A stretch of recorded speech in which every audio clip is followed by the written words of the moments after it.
Well, this is work again. I guess I have to do that again. Well, today it's 4:12, and I'm so good to do that now. Everything's a day again. This is part two. And this time it's gonna be 9 hours. So, yeah. Oh yeah, I had to drain the battery because I was using some stuff, check my files and everything in case they run out. And luckily it doesn't run out anyways. Yeah. Yes, sir. A lot of fireworks. I guess because I know a little bit, not too much in my apartment anymore. Oh yeah, the most popular Fizzdown short, it's only 6 million views compared to the, yeah, you know, because of how popular is that. Good job. You didn't want. And yeah, it's almost 8 a.m. so we should be get started anyways.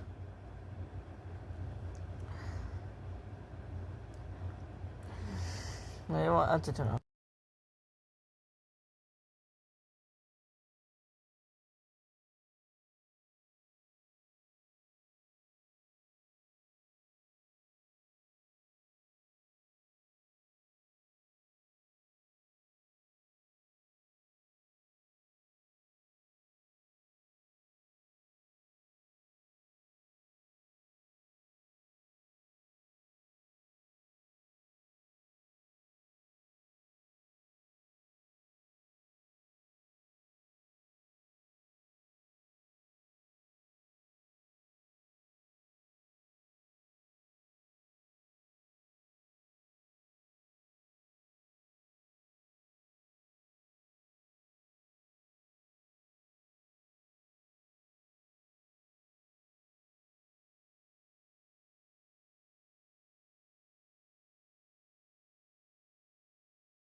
Get into the white, liberal. There's this goddamn liberal in front of my tractor, and he refuses to move. I've told him countless times to get the F off of my property, excuse my French, but he just won't listen. I'm tired. Do I run over this liberal, or do I drive around him? What do you think? I don't know. Think about the gas prices. Yeah, but then I'd have to back up and go around, and it all just kind of feels like a waste of time, doesn't it? I'm not gonna do that. No. Don't feel like it. Don't feel like I'm not gonna do. No. Nuh-uh. Nuh-uh. Don't feel like. No. I'm not.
All right.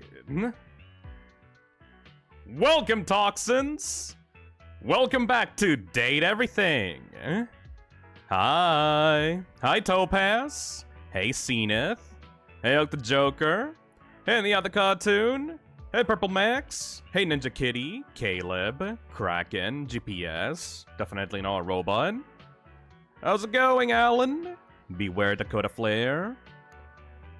How's it going, Ray? Mario fan, Sodo. Hey, Ethan. Thank you for the super chat. Thank you so much for playing that last one. Oh, I had prepared.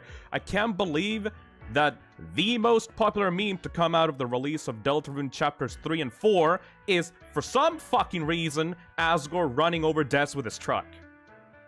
I'm not complaining about it, though. I'm enjoying it. It's just like, I didn't expect it, you know? It's kind of came out of left field. I don't even think that Asgore was that important in Chapter 4 or 3. Hey, Leslie. Hey, Phantom Animations. Pride Month is over, y'all. Yeah, time... It's your time, Skittle Squad. Get out of our property. Joke, of course. Thank you, Jur-N7. Hey, Swagless. Hey, Frost Buddy. Hey, Soul. I love the concept of, like, the literal multicolored, like, slime creature saying, your time is over, Skittle Squad.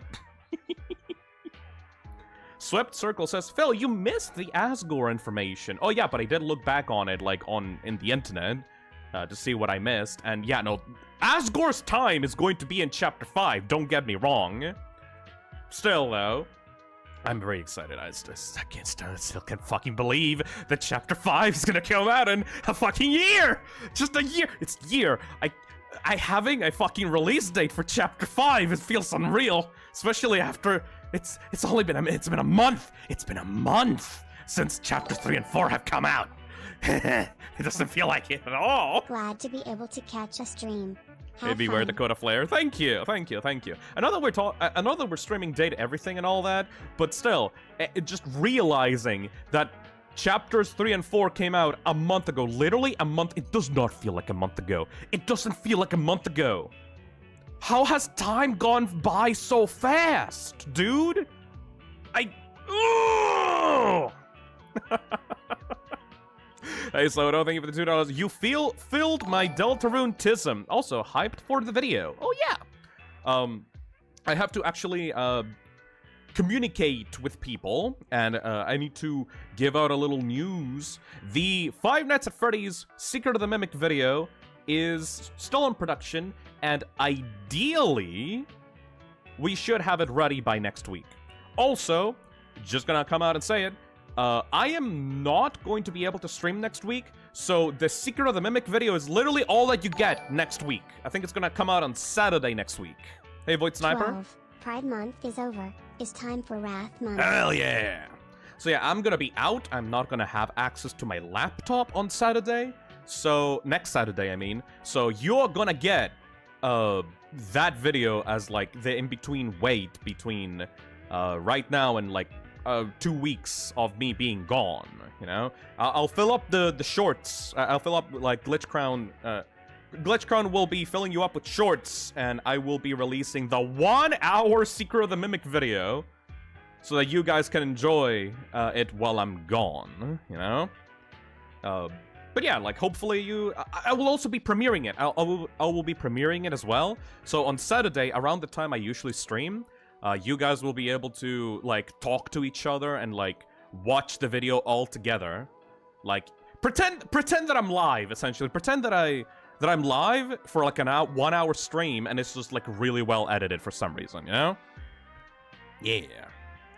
GB Aura says, I'll post that video on Reddit and see how people react to it if you want. It'll be funny. No, I don't want that. At all. No, thank you. I don't want the opinions of those fuckers. Can't wait to see what chaos unfolds today. Hell yeah, thank you, Robbie, for the 15 months. Really, though, I don't think that's a good idea. It's like, I made that video for my own FNAF Autismo. I'm not making that for Reddit or for like the FNAF community in general. I just want to feed my own autism.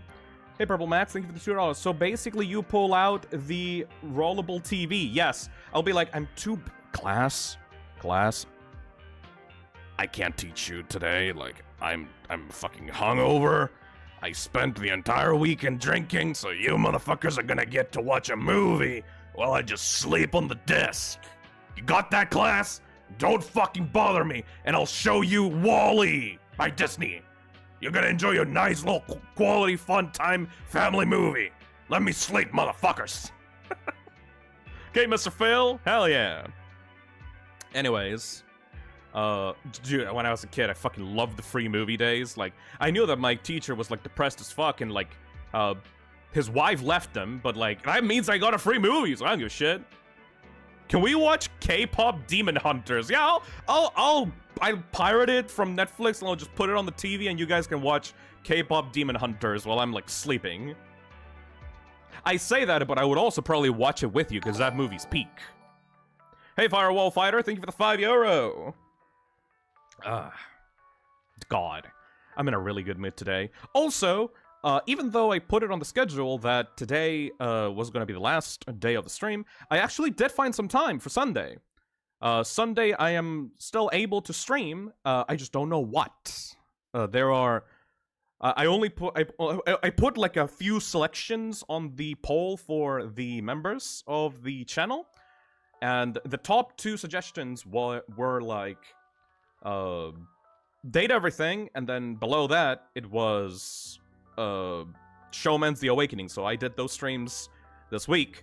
But now you guys that are here, the early birds, the guys that are always waiting for the streams, you guys got a chance now. What do you want me to do on Sunday? I can just make up some shit. Like, what do you want? What do you want? Tell me. Let me enable like full stream chat so I can like watch all your messages. Do Kindergarten 2. Not really feeling it right now.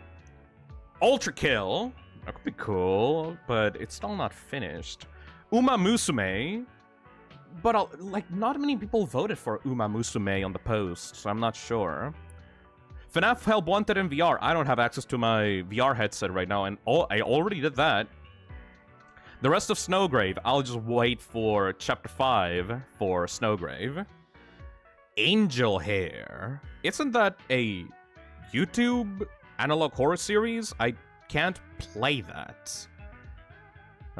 Look Outside the Game. That is an RPG game that is like 8+ hours long. I don't think I have the energy to play that on Sunday. It's oh, you know what I should do? I should literally make should we do the list stream? Should we literally just do the list? Okay, I've talked about this before on stream. I said that at some point I would do a list stream where I make like an Excel sheet for everyone to like add their suggestions onto, like, for me, for the streams, you know? Because, like, before, I had a list with, like, 400, 500 plus fucking suggestions that everyone, like, gave to me on the channel. And also, you motherfuckers are getting really used to, like, suggesting I do things in the middle of me doing things on stream. Like, talking about your favorite thing while I'm doing another thing, which is very fucking rude, by the way. I like it when I play a game and people are invested in the game instead of just telling me to do something else. So, I need to do a list, public list for everyone to see. As owner of Darkspore, I signed the petition immediately when I heard about Eat a Cactus A and AAA companies. Hell yeah, support SKG, Stop Killing Games. Go to stopkillinggames.com and sign the petition if you are part of the EU countries so that we can prevent motherfucking game companies from taking away our games. Hell yeah, Temple Beast. Yeah, I should totally do that, actually. Grow a garden on Roblox. Absolutely the fuck not. Ninja Cartoon says, I'm American, so I can't sign it. Yeah, I'm South American, so I can't really sign it either. If you are, like, part of the 5% of my audience that is from the EU, go to stopkillinggames.com and sign the petition. And if you're not from that 5% of the audience and you're just American, make sure to retweet and talk about the SKG movement so everyone knows that it exists.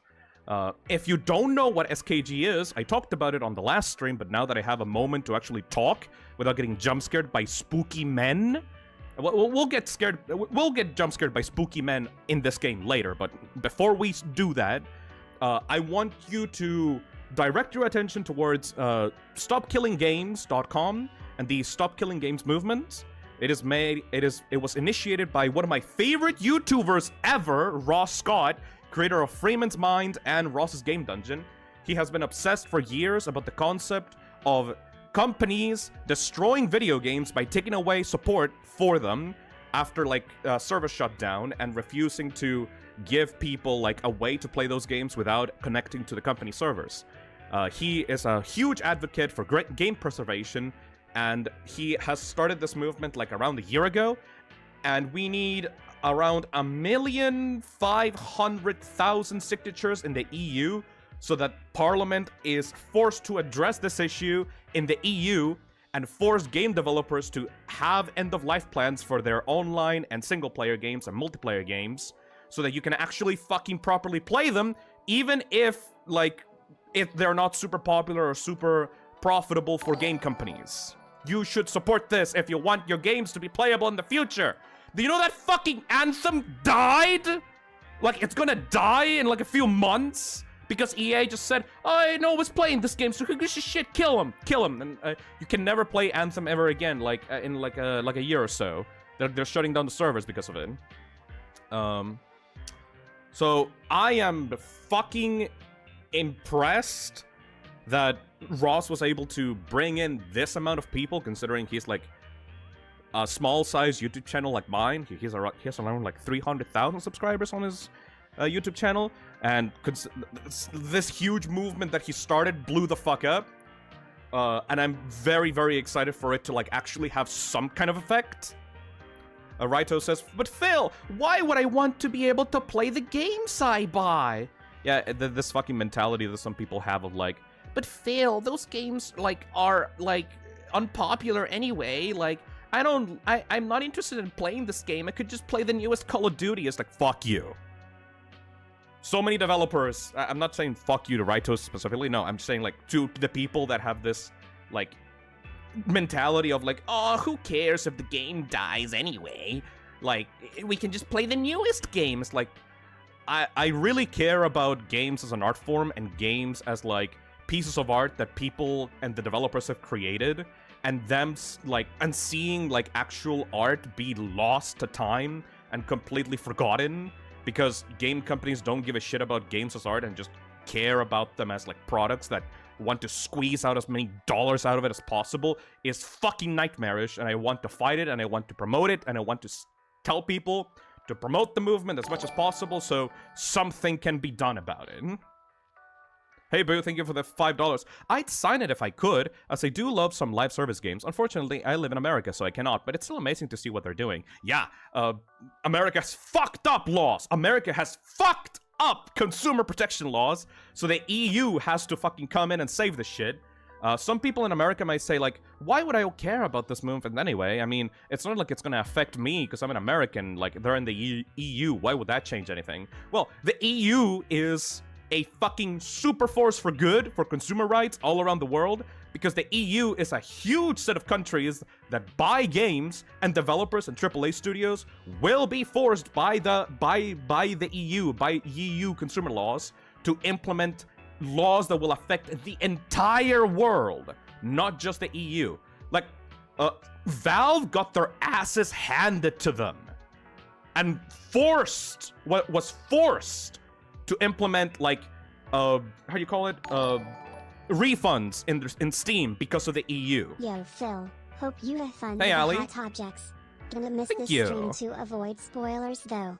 Also, I wish I could support SKGY in my American. Yeah, because a lot of people live in America, but, like, just spread the petition around as much as possible so that we can get as many eyes on it as humanly possible. Thank you, Ali Bob. Thank you for the 3 months. And thank you, Saida, for the $2. This is how I feel that I can't play Wii games anymore. Oh yeah, fuck Nintendo for, like, Nintendo, like, just leaving games out to die in consoles that are not supported anymore is so fucking sad. Thank you, Purple Max, for the $3. You should stream Far From Land, a really cool FNAF fan game on Roblox. Please, I'm on my knees. I have never fucking heard of this. What is this? Far From Land, Roblox. Let's see. Far From Land, Roblox. Fucking 8-Bit Ryan played it? Wait, hold on. Stop the fucking presses. What is this? Oh. What is... When did this come out, bro? 1 year ago? Apparently 8-Bit Ryan, I mean, played it. Hold on a second, let me show this to people.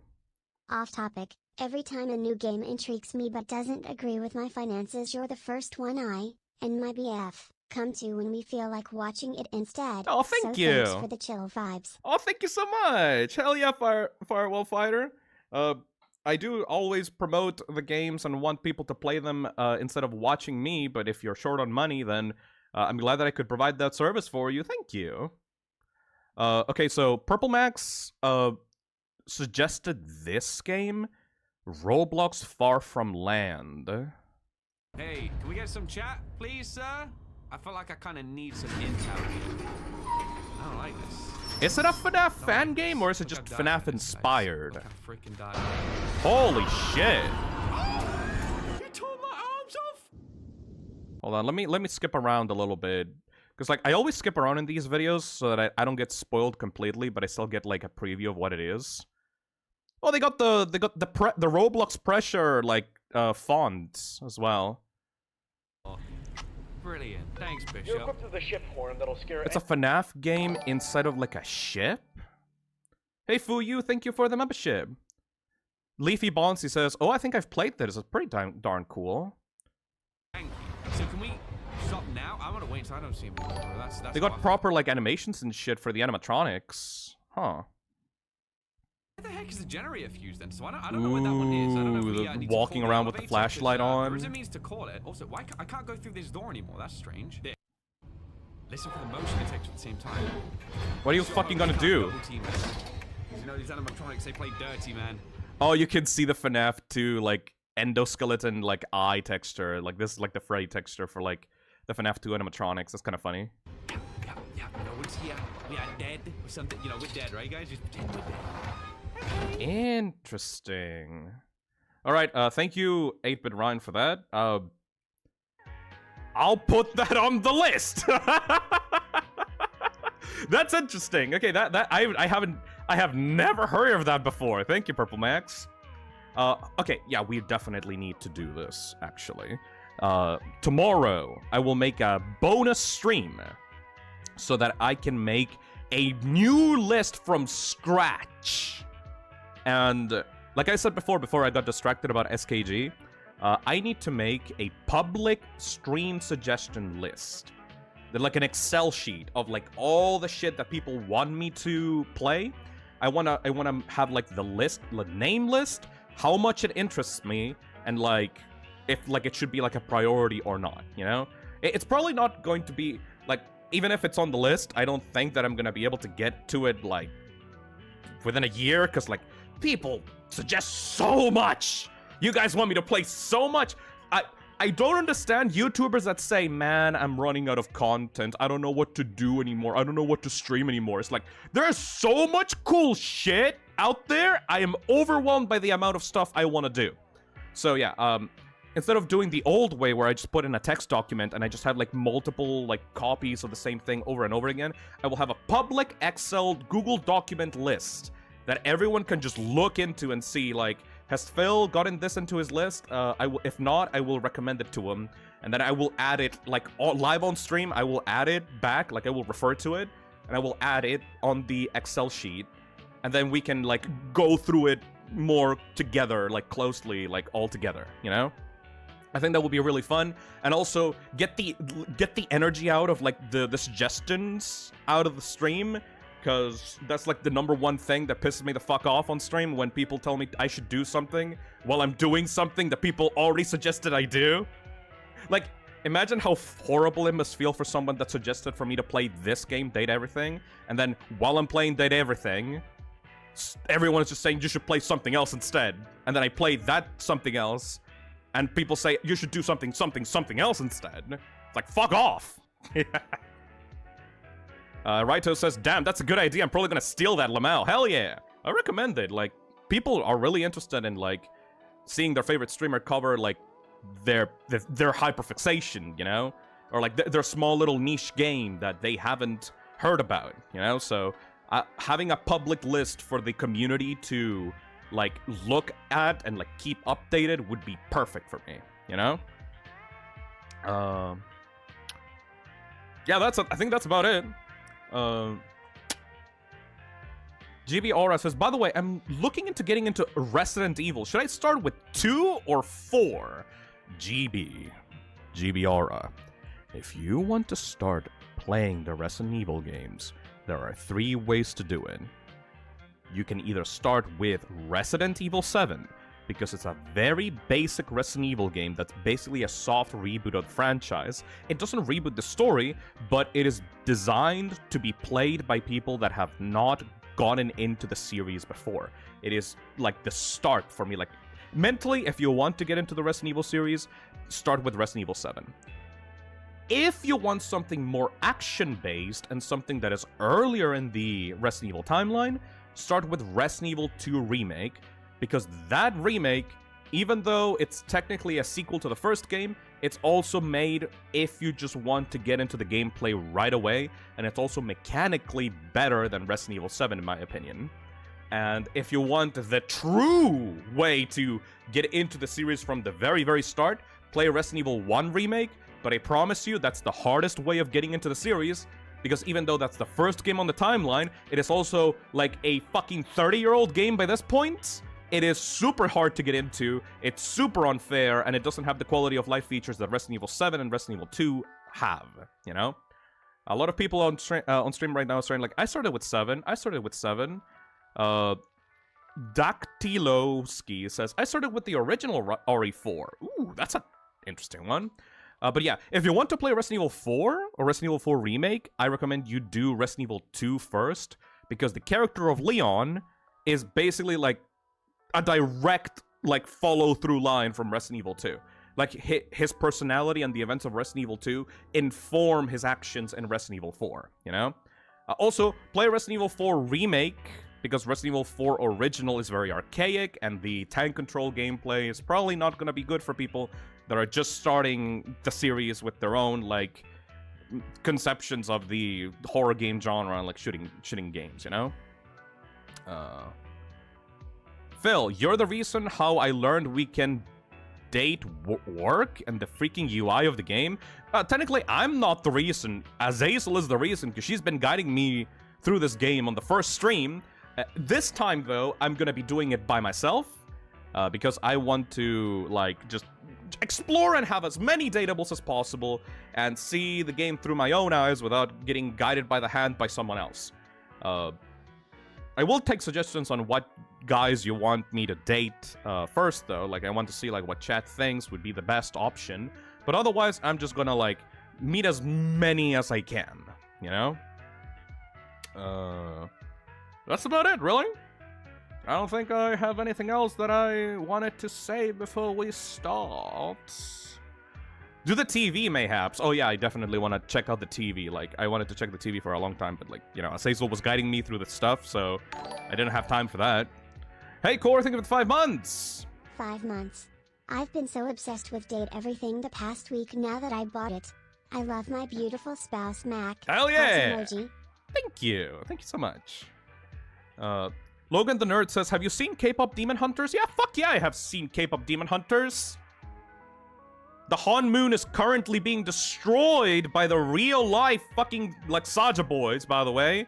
Those motherfuckers have gotten into, like, the top 3 spot on Spotify, like, this month. Their music is blowing the fuck up. The world's gonna die!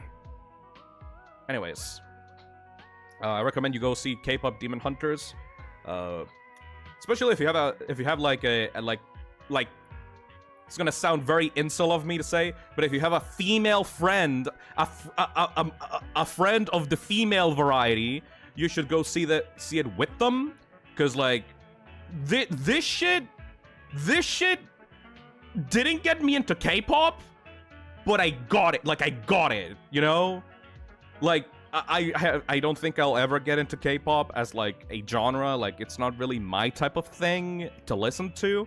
But after I saw K-pop Demon Hunters, like, I got why people enjoyed it.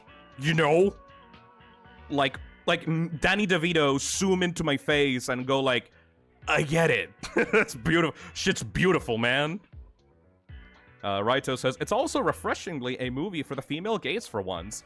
Oh, as a bisexual, I saw fucking the Saja boys. I don't like the one with pecs. Like, I'm not really into pecs, but like the main guy is like, oh, he's really good though, actually. Anyways, enough about that. Let's actually begin the game and stop simping for Movie Man and start simping for the objects in my house. Need to turn on the music for this one. And go. I agree, Genu is something else. Of course, the people that would watch a Date Everything stream are also into K-pop demon hunters. Like, the Venn diagram of those people is like a circle. Let's continue. The World Hello was created specifically for the use of the telephone when people needed a greeting where the time of... Yeah. Hey Mew, thank you for the $2. Abby is played by Pro CD. Damn. Oh yeah, right. You need to go. Sleep. Oh yeah, right. We glitched the fuck. We glitched the fuck out of the game as well. By the way. Not sure what to do with that information.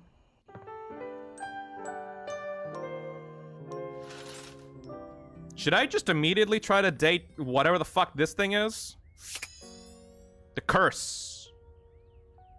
Let's try it out. It's hard to make sense of what you're seeing. Are the date viators glitching? A mass of pixels, artifacts, corrupted warnings, and static regards you with a chilly indifference. Are we gonna fuck the bug? Or what seems like indifference anyway. This entity is difficult to read. I don't bite. Ooh. Hang on! My content aware is going off. Damon is a glitch. Damon! Because of that, he can break some of our usual chipper tone and get into true spooky territory. Yes! Yeah, true spooky! You cool with that? Or you want to skip it? Who the fuck would skip this shit? Carry on, then. Ooh. I think. Do I? You can if you want. Well, do you or don't you? That's good to hear. A little munchie's never hurt anyone. He opens and closes their mouth, baring her teeth at you. Munch. Munch. She closes his teeth, opening his close, and he teeth his crunch, crunch, munch. Oh, they're glitching out the narrator as well? Crunch. Crap, have we met? Not yet. Is that a lie? Is he right? Is it a lie? Thinking about it too hard makes your head hurt and your nose bleed. Seems to be gender fluid, like the narrator talked to Damon as a she and then switched up to a he. It is. Of course a glitched object would be gender fluid. Interesting. Not yet. Not yet. Is this frustrating? A little bit. It is. Not yet. How about now? It is. Not yet. Would you tell me if it was? Well, you can't, so.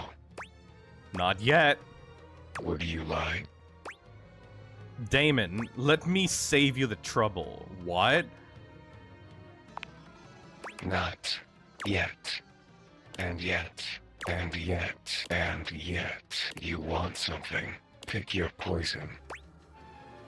Damon underscore ending hate. Damon underscore ending friendship. Damon underscore ending equal love. You can just pick out what I do with him? Yo. You can do any ending with them. Oh, that's really cool. Like, honestly, like, I don't want to fuck you, girl, because, like, you scary as fuck, but I would want the friendship a bug. Also, I love that in the portrait, like, the talking dialogue portrait, it's literally a bug. Like, the object that represents Damon is a bug. I want friendship. Hell yeah. Define friendship. Warmth, huddled, heart. See, love. Friends that ship. The absence of pain.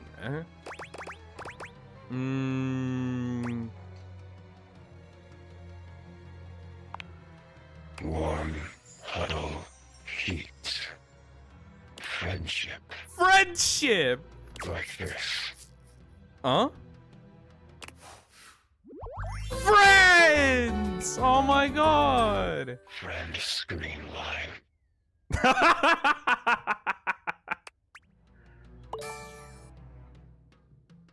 I didn't know you could date Phil's curse. I didn't know you can date Phil's curse. Thank you, Alenker. I mean, literally, this bitch has been with me the entire, like, my streaming career. Ever since I was a kid. Done. If not friend, then why friend-shaped? Flirty giggle. What? Chuckle. Dina?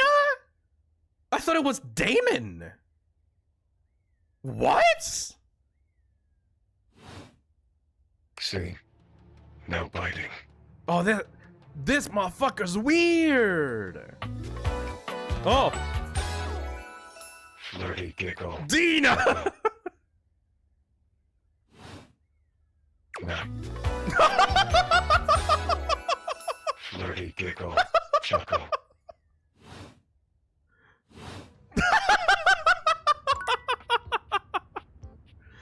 Oh, that's beautiful, man. So is it Dina or is it Damon? I guess it doesn't really matter. I kind of want to talk to, like, them again, like, later. Alright, so we got Dina's quest thing going on. What should we do next? We already... You know what I want to do? I want to, like, meet a bunch of new Dateables, but also follow up on, like, some existing quests that we got going on. So, let's check out... I think first what we want to do is we have to meet a bunch of new Dateables. And then, once we're, like, halfway through the stream, we should try to, like, stick to some plot lines that we're interested in, you know? So, obviously, I want to check the TV out. It's TV time! It takes you a moment to realize that there is not, in fact, a test of the emergency broadcast system standing in your living room, though the colorful figure standing across from you certainly bears a striking similarity to that TV classic. Tenno, what happened to you, man? Even before they speak, you can feel a frenetic energy in the air, like someone switching between channels at high speed. Though, that stare is very intense. Yo, yo, yo! Yo, yo, yo! Don't touch that dial, cinephile, because my favorite studio audience is now in attendance. Honestly, I would fuck with, like this voice actor would be perfect for Tenna, actually. Actually, this would be, like, the perfect, like, Tenna voice, if, like, Tenna was voiced in Deltarune.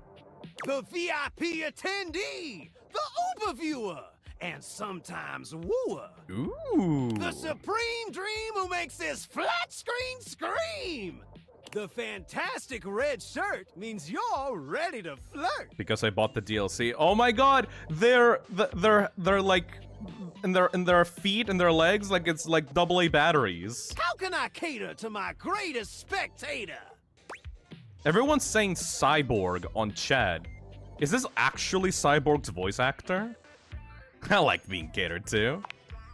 Then let's get ready to rumble! Hell yeah! Before we get to what's on my screen, let me properly set the scene. The name's Telly. Telly. Rhymes with Nelly.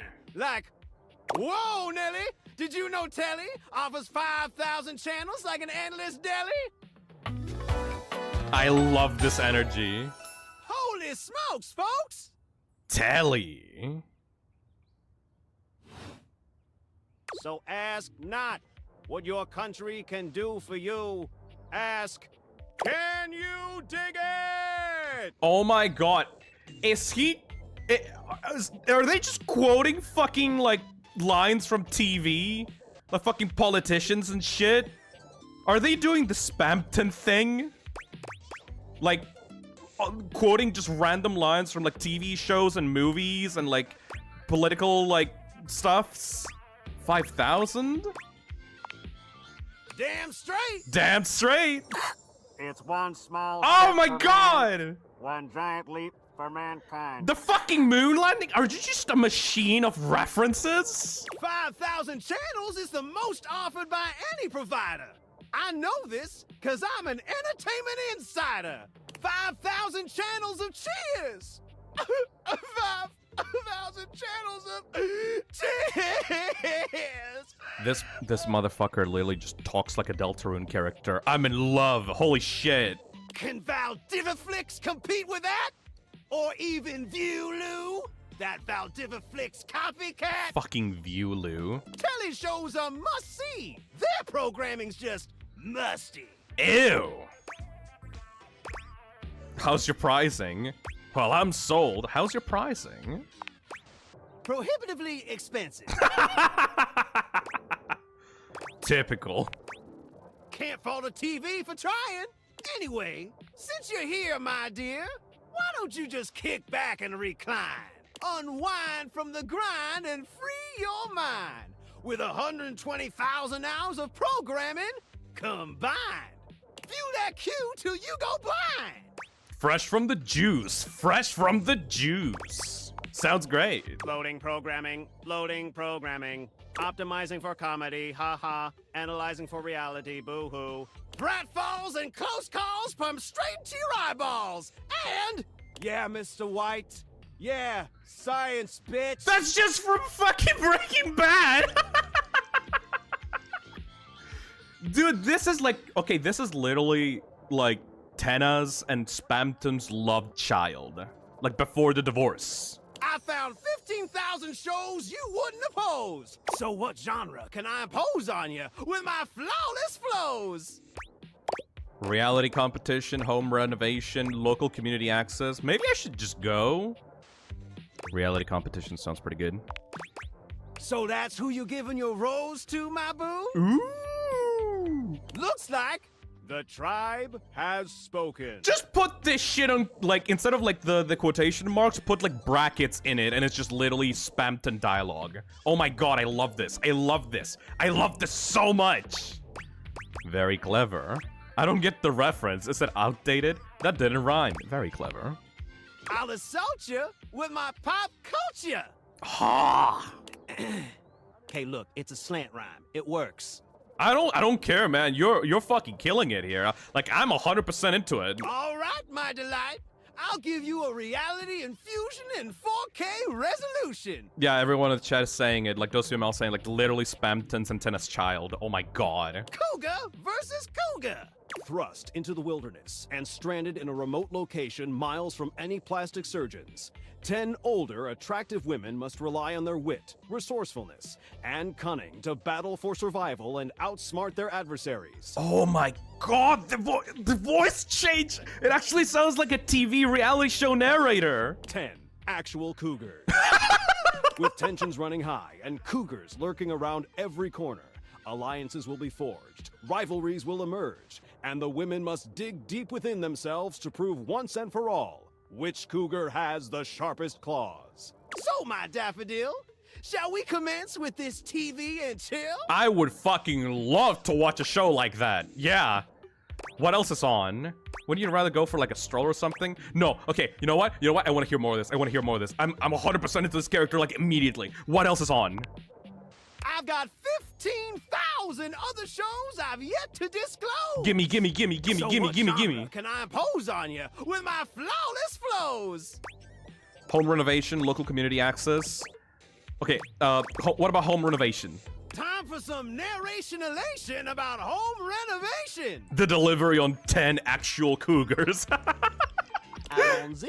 Yo! Doctor Who reference! From the creators of Home is Where We Buried Grandma and Festive Infestations comes Balls to the Walls, a thrilling home renovation series where each episode follows the demolition of a different home using wrecking balls as the primary tool of destruction. Hell yeah! Hosted by demolition expert Carlos Balls of Steel Balenciaga, and featuring an all-original music score from MC Whammer. No home is safe from the swinging force of Balls to the Wall. I want to watch that! So, my beau, does this show make you go, whoa? Maybe we could just talk about our feelings. That could be nice. I hate punts and balls. Got anything else? I love it! Let's watch! Noise! Noise! Let me just get a summation of the station's location and Shazbot. I've made a huge mistake. What's wrong? That show I promised you we'd view, Just moved to Valdiviflix for more revenue. Oh. Is this about like TV dying because of Netflix and other streaming services? Another casualty of peak TV. Is anything else on? Just hang tighty, Aphrodite. Ah. I'll answer all your queries with 15,000 brand new series. Oh, what a perfect dateable to like encounter at the very beginning of the stream. Oh my god. So what genre can I impose on you with my flawless flows? Local community access. Let's see. Wait, seriously? I don't have any other options, man. I just told you that I have 5,000 channels with 15,000 shows. And you want to watch the community access station? We kind of don't have any other option. Just kidding. How else am I gonna learn close-up magic? Look, I'm gonna be straight with you. No? You're cute and all, but there's no way in hell I'm watching the community access station. No! There's literally an endless bounty of quality content now, and I'm not gonna waste my precious time on planet Earth watching some old fart playing amateur xylophone for 6 hours. No! We get each other? Okay. I like the xylophone. Okay, fine. But listen, I've got a great show selection for your inspection. And while watching, we might make a genuine connection. I don't like them as a dateable. They feel a little bit too controlling for my taste, but we could be friends. We could be friends, right? So what genre can I impose on you with my flawless No. I want to watch the other stuff. Makes sense. Just, one more thing. What up? Look, I don't want to pry, but I gotta know. It's not because you prefer Valdiviflix, right? Oh. Because that'd be a huge blow to my ego. No! Also, yeah, that was Columbo reference. No, I literally just need to brush my teeth. They're really dirty. Oh, I absolutely prefer Valdiviflix. It's only $99 a month. Over your quality programming? Never. Oh, thanks, Hottie. That makes me feel naughty. What? Come back round here later, and I'll show you something body. Oh! Okay, yeah. Okay, like you're not my type, but you kind of make me blush a little bit, though. That's how you know, even if you're not like, even if you're not someone's type, if you're charismatic enough, you can whip me over. I don't give a shit. Can we do the game controller now? Have you met the Fuse Box? They are hot. Let me do the gaming controller first, right, Toast? The game console turns on. Team 17. Oh shit! The developers of this game, well, no, the publishers of this game, not the developers. The developers are Sassy Chap Games. Sassy Chap Games. Oh shit, there we go! Moon Surgeons. Resurgence. What the fuck? This has to be the most immersive video game you've ever played. Your in-game companion is an absolute stunner. But she doesn't leave you much time to take in the sight of her. Hello? Hey, Alec. Intrusive thought. What would happen if you used the dativators on a corpse? Ew. Or some terrible homunculus with the memories of the deceased? You know, I don't think that this game is gonna go the horror route, but that is actually a fascinating fucking question. Thank you, Alec. This has to be the most... Oh, there we go. The narrator already read it. I'm stupid. She waves you forward, looking around as though she expects an attack to come at any moment. You look like a nice friend. You're here. I didn't think you'd make it back. Oh, God. They're a chuny. Luna. Oh, look at the tail, like the cord tail thing. Which way do you want to go? You're being very forward. Do you think we've met or something? Of course we've met. We're in the middle of a huge battle for Regolith on Colony 16. Also, listen to the music. Hold on, let me turn up the music. It sounds like an old 8-bit video game soundtrack. Let me turn it up just a tiny little bit more. That's so cute. Yeah, let's battle. I don't give a shit. Had me scared for a second, Yile. Yile? Oh, you just equipped my Zauer rifle, which means that you are thinking of unloading a whole lot of Zaker charges on these scroufs out here. She's got that autism. I don't know what to tell you, man. What are we gonna do? I really love, like, the black hair, but, like, the, like, oddly, like, painted, like, yellow tips, like, everywhere. That's such a good look, actually. Talk to the scruffs. Run away from the scruffs. What the fuck are scruffs? Unload a whole lot of Sakura charges on the scruffs. What the fuck are the scruffs? Scroufs. They're upholders spliced in genetically from downside Novaya Moskva. Tough little Friedels. What the fuck? Are we playing D&D? Oh, their claws can turn into sprayer guns. Real new tech that gives me the greens. Ninja Kitty says, I love the controller bow. Yeah, it looks like a giant, like, anime bow behind them. Damn. All that yapping and now we're overrun. I'm shooting! Yapping. 88 charges later, that's a whole lot of scrouf carcasses. Nice haul. That ought to teach Celine and her goons. We're near the compound of the upholders. They'll have assassin class upholders, as well as surveillance class. We'll have to sneak our way in, and probably start dispatching them with utmost violence. You up for it? Oh my god, or like the smile and everything. Oh, she's so crazy. Violence is wrong. Let's go. We got the right equipment? You're right. I'll put on my +5 shadow suit. It'll help us get through the sensors in there. Upholder tech is nasty. I found an entrance on the dark side. Should be an easy way in if we just follow the marker on the map. Sounds good. Following. Where are we going? Sounds good. Following. After a short walk, you find yourself standing in front of a bullet-ridden metal door, way out in the middle of the cold, grey landscape. This is the entrance I've never seen anyone use. With my chalk picking skills, we'll have this open in no time. Chalk picking? Luna, tell me more about yourself. Let's get it done. I kind of want to know more about herself. Me? I'm your average member of the Resistance. Maybe above average. Oh, look at her blush! We fight against the Upholders who are determined to do everything in their power to druck everything up here on my homeworld. Red Dog says, she's like that Neptunia thing or something, only she's an adult. You mean like Hyperdimension Neptunia? I always was weirded out by that concept because, like, it's like anime girls inspired or like based off of like game consoles and game stuffs, but they don't actually talk about video games. It's just some weird space sci-fi dimension thing. I was never able to get into Hyperdimension Neptunia. Are we sure the Upholders are the bad guys? Who am I to you? You? I always thought of you as a companion. Aww. Someone who followed me around and gave me advice. Cute, but expendable. Hey, calm the fuck down, dude. Luna picks the lock, allowing you to peer inside. You can see hallways filled with shining electronic doors off into the distance. Here we go. Upholder Central inside.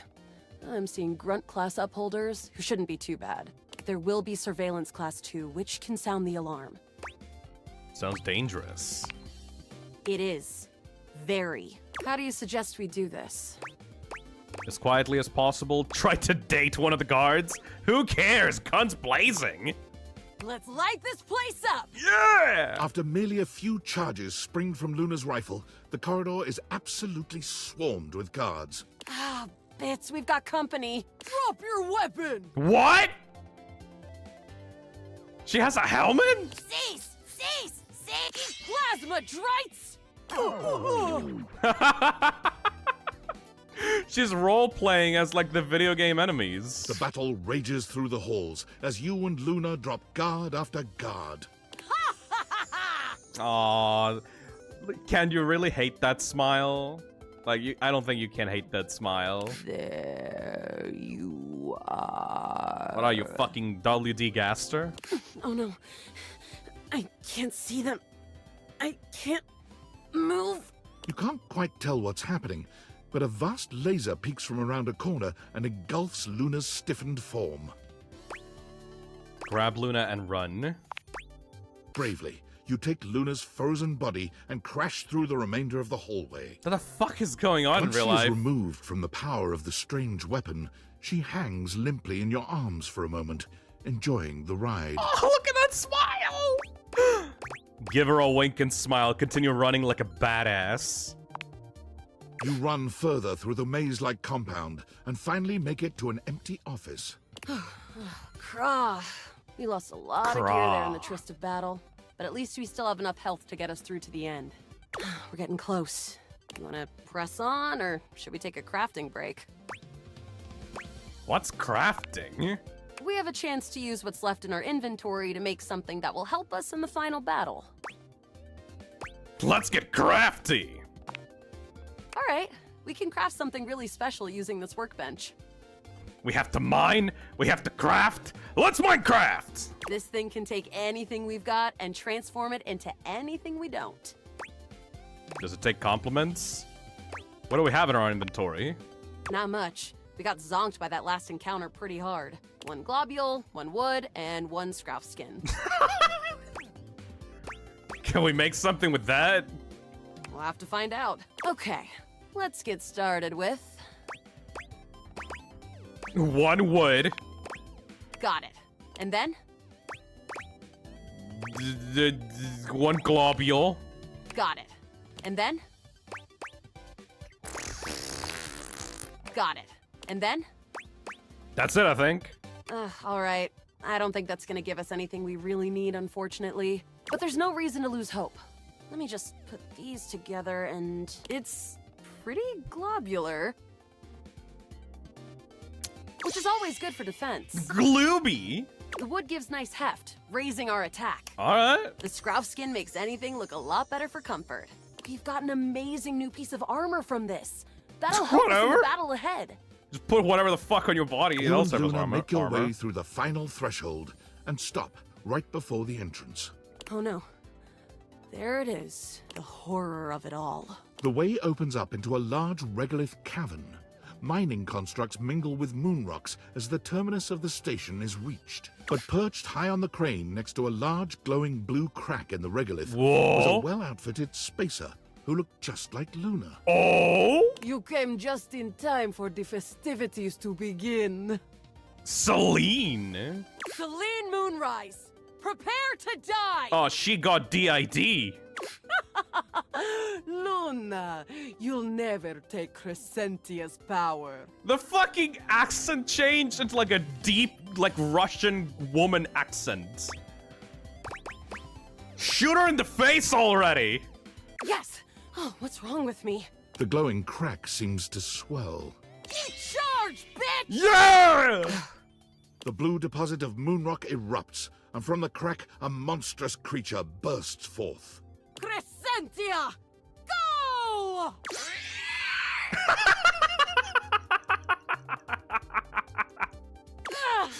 She's even LARPing as the creature.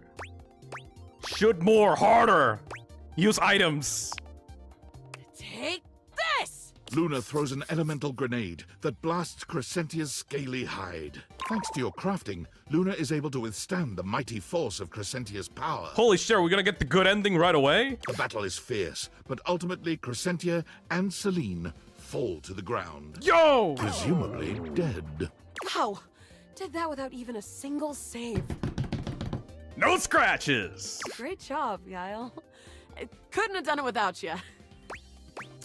Oh, that was fun. I'm so glad to be there for you. You're the best partner I could have ever asked for. You always chose the right path, unwaveringly. I'd love to be friends with you. Even though it can be dangerous out there in Novaya Moskva, having a real friend by your side means you keep your KD ratio way down. Wait, Novaya Moskva? Sounds good, Luna. Well, come back anytime and let's play again.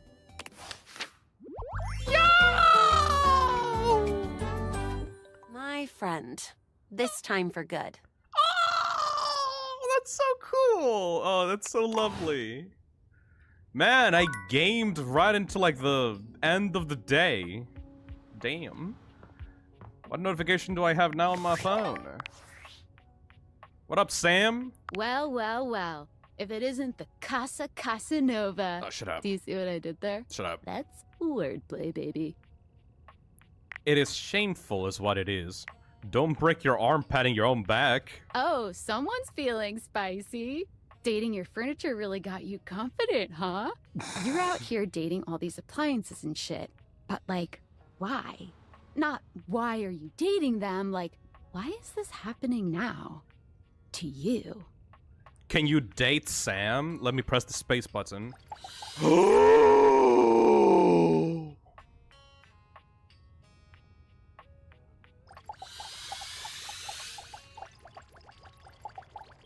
I can't. Okay. Well, I thought for like a millisecond. I'm caught in a tech cat and mouse game. Hope David doesn't catch you. He thinks he's sneaky with his email blasts about his precious sunglasses, but only your partner and spy, Sam, knows the truth. Oh, come on. Please keep it a secret. Don't worry, your girl's got you covered. So, like, where did the date viators come from? Like, what's the point of them? Who made them, and why? Apparently Tinfoil Hat did. Guy named Tinfoil Hat. Someone calling themselves Tinfoil Hat. Tinfoil hat? Okay, this is some conspiracy shit. Your life is half political thriller, half harem anime. So, like, did you find out what your purpose is or whatever? Just keep Are you fucking. a top secret operative in the furniture dating war? Are you collecting data on people in love with their shower? Just keep trucking. Keep fucking. That's all I would have to do, man. I wish I knew. Me too. Oh well, guess we can just make up our own theories. Or maybe just enjoy the furniture dates for now. Sam is cool. I'm done talking about my love life. Actually, there might be even more to just talking to them. Like what? Oh, like actually doing kisses IRL? I can't take you seriously. Well, this has been fun, but I have a meeting in 3 minutes, and I really want coffee first. So, gotta go fast. Oh, you Bye. fucking nerd. Oh, she did say that, like, the shower, so let's go check out that shower. For some reason, I thought that was a vending machine. Whatever.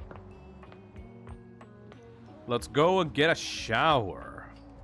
Rolling around at the speed of sound. Got places to go. That's not my shower. Not my shower either. I don't know anything about my goddamn house. Wait. Is this a door? Wait, is there a transparent version of Dorian? It's jarring to hear someone else's voice singing in your shower. After all, you haven't brought anybody home since you've been here. But this isn't some forgotten paramour from the night before. Why is everyone in my goddamn bathroom a musical artist? There's a singer in your bathroom, and he's using your showerhead as a microphone. While his singing may be less than professional, he certainly looks the part. His handsome face is framed by glistening ringlet curls, and his clothing has a sterile, hygienic vibe. A stark contrast to the smouldering, sensitive artist you see before you. Hunka, hunka, wet hot love. Hunka, hunka, wet hot love. Hunka, hunka. I don't like this Elvis guy. Oh, hey! Oh, jeepers. Didn't hear you come in. Jeepers. I weren't expecting company, especially such a ravishing company. Oh my god, he literally has the Elvis accent. Come right on in, darling.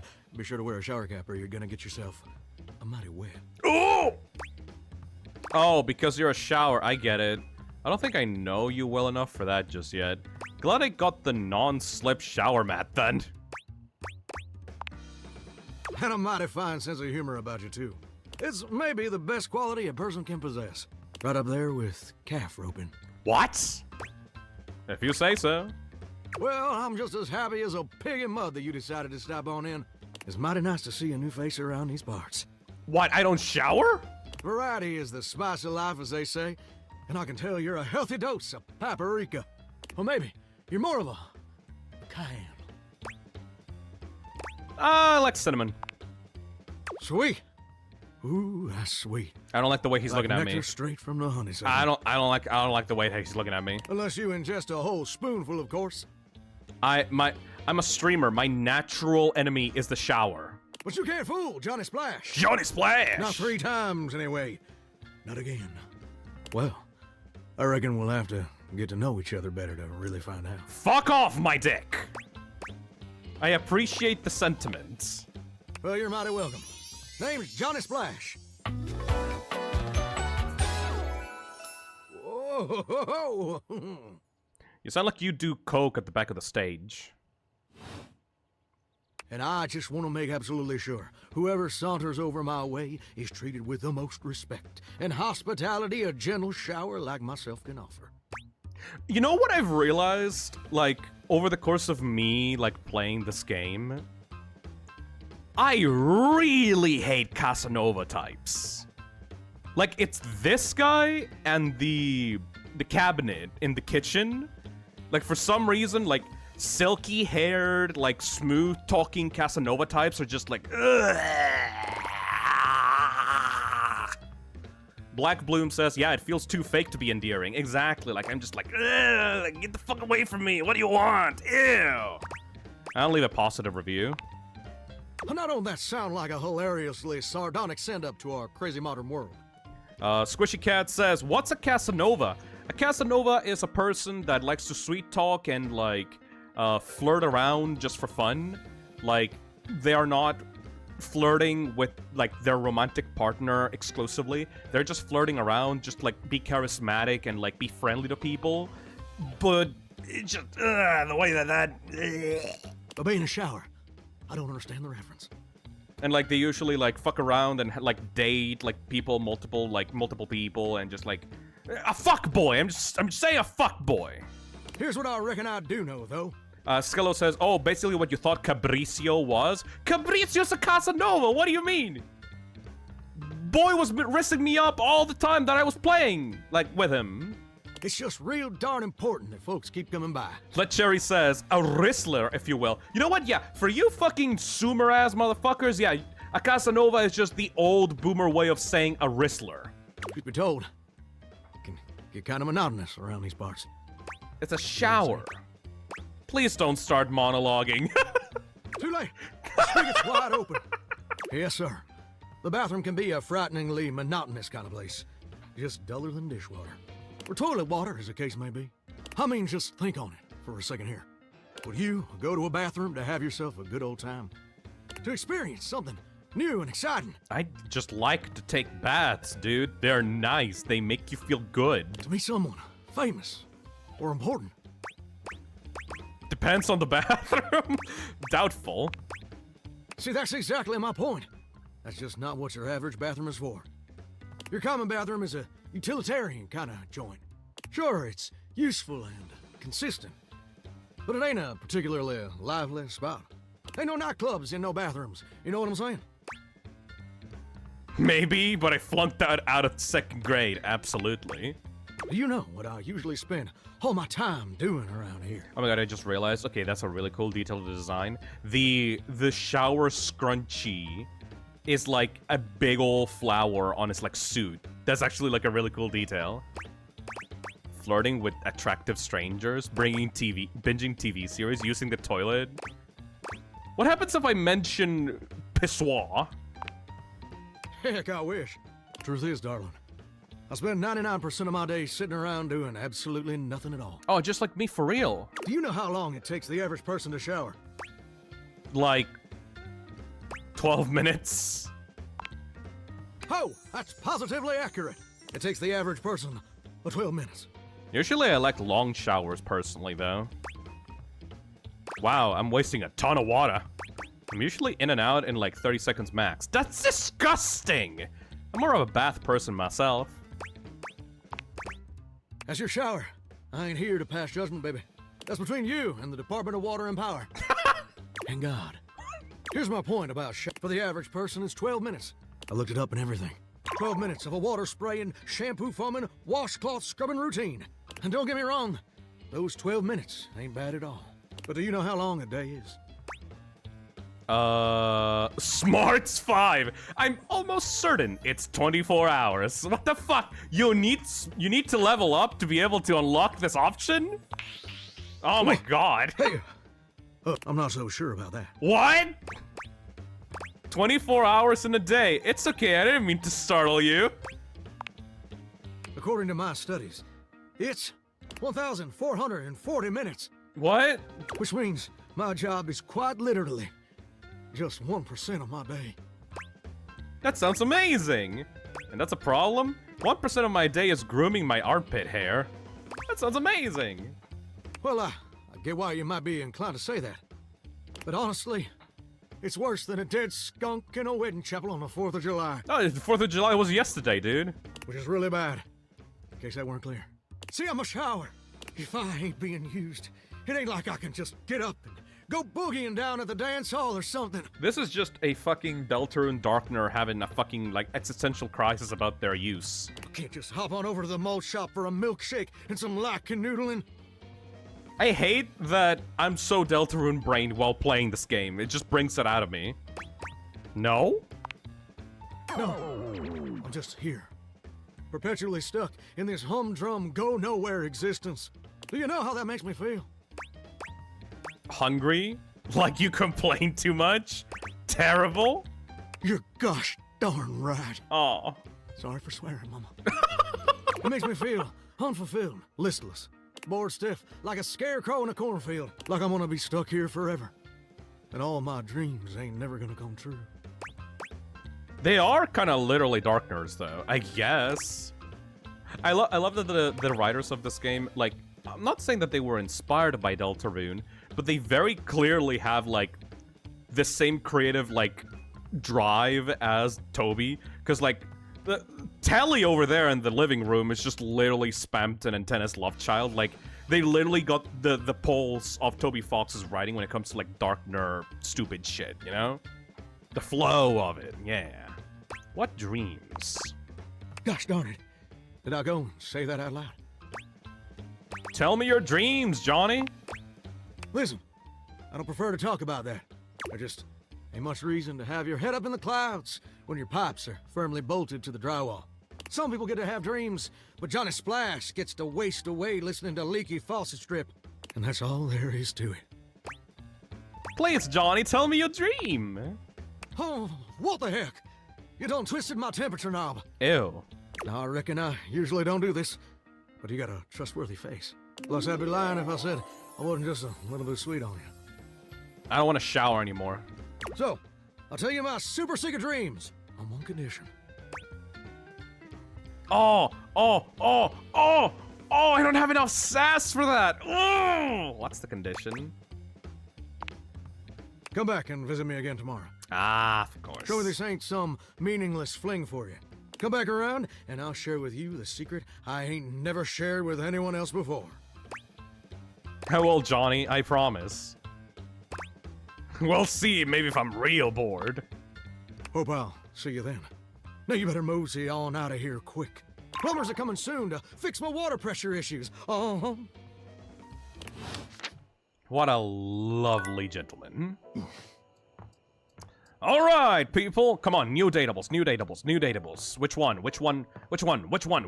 We gotta unlock a lot of these guys, honestly. What is this? Love magazine. Bathtub? We haven't done the bath yet. Raito says fuse box. You know what? You've been talking about the fuse box for a while, buddy. I'm gonna make your dreams come true. Fuse box. You walk into what you thought was your breaker box, but as the dark door swings open, you realize you're somewhere entirely more stimulating. What? A classic speakeasy club welcomes you in. The low electric lights glow warmly. Live music drifts languidly from a sumptuous velvet red stage and envelops the audience in a pleasurable haze of pure vibe. The gentle clink of cocktails in glasses rises from a wood bar to the left of you, and then a gentleman with a languid, easy air to him approaches you. Phil found the dark world. What? Well now, what a delightful surprise.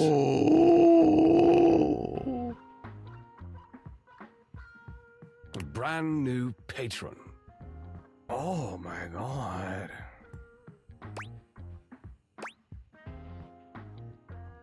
I live here, actually. Really? Oh. Are you sure? I find that hard to believe since this is the first time I've seen you here. Okay. Trust me, I would never forget such a striking face. Striking, huh? Oh yes, distractingly so. I imagine it would be quite difficult to focus on anything else with you around. Though, I can't say I mind.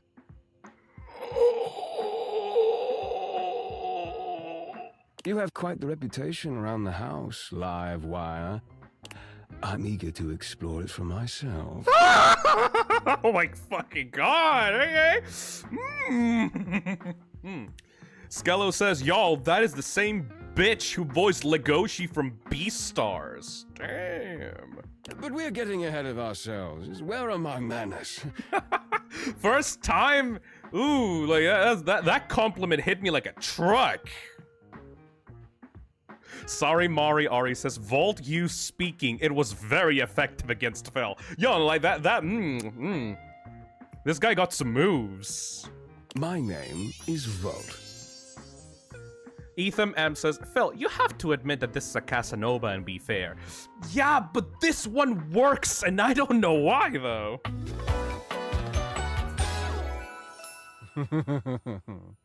It's mostly the voice, actually. He extends a hand towards you, a conduit of pure, dangerous sexual energy that charges the very air between you. Sexual energy?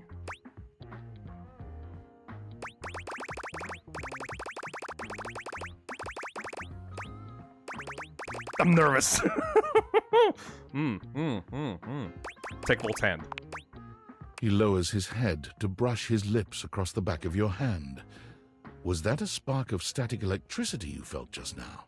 It's a pleasure to officially make your acquaintance. God, now I get why Raitos was saying to come here. Taking his eyes from you for the first time, Volt slips his arm around your waist and turns you, slowly, to take in the rest of the room. Welcome to the Breaker Box, the pinnacle of luxury and entertainment, and the most exclusive club in the house. Impressive, isn't it? Kind of feel undressed. Oh, trust me, you look stunning. Your fantastic red shirt is the envy of every eye in the room. I love that if you buy the DLC, the one of the features, if you buy the DLC of this game, is like extra lines for every character, and the lines are just like, "Yo, you got a cool red shirt, my guy." That sound, the flickering lights, it can only be a power fluctuation. Oh wow, that even happens here? Ha! Not such a fancy club after all, I guess. What? Oh, that. Well, that was nothing, just a little surge. With this much energy coursing around, it's bound to happen from time to time. Volt. Jimmy! From mouthwashing! This newcomer looks exhausted, frustrated, and annoyed. His sleeves are rolled to the elbow, revealing calloused and bruised hands that he wipes on a rag. That's just Jimmy, though! Eddie! Just in time to meet our guest. The human? What's he doing here? I'd imagine if we don't poison the mood, they'll be joining us for the headliner show. Joining us for tonight's show, I hope? No, don't do that to Eddie! As long as you're going to be there, I'm up for anything. Careful there, Livewire. I might just take you up on that. Oh, just fuck me already. Right. Well, have fun with that. Fuck off, Eddie. I finished the patch. I'm clocking out. Not my best work, but it'll hold for the show. What is that voice actor? I recognize him from somewhere. What's Eddie's voice actor? Like, that's a really recognizable dude. Ah, I see. And you're sure you're feeling all right? They're both voiced by the same guy? Huh. I'm fine. Just Just don't overdo it. Eddie turns and trudges away, focusing on the rag in his hand. That's amazing that they're both the same guy, but they sound completely different. What's his problem? Eddie! Well, Eddie is a complicated little thing. His human skills leave something to be desired. Best to simply give him some space. Back to the matter at hand. Tonight's show! Shall I set you up at one of our VIP tables? What is the show exactly? I'm a VIP? You sure you don't need to check on Eddie? Lead the way! With pleasure. With a wink, Volt hops nimbly up onto the stage. He was born for the spotlight. Good evening, you scofflaws and ducky watsits. Looks like Johnny Splash is going to be singing for us tonight. Ooh. Be warned, patrons. You might get wet. Jesus Christ! Ooh. Cam, what are you fucking doing here? Hi, everybody. I'm Johnny Splash. Johnny! I got a song for you all tonight. One from the heart. And tonight it'll be a cappella, because my voice is the greatest instrument of them all. Yo! We literally were just talking to this guy. I keep a close watch on this shower of mine. I keep my forces free of stain and grind. I scrub the ground from the tiles between the lines. I be a color.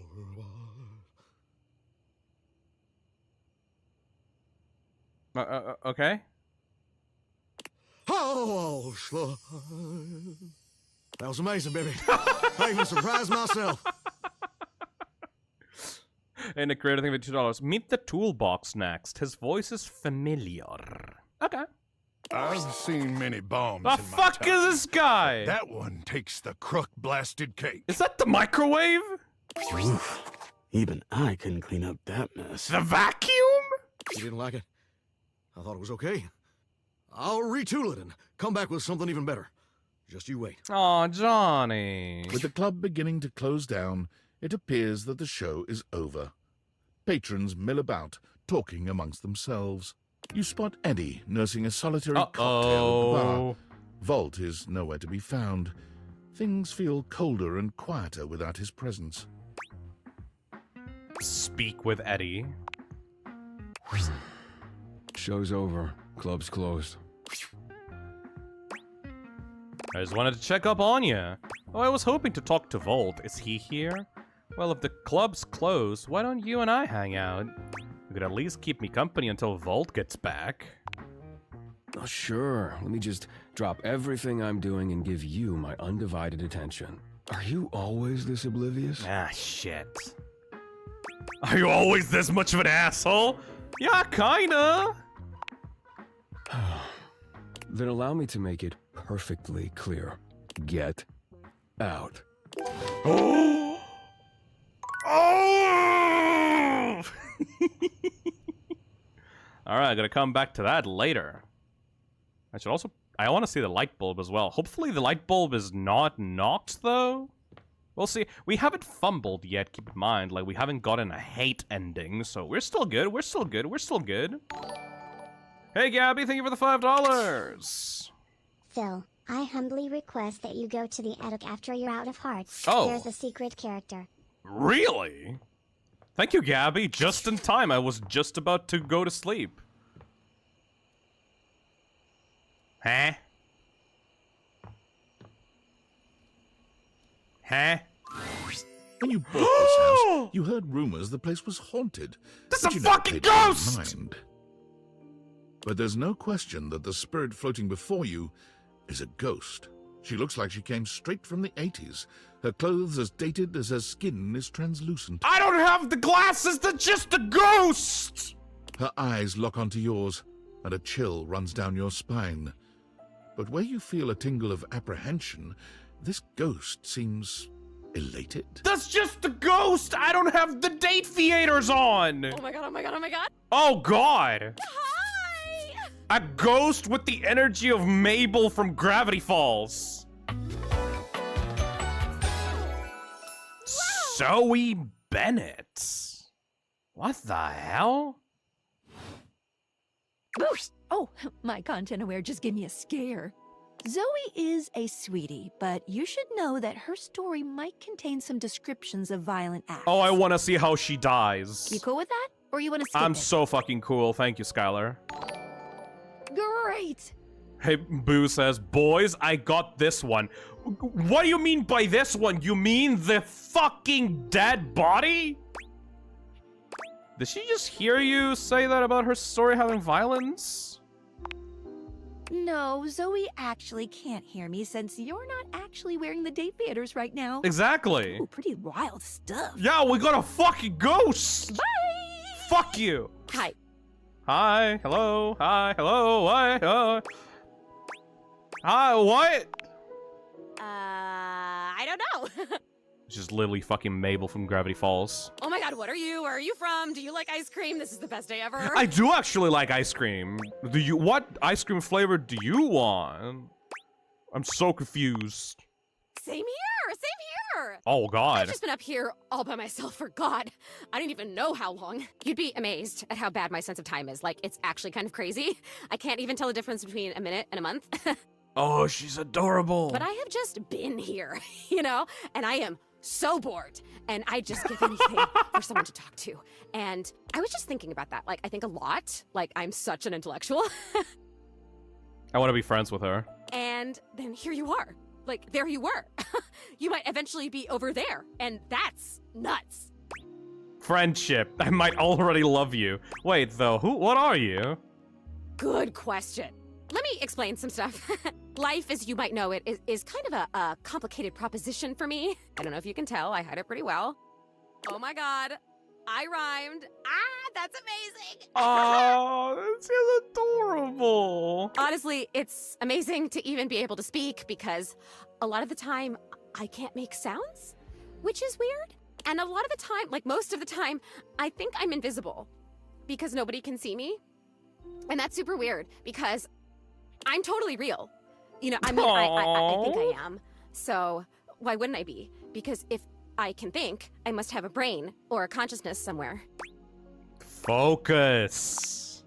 Right? Yes. Sorry, I am just so excited. My name is Zoe. I know, it's like the coolest name ever. I actually picked it myself. My name when I was alive was something really dull, like Lucinda or like Elvis or something. I don't remember. Lucinda? But the moment I died, I picked the name Zoe. It was one of the ways I made myself feel better about being dead. So yeah, I'm a ghost. I'm totally dead, which is probably why you felt cold when you first saw me. Because you can see me, which is basically the coolest thing that's happened ever in the history of the world. Except, of course, for me dying, which was equally awesome because being a ghost is the best. You're a ghost? Ah! Ah! Wait, are you screaming because it's awesome or because you think maybe a spider just crawled up your butt? This is so cool. I have so many questions. I'm screaming because I'm freaked out. Spiders up the butt thing, for sure. I know, I have questions too. Let's just sit here and ask each other tons of questions. Yeah, we could even order a pizza. There are probably board games up here too. Oh my god, shut up, because you can actually move the pieces, huh? Oh my god, girl! I'm so jealous, I can't even tell you. I tried to play chess with myself once because, you know, no one can see me. And I swear, the knights were laughing at me because I just kept brushing through them. And they thought it was so funny, laughing with their little horsey laugh. Hey, listen, something's happening. I don't always have control over when I evaporate. No. Like I'm about to just, like, cease to be here right now. So, such a bummer. I want to talk to you. Yo, girl! Just, come back and see me again, Yo! okay? This is gonna be so cool. Yo! No pun intended, because I'm cold. Because you're dead, yeah, obviously. Zoe is already beginning to fade, her voice growing fainter. Oh, Zoe! here we go. See you later. No! Okay, now I got a plot line that I want to follow up on, like, throughout the stream. I want to see what's up with her. Oh, she's so cool, though. She's so cool. Yo, Sam, I found a fucking ghost in my attic. It's me. Oh, God. Were you followed? Is this signal encrypted? We're clear. Listen, I've been giving more thought to our previous conversation about the ethical implications of transforming inanimate objects Dude, into I don't give a humans. shit. Ghosts are I've real. come to a realization. What? Okay. It's honestly not up to us whether an object should become human. it's up to the object. And if an object expresses desire for personhood, who are we to deny them? What the fuck? What? You can turn them into objects? You sure about that? Yep. I did discover one other interesting piece to all this. After analyzing the data, it appears that certain objects can only become human if the Dateviator user possesses the necessary personality traits. I'm not sure why. I theorize it's because certain character attributes emit an energy vibration on the same resonant frequency as the molecules of a particular inanimate object. But in all honesty, it's likely a mystery that science will never solve. I have a theory. That science will never solve. Gotcha. Regardless, I was able to discover which personality traits seem to resonate with each inanimate object, and I've uploaded that data into the Dateviators. I've labeled it Realization Recipes. You should be able to access those files now. Oh shit. Why realization recipes? I'm so sorry, but there's no time. Valdivian's goons were closing in, so I was forced to flee to a country in South America to avoid detection.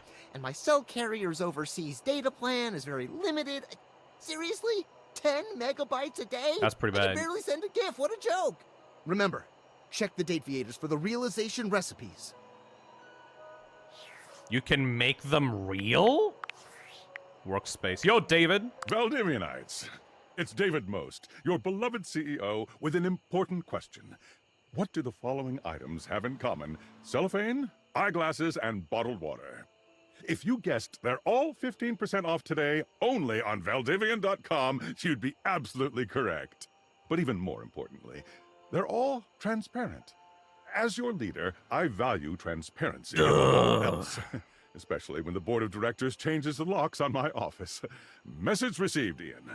With that spirit in mind, I need to share some difficult news with you today. I have not been entirely candid regarding my lost sunglasses. Firstly, the lost item was thankfully not my sunglasses. My sunglasses were handcrafted in Italy by blind artisans, are inlaid with conflict diamonds, and are locked in my safety deposit box. No, the missing item in question is actually a Valdivian prototype. And even more importantly, it's the only existing prototype of the amazing new gadget we're planning to launch for the Q4 Blissmas season. Unfortunately, the engineer who invented the prototype was a disgruntled former employee who destroyed the schematics before disappearing himself. So, as you can see, it is imperative that the glasses are found as quickly as possible. To that end, and after discussing it with the board, we are now prepared to offer a handsome reward for their expedient return. A $50 gift card to Valdivian.com. I'm not a fucking snitch. Get the fuck out of my face, idiot.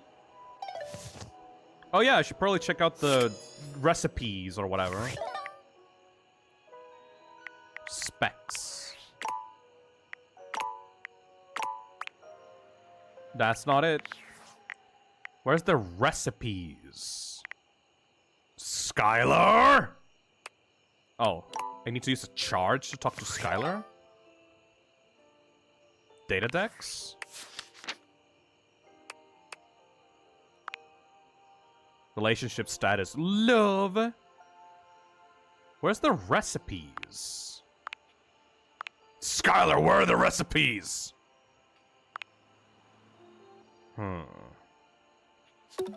Oh, realization.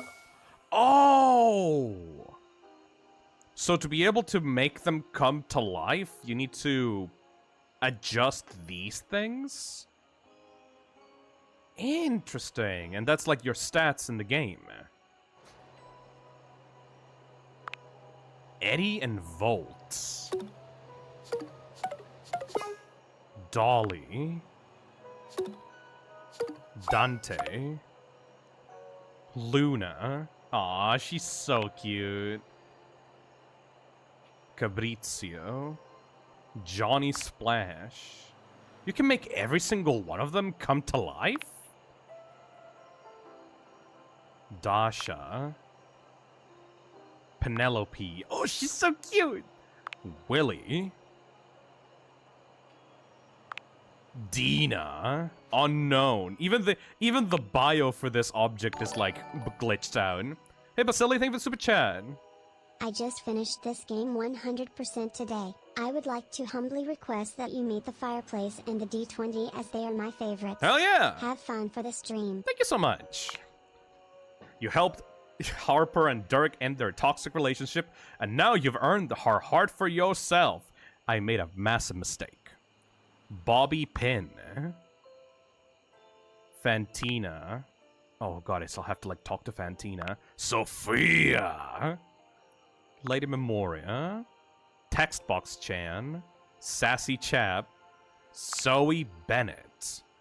I ain't afraid of no ghost, particularly not Zoe, though she may have gotten a bad reputation from the other, spookier folks of her kind. Zoe is truly a gentle and goofy little soul. She may be the entity who's lived in the house for the longest.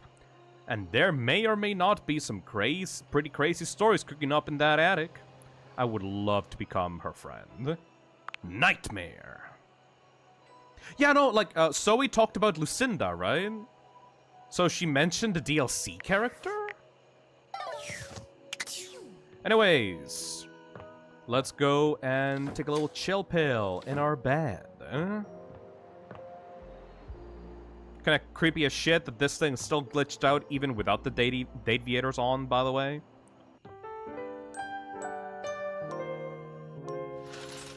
Alright, what's the next plan, chat? What's the plan for today? What's the plan for today? Zoe has a realization recipe as well. How the fuck is that possible? Can we bring her back to life? Look in the drawer in your bed, I beg of you. Oh no, yeah, we've already talked to the vibrator. Let's see. Vacuum. The toolbox! Yes, the toolbox. Let's go check on that toolbox. Wherever that thing is. Toolbox. Where would someone put a toolbox in their house? Maybe the garage, but I don't think we have a garage. The shower guy wants to chat, Phil. Well. You know what we should? No, you know who we should talk to? You know who we should talk to next? My sensei, my lovely sensei, my teacher of how not to give a fuck. My boy, my absolute fucking asshole. This takes a while though. Doug. Have you met Jerry yet? I don't think so. Remember to turn your glasses on. Yeah, I do got them on, though.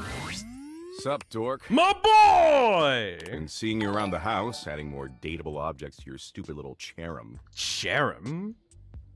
Thank you, Gangry, to serve for the $2. Nice, cherub. I'm totally using that. Yeah, so what? It's stupid, is all. Nah, fuck you. You Do something new with your hair? It looks different. Aw, thanks for noticing. I finally upgraded to that name brand shampoo. Nope, same old hair, same old me. Shut up, dork. Clever. Well, it looks like shit. In fact, it looks like you got your head stuck in a blender. Anyway, he caught me in the middle of ruminating.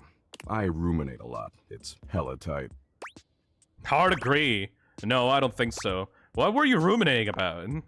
I was ruminating about the big crunch. You know, the big crunch, the big crunch, the thing that were like the fucking universe is gonna like fucking crunch up and die at the end or whatever, fucking a billion fucking years. Some smarts, yo, of course I'm not smart enough for that. Fuck. Delicious candy bar. Figured you'd try to make this about candy bars. I fucking love candy bars, dude. Shut the fuck up. But it's way worse for you than a candy bar. I'm not gonna fucking have to like deal with that shit. The Big Crunch is a theory in cosmology that suggests since the universe is currently expanding, it's possible it'll eventually run out of momentum. And then get the fuck back like inside, right? And when it does run out of momentum, the forces of gravity will pull it back together. Like a giant rubber band suddenly contracting. It's not gonna happen in a trillion fucking years? And if that happens, the universe will collapse back into a singularity. like how it existed before the Big Bang. If anything, that just sounds cooler. Everything in the entire universe and the universe itself will cease to exist. Sounds pretty cool. Poof. Nothing. Nada. Sick, huh? It's pretty sick, actually. Why are you telling me this? I don't know. For the lulz. Anyway, enough about how everything you do is utterly meaningless no matter how desperately you attempt to rationalize it. I've got something lighter to share. God, this dude is a fucking edgelord. Oh my god. This is the kind of shit that 12-year-old me was thinking sounded deep in my head. I hope so. You're terrible at sharing stuff. It's okay. I can handle the bleak stuff. Is what you're sharing edible? Don't worry. We'll get right back to that regularly scheduled program. Promise. Last time we chillaxed, I promised I'd find an activity we could both enjoy. Ooh? He's actually trying? Not ringing any bells, but continue. The word chillax fills me with existential dread. That's right, you did. Excitement looks terrible on you, just saying. Shut the fuck up. After putting in a bare minimum of effort, I think I found a slightly tolerable activity. Tolerable sounds fun. You're not even trying, are you? Well, I really appreciate that. Of course you do. I'm a stud and you worship my tight abs. So I downloaded this new app, okay? You got the body of an Adonis but the head of a 12-year-old. It's called PlayBucket from the makers of ShareBucket, and let me tell you, it's fire. Totally worth the 99 cents. What the fuck is this gonna be? PlayBucket? 99 cents seems expensive if you say so. I do say so, and I did say so. Man, you're terrible at this. PlayBucket's a gaming platform where you can gamble. Apparently gambling's legal as long as it's on your phone for some reason. It's got poker and blackjack and oh, go fish. You're not going to make me into a fucking gambling addict, you piece of shit. It's even got Sudoku. You said you like Sudoku, right? How can you gamble on Sudoku? Gambling is the devil's handiwork. I was considering saying it, but didn't actually say it. See, that's how in sync we are. Way I see it, this is a great way for us to spend time together. Potentially a lot of time together. If you catch my drift. I'm not gonna fuck you for Sudoku, dude. Is that an innuendo? What if I don't want to spend time with you? Not really. See, I'm currently down about $64 million, give or take a few million. So we gotta get all that cash back or I'm gonna owe some real bad dudes a lot of money. You already do! But I did some math, and I figure if we play roughly 100 million hours of Sudoku, we can definitely get all that crypto back. Is this... Did you lose it out on fucking Doug coin or whatever the fuck you gave me last time? How many Doug points will that give me? I don't know, 3? A billion? How many you want? A billion. Sure, whatever. Anyway, enough talking. Talking's for losers. We've got 100 million hours of Sudoku to play. It'll be fun. What if we just talked instead? Talked? Didn't you hear what I just said? About talking being for Alright, you're a loser. How stupid of me. Ugh, I hate that he says that in a hot voice. But sure, let's talk. Share with me your rainbow hopes and lollipop dreams, oh magical regent of the Gumdrop Kingdom. God, you're so needy. If that ass wasn't so frickin' tight, I'd drop you so fast. Oh, thanks! Actually, my official title is Sovereign Overlord. I don't think I'm that needy. Look, I'm trying real hard here to meet you halfway. You've got a lot of positive qualities. You're not that annoying, you're available, and your bod is halfway decent for a writhing pile of anthropomorphic meat. I like the positive aspect, you're available. But you've got an awesome, super swole opportunity in front of you, and let's be real, you're kind of massively blowing it. Sorry, I'll do better. Of course you will. You'd be kind of stupid not to. And I know you're not stupid. I've seen inside your brain. Can we make this guy real? Can we turn Doug into a real person? Oh, thank you. No, it's okay. I'm stupid. I'm at peace with that. You've seen inside my brain? Sure.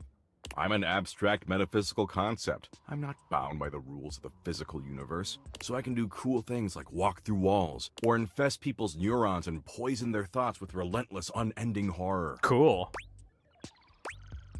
Gotcha. Now, I'm willing to give you another shot, because Abby changed her number and moved out of state. But let's try a little harder going forward, okay? Otherwise, you're never gonna see me naked. And I'd really hate for you to punish yourself like that just because you don't think you're good enough for all this. Dude, you're wearing pink underwear. What the fuck are you saying? Because you almost are, okay? Damn, I don't think I'm good enough. Yeah, I know. I said almost good enough. Let's not get it twisted. In the meantime, I'll find another chill activity for us to do together. I think I finally know enough about you to choose the perfect one. And I'll get right on it after I stop by this retirement home I visit on Wednesdays. Bells for Brain says, does he care about us or not? He's the metaphysical concept of existential dread. What do you fucking think? I read to the terminally ill on their deathbeds. It's super dope. What do you read them?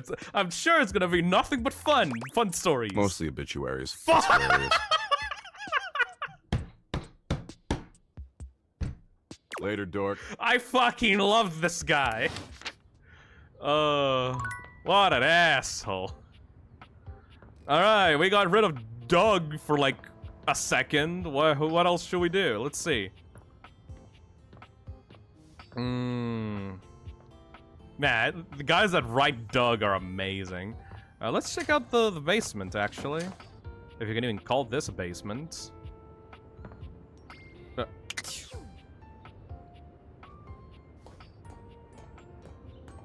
Is this where the toolbox is?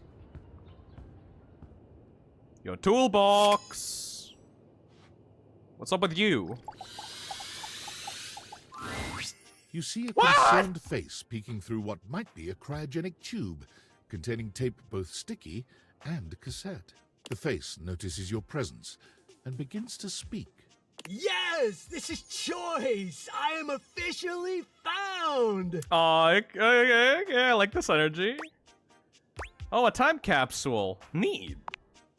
You got it, compadre. Compadre. Hey, mind letting me out of this thing? Wait a minute, so you're the thing, right? But also trapped inside the thing?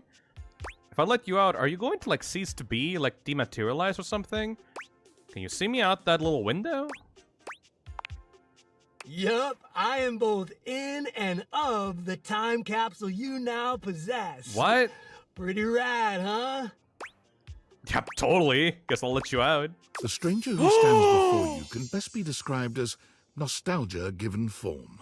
An assortment of 80s memorabilia sculpted into a well-muscled male figure. Holy shit! You're naked! Woohoo! Yeah, I'm free! The 80s is surviving and thriving, baby! Oh, I like him! Although his cassette tape ribbon obscures much of his face, you can still make out a friendly expression and handsome features. Wait, I thought you were a time capsule. I'm confused. How can you be an entire decade? You're just a tube of old junk. Well, yes and no. Oh. Think of me as the essence of what's inside that time capsule. The 80s personified. Dude, I don't give a shit. You're cool. He pulls an electric guitar from somewhere, playing a very loud and intense note as he strikes a pose. Better yet, don't think too hard about it at all. 80s fever reigns! Hell yeah!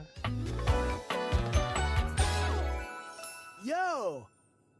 Bodhi Windbreaker. He got a tattoo and everything. Oh, I got the fucking, like, cassettes and the VHS and, like, the floppy disks and, like, the tattoos. Oh, this is so fucking cool. Yo! I love the 80s. Oh, as in, like, the 1980s? I don't know much about it other than the retro media. I wasn't even born yet.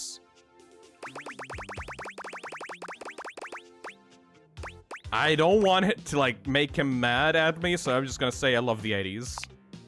Oh, heck yeah, compadre! Heck yeah! And the 80s love you back! Oh, adorable! Thank you, the creator, for the $2. The toolbox is under the breaker box on the second floor. Thank you. I'll keep a mental note of that. But first, I need a minute to decompress, if you know what I mean. Because you were sealed in a tube? Totally. Totally. Tubular. Radical, dude. Nice reference, pal. Totally topical. Now you're getting it. You good down here? I wouldn't mind a new view. Catch a few rays, maybe watch some boob tube. Alright, get some rest and we'll chat later. There was a lot of tube talk in the 80s, huh? Huh. I guess so, now that I'm, like, hearing it out loud. Alright then, I'll be around just chilling like a villain. Can't wait to learn about where you come from. Sounds different. I'll teach you the ways, Daniel-san. What? You got it, Mr. Skiyagi. Oh, look at you, acing the class already. You are gonna be a bodacious student, I can tell. Okie dokie, Smokey. Just gonna shut the peepers and recuperate. Talk to you later. He's adorable. Oh, he's gone? Huh?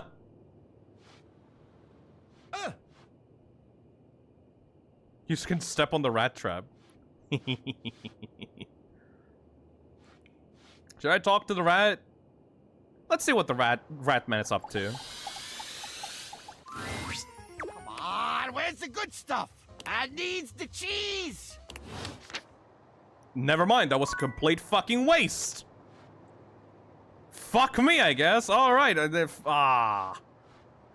wasted an entire charge. Can't believe it.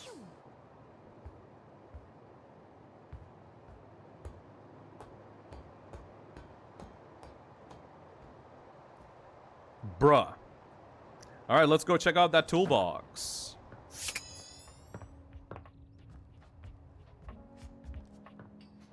Everything you bump into makes a noise. Wait. A handsome construction worker currently invading your space makes you feel as though you've accidentally wandered into an active building site.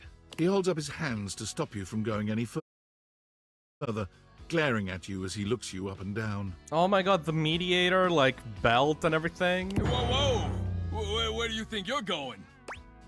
This is my house. Closet to my next lover. Eh? I can't let you in here without the proper PPE.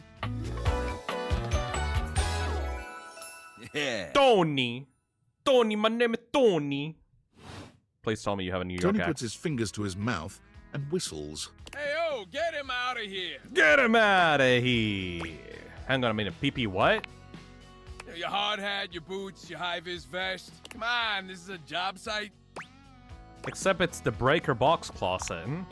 Don't even get me started. I love Static Rainbow saying, like, an OSHA-compliant king. Not when Johnny Wannabe next door has got a whole garage to himself. I mean, I'm talking wall-to-wall pegboard, 6 kinds of saws. Oh, and he's got this 12-inch auger. Man, those things go deep. Goji says, is this Roger Craig Smith? I'll have to see the VA list for this one. Wait, is it? That lucky bastard. Man, you're telling me 1%ers, right? Is this fucking Sonic the Hedgehog? Look, all I'm saying is I want a little more space, too. You know, for entertaining. Host a lot of cocktail parties? I'm a popular tool. It's always, hi, Tony this, thanks, Tony that, or Tone, my ass is leaking. Please don't tell me who's... Jean-Loup. Ah, fucking course. We still have to talk to the toilet. Incontinence. You didn't hear from me, though. HIPAA. That's not how HIPAA works. Anyways, objects need somewhere bigger than this to come see me for what ails them. And, sometimes old Tom might also want to have special company over. You know what I'm talking about, huh? Tony nods, grinning smugly at you.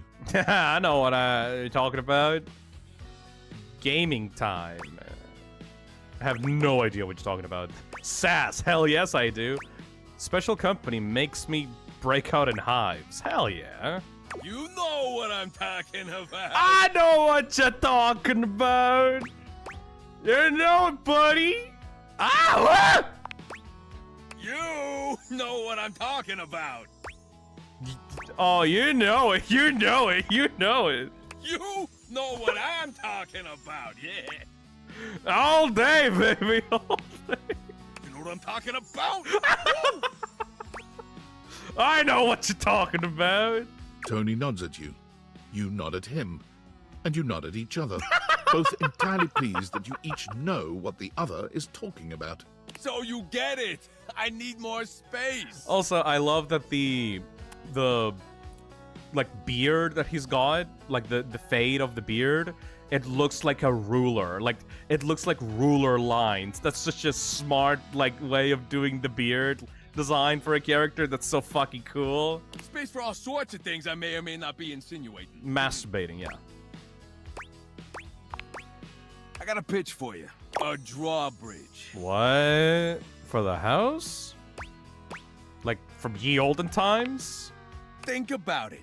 Your lover pulls up for a date and the drawbridge lowers to let him in. And then they can go inside and then they can never leave.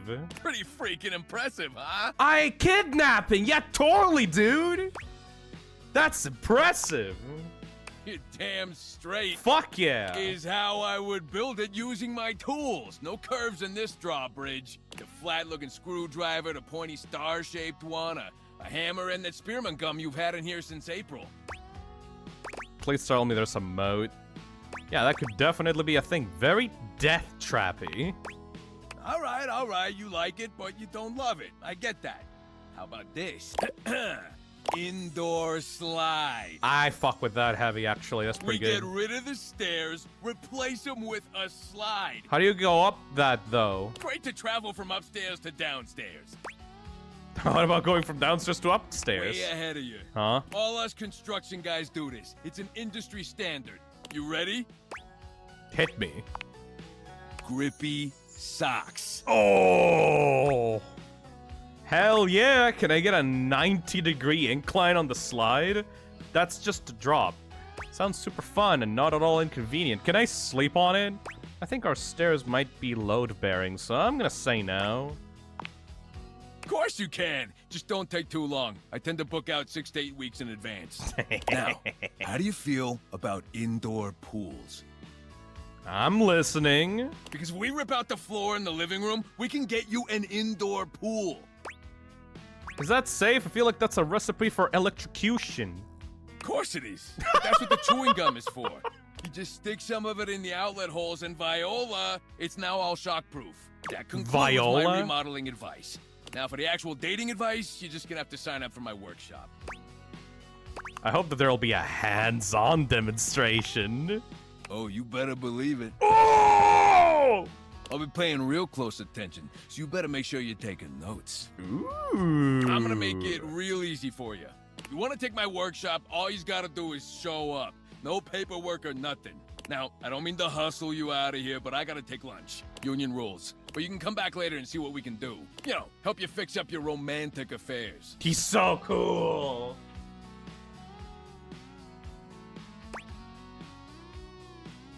You know, help you fix... Oh, all right. I'll see you around. What a cool guy. Alrighty then. Do the shower, damn it. But what about all the other guys that I could be meeting? Since the floor and the stairs are people, he's basically asking for murder. I could get behind that. Oh yeah, let's talk more to the glitchy object. Have you met the Hanks yet? No, I have not. I don't bite. Oh god! Look at the environment, it's all also glitched out. I think. Did I? You can if you want. Well, do you or don't you? That's good to hear. Oh, Munchie's never hurt nobody. Do you bite? I should know that. Depends on the meal. You're back then. Did you have a good time? Where did we leave things off again? Love. Hate. Friendship. Nothing. Actually, never mind, you say. I'm not really plussed. Only a little. But you're back. So it can't have been that bad. You didn't reset? I have no idea what you're capable of.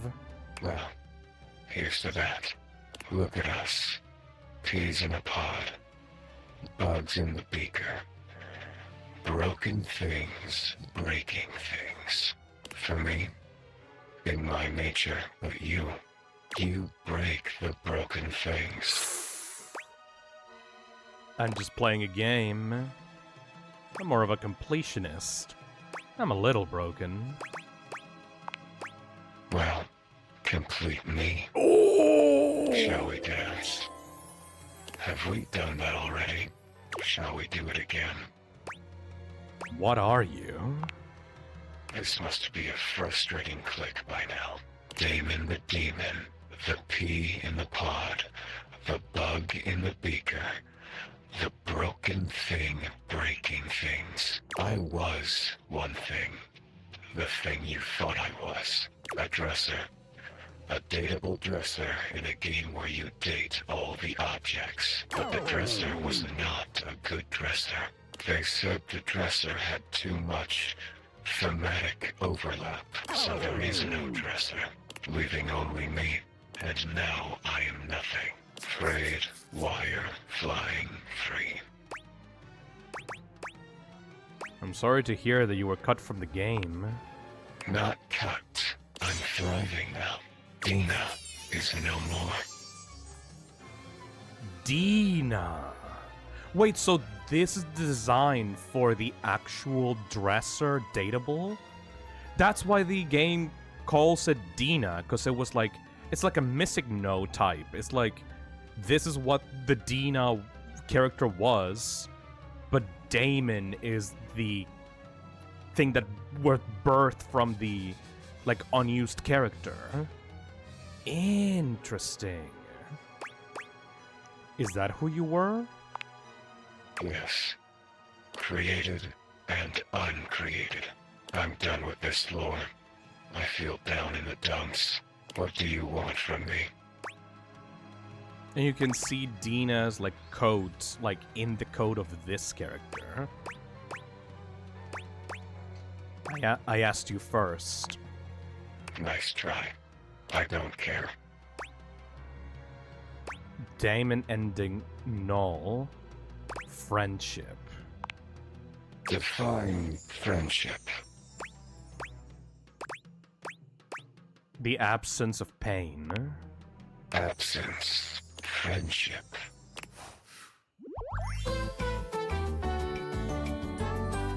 Friend screen line. Damon never really smiles, but for the first time you see the ghost of a smile on their artifacted lips. The effect is not comforting in any way. Happy? Aww. See you next time. Aww. That's awesome. We're trying to slowly help them, like, come together back as a person. Will he want to be Dina again, or will they want to remain as they are? That's interesting. What up, Zoe? Hey, you came back! I'm so happy you came back.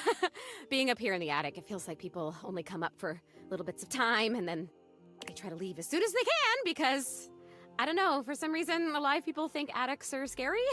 I've never felt that way. For me, it's like a playground up here. Yeah, alive people are afraid of things in attics. Like what? Like spiders. Or like ghosts, I guess. Huh. Yeah, I guess that makes sense. I do wish people would stay longer, though. Even if they can't see me, it would be nice just to watch them. Like human TV. Ew. Jeez, I wish I had a TV. Well, I can hook you up with something. Hey, now that I'm thinking about it, how can you see me? I don't know exactly.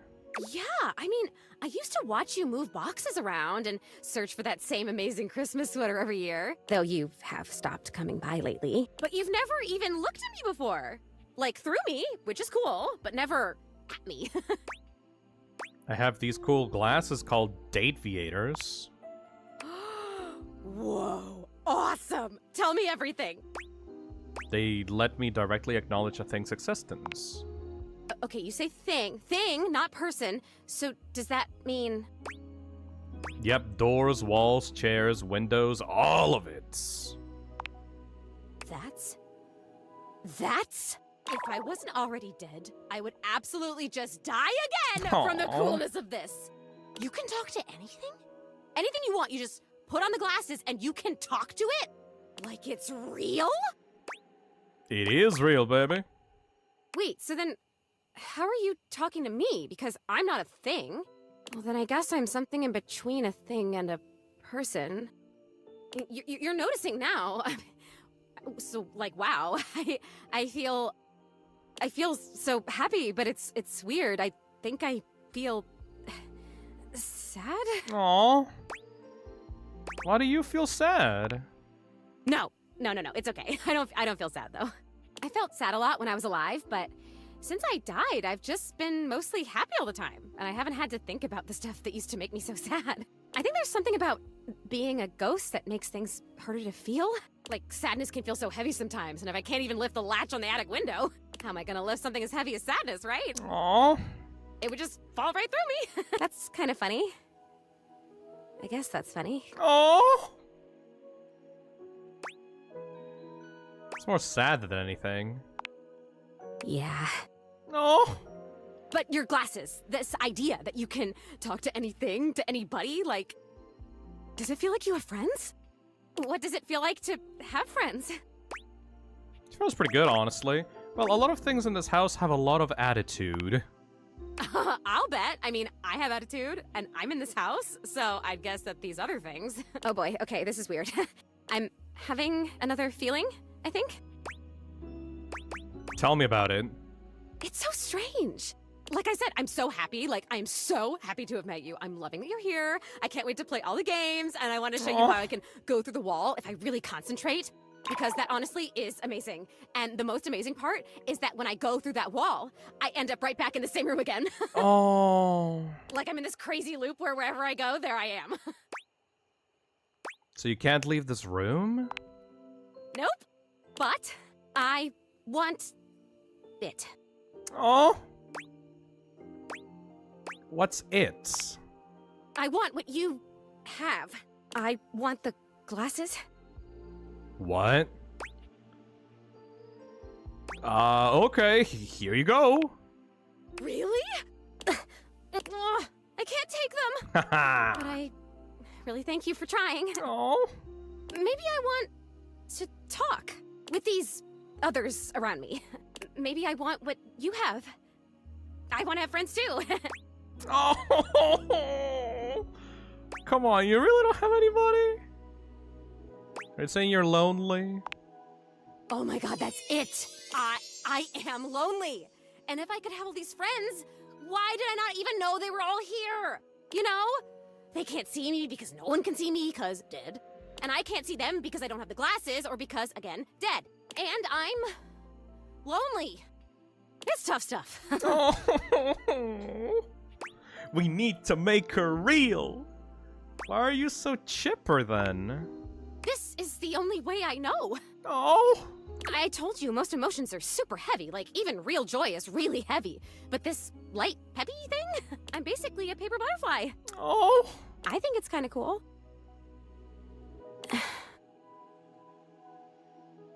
So it remains just me. Alone. And you say there's all these other beings here. It's really crowded here. It can be fun. Sometimes they talk too much. Yeah, if you can talk to every object here, it must feel overwhelming sometimes. Even just talking to you one-on-one, I'm overwhelming myself. Oh. I don't know, there's something about you, though. And not just those glasses. There's something about you being here that is making it so that I can feel these things. Maybe you're, like, holding the feelings. And I can feel them with you? The fuck does that mean? What else can I feel, I wonder?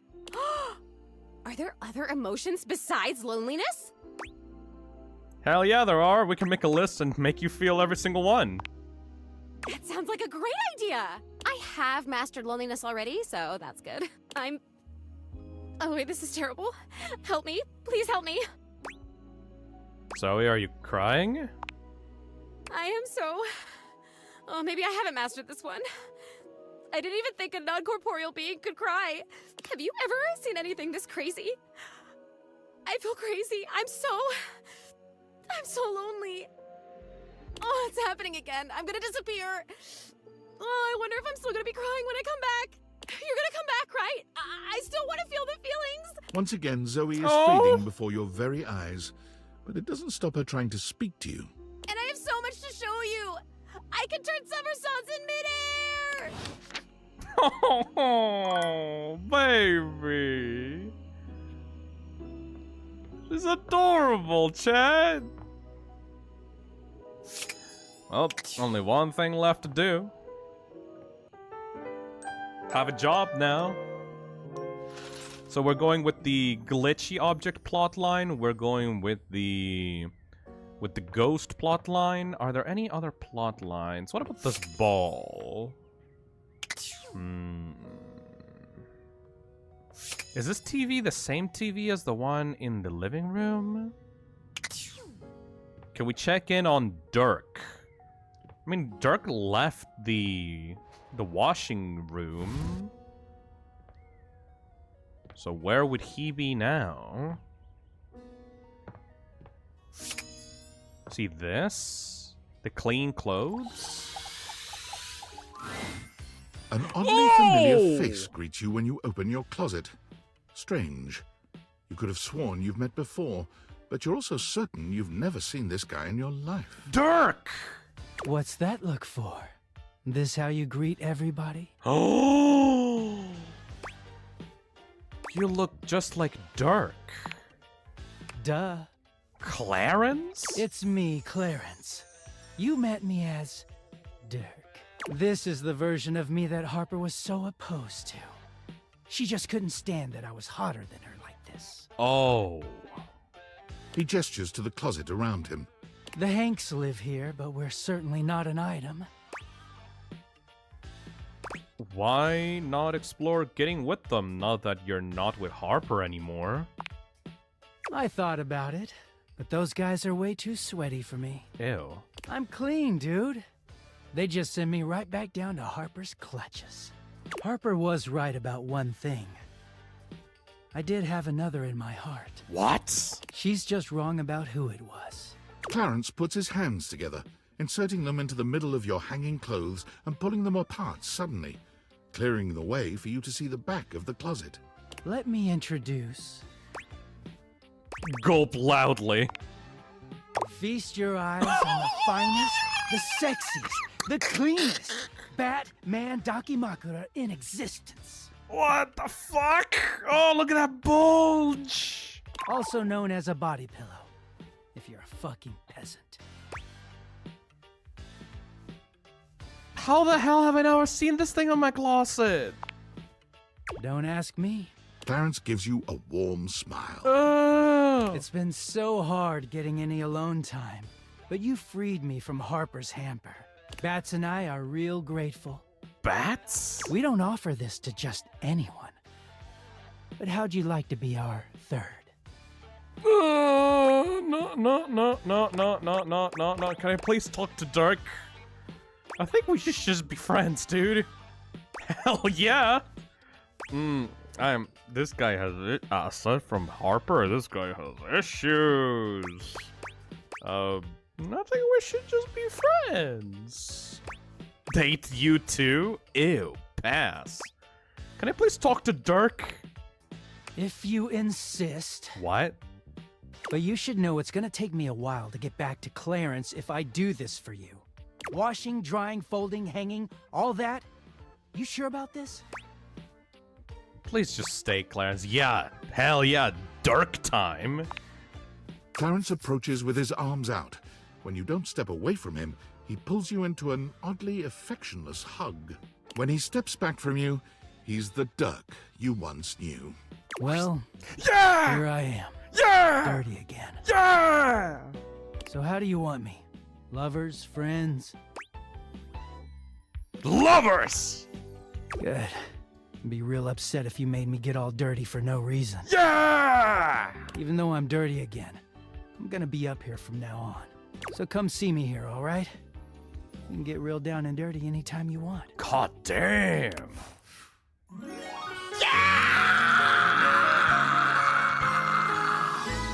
Might be dirty, but our love is simple and clean. Holy shit. Now it's like they were back. Now that I'm with Harper and Dirk, I'm just like the bridge in the middle between them. I can keep them stable.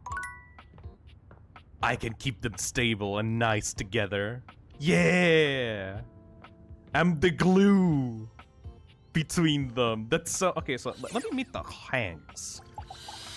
Because, like, they've been talking about the Hanks for a long time and I've never actually seen them. 5 handsome himbos in colourful jumpsuits are flexing and chatting animatedly amongst themselves. When they notice you, they begin to buzz with excitement, all speaking in rapid-fire sequence.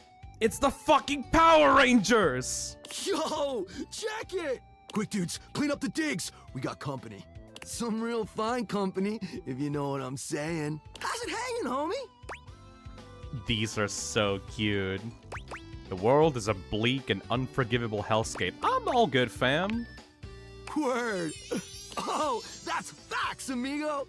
Well, what are you waiting for? Slide on in here and take a load off. And, anything else you want to take off? Oh, okay. Welcome to the Extremist Dojo in the Pad. The perfect place to sit back, chillax, and recharge your bats. Hell yeah! Toy! Fire! Right now, you're hanging with the wildest, dopest, gnarliest squad of bussin' athletes around, homie. The Hanks! Aw, they're so cute. Wait, so if you're the Hanks, does that mean that you're all named Hank? Yeah. Aww. Hank. The Hanks! Oh. Okay, I got that, but how do I tell you apart? Numbers are kick-ass! Hank number 1. The Hanks all stand in formation, each of them striking a unique pose as they introduce themselves. You get the distinct feeling they do this often. I'm Hank number 1. I'm Hank number 2. I'm Hank number 3. I'm Hank number 4. And I'm Hank number 5. We're the Hanks! Brought to you by Red Bull. What? Well, that explains it. Cool! They're adorable. What are you guys getting up to in here? Seems pretty sporty. That's right! We're the wildest, most fearless, gnarliest squad of extreme athletes in the house! Templebeast says, for Zoe, we can save her. Hell yeah, Templebeast. We base jump, we lava board, we cheese roll. If something's hot enough, we'll ride it all night long. Mmm. We laugh in the face of danger. Even though we probably shouldn't, we've tasted the adrenaline of them all. This just looks like a K-pop band, actually. Themed around hooks. What's your favorite extreme sport? Hank gliding. It's like hang gliding, but with us. Aww. We're the Hanks. Man, you guys are just adrenaline junkies, aren't you? Oh, we're way beyond junkies, hot stuff. It's legit insane. But no cap, we live here with you. We're casa roomies, amigo. And yet you don't pay rent. Ah, totally our oversight, homie. Things are a little tight right now. But once we start winning some wicked extreme challenges, our sponsor is gonna start paying out. Like the slot machine, roomie. Who's your sponsor? Red Bull's our sponsor, brah! Is there a Red Bull on the kitchen? Can we go meet the Red Bull? What's that, some kind of energy drink? No, dude. It's a company that makes Red Bulls. Ugh. For like cereal or soup or whatever. That's why we get so many free Red Bulls. I don't know exactly what to do with them all, but we'll figure it out. That does explain all the Red Bulls. They're not just a sponsor.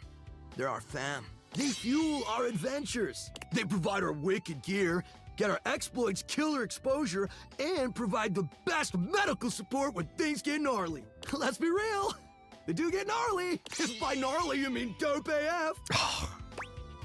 Sounds like a great partnership. Through every stunt, they've always got our backs. We high-key love it all, homie. So you're like what, a hive mind or something? Hive mind? You know, I don't know. Not a lot of time to question that sort of thing when you're too busy living the most extreme life possible with a Hanks. Sounds exciting. It is. Oh!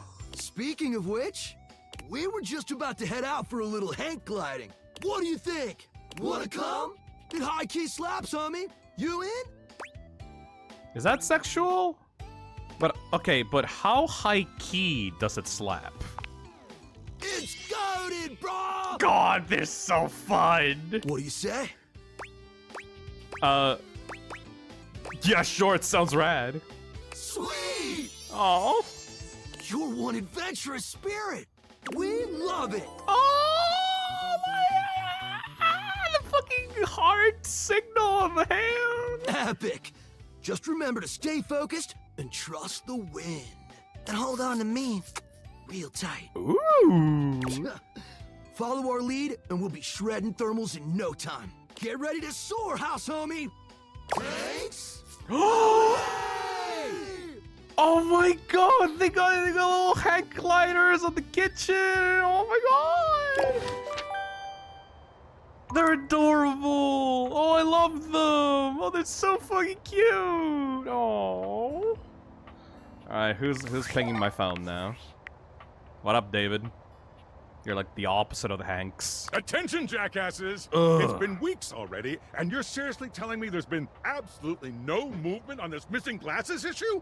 You know, maybe I haven't made myself crystal clear. Nothing else matters. You get me?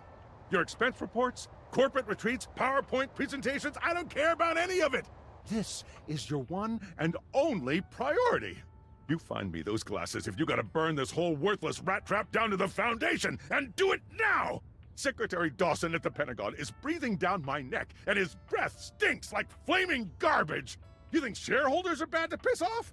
You do not want to screw with the U.S. Department of Overseas Violence, get me? We're all gonna end up buried alive in some desert somewhere! Find me those glasses, now! And who the hell came up with the 15% off transparent items promo?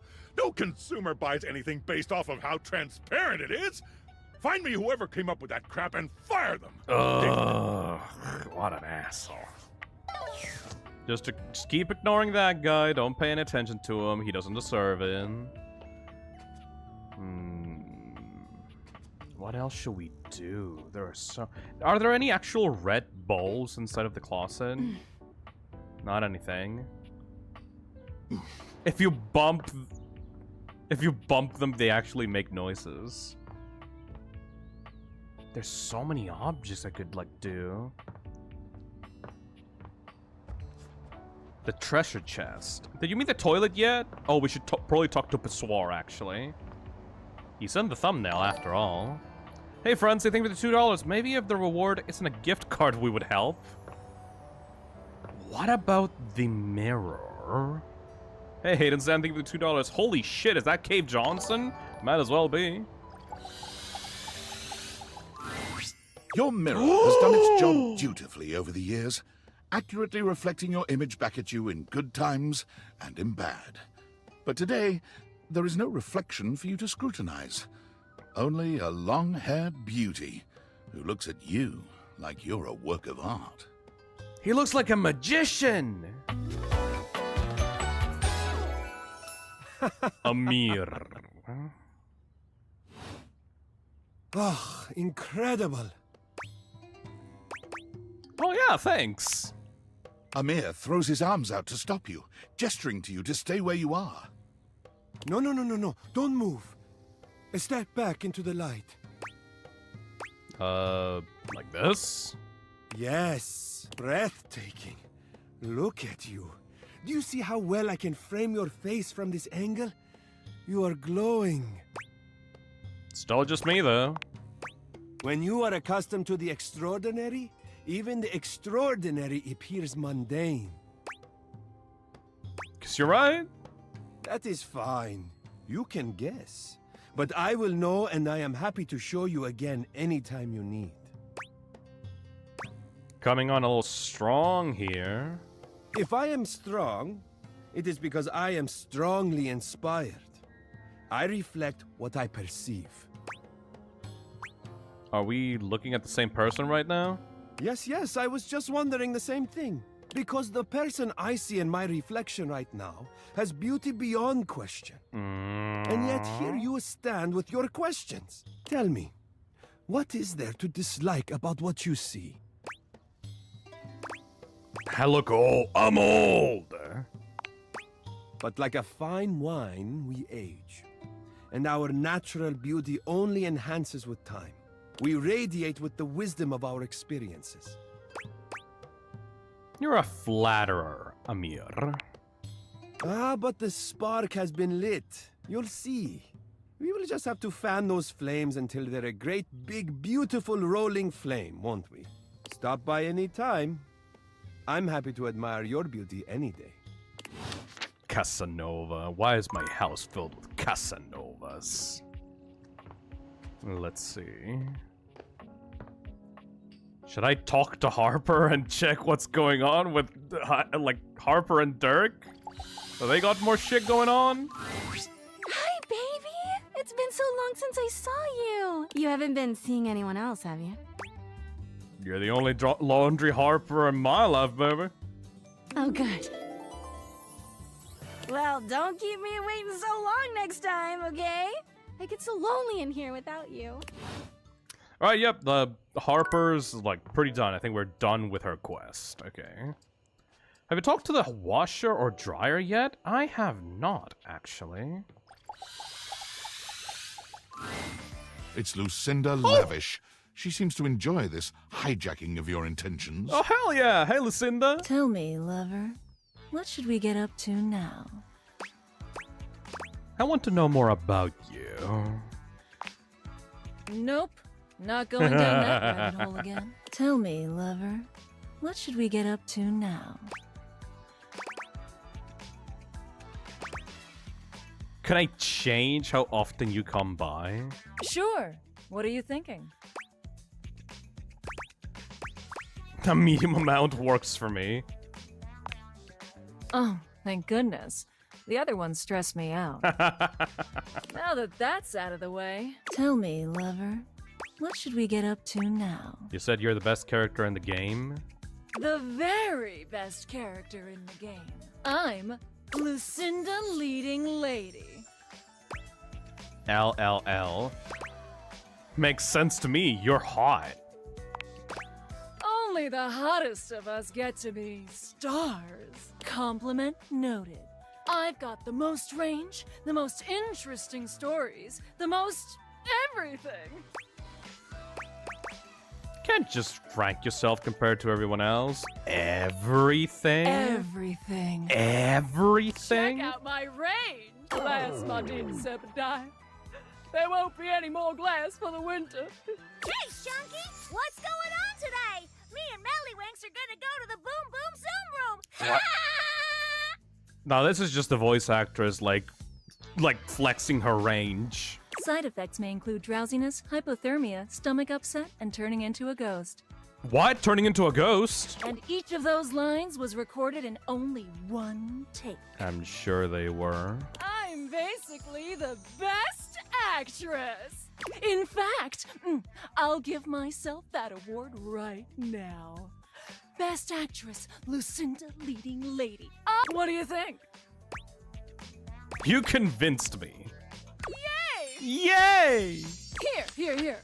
To show you my powers and incredible acting prowess, I present you empathy. Oh, sick! Got more of that. See you around, my biggest fan. She kind of takes up my charge, so I guess we're not talking to these guys just yet. But you know who we can talk to, though? Time for them ghosts. Ooh. Hi! You're back again! I wouldn't forget about you.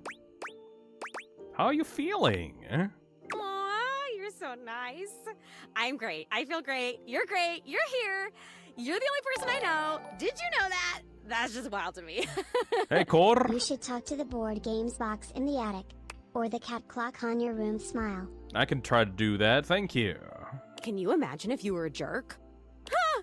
What if the only person I knew in the whole world was a jerk? That would suck. How do you know it would suck if I'm the only person you know and I'm not a jerk? Oh, because I've known jerks. Like back when I was alive, I knew one. Ooh, he was a bad one. Is he called Doug by any chance? Like if you took a normal jerk and then you put him on stilts and you put him in a sumo suit. What? So he was like 3 times the size of a normal jerk? That was this jerk. Aww. You remember someone? Tell me about him. Whoa. Oh my god, I remember someone.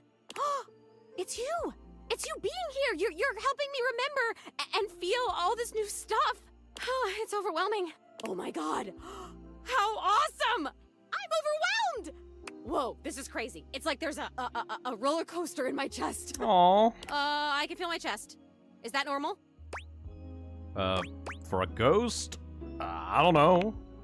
Yeah, I guess I'd be the authority there. Well, I can authoritatively tell you that no, it is not normal. I'm starting to feel not just feelings, but body stuff. If I had a way to tie you to a chair to keep you from leaving, I would totally do it. That doesn't sound good, actually. That's creepy. Yeah, I know. I wouldn't really tie you to a chair. That would be weird. I think. I don't really know what's weird. I only know what I like and don't like. And I definitely like you. So, like, if you could hang out, that would be cool. And if you want me to tie you to a chair, I totally can. We can talk about that later.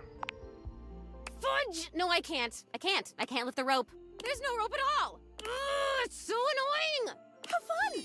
I'm annoyed. This is great. Aww.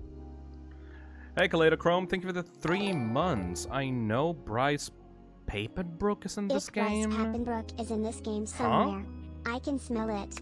Also, when's the last time you saved? I have not saved during the entirety of this playthrough, so I should probably get to that. Okay, if you want to get tied to a chair, you'll have to do the tying, and then I'll float, like, nearby somewhere and make comments like I'm tying you. Like, maybe I could pretend to be threatening you or whatever. And then you could tell me what it feels like to tie yourself to a chair. I could totally do that. Like, the chair on my legs and stuff. The first thing I'll probably tell you is about the rope burn. Shut up. What?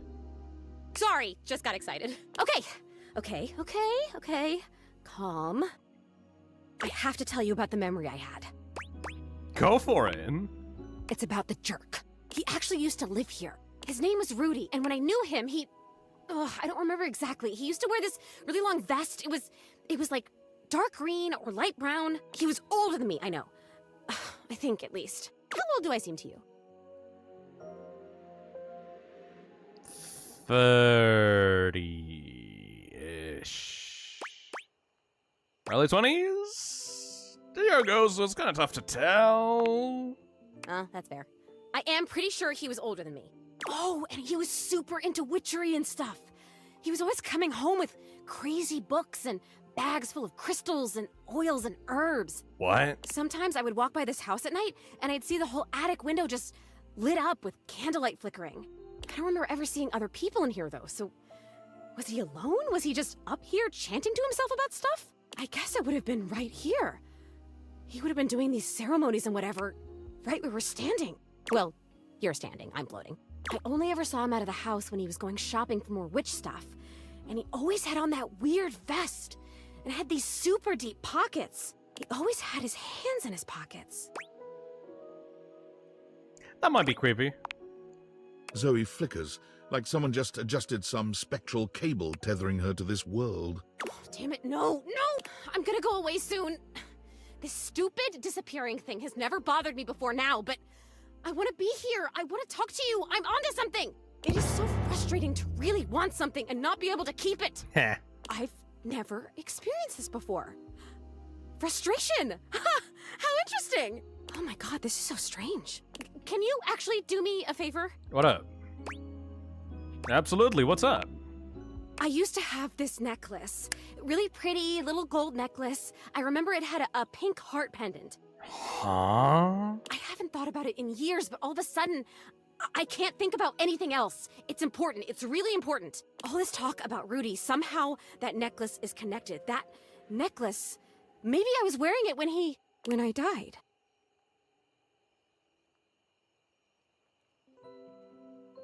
Did he kill you? I think I need it in order to remember. I want so badly to remember. I can't go back to just floating around up here and not remembering anything about my life or who I was, to feeling so alone now that I can feel. I need you to find that necklace for me. Have you seen it? Where the fuck would a necklace be in this house? I actually met a time capsule in the basement. That could be where your stuff is. A time capsule, that sounds perfect! And you met it? Like, you talked to it because it was like a person to you? That's still the most amazing thing I've ever heard. You meet objects. Ah! Okay, can you go back and talk to... Who is the time capsule? His name is Bodhi. Bodhi, wow. Okay, can you go back and talk to Bodhi and ask him if he's seen my necklace? Wait, where the fuck did he go? Sure, I'll go right now. Thank you! Oh? Come back with it and I'll tell you everything I remember. Oh, fuck. Wait, so it's not on the safe. Like, my first thought was the safe. You can see cars out there and stuff. He should be in the living room. Let's try that out. Oh, there we go, Bodhi. Oh, but I can't. I don't got no charge. Shit. We need to go to sleep. We need to go to sleep. Go to sleep. No charges left. Alright, so let's take some suggestions before we continue that plot line. According to Core, I should talk to the board games box in the attic. Let's try to do that. These ones. Oh, save. Alright. Saved up.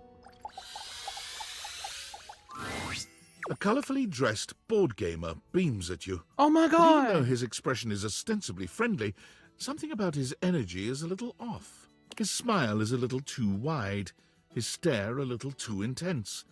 You feel rather like a mouse that's just been spotted by a bored house cat. Why a gee-gosh golly and a hi-de-ho! Oh, you look fun already. I'm Parker, the board Aw. games, and away we go! Parker Bradley. Alright, he's crazy. Brennan Lee Mulligan? He's Brennan? Hi, Parker. Hi there! I do love meeting new people to play with. Oh my god, Brennan! I And love do you! need new people to play with these days. I'm awful lonely up here in the big ol' attic. Are we gonna play some Game Changer? But you seem like a nice sort of fella already. Maybe some Dimension 20? Maybe you could be my next relationship. Oh my god! Would you like that? We could be friends. Not really. I would, you know what? Friends, yes. Oh boy! Well, if only it were up to me. You see, my whole deal with relationships has to do with rules. Eh. I love rules! Hey, Hayden San, thank you for the $2. Parker and Bradley are two major board game makers. Ha ha ha!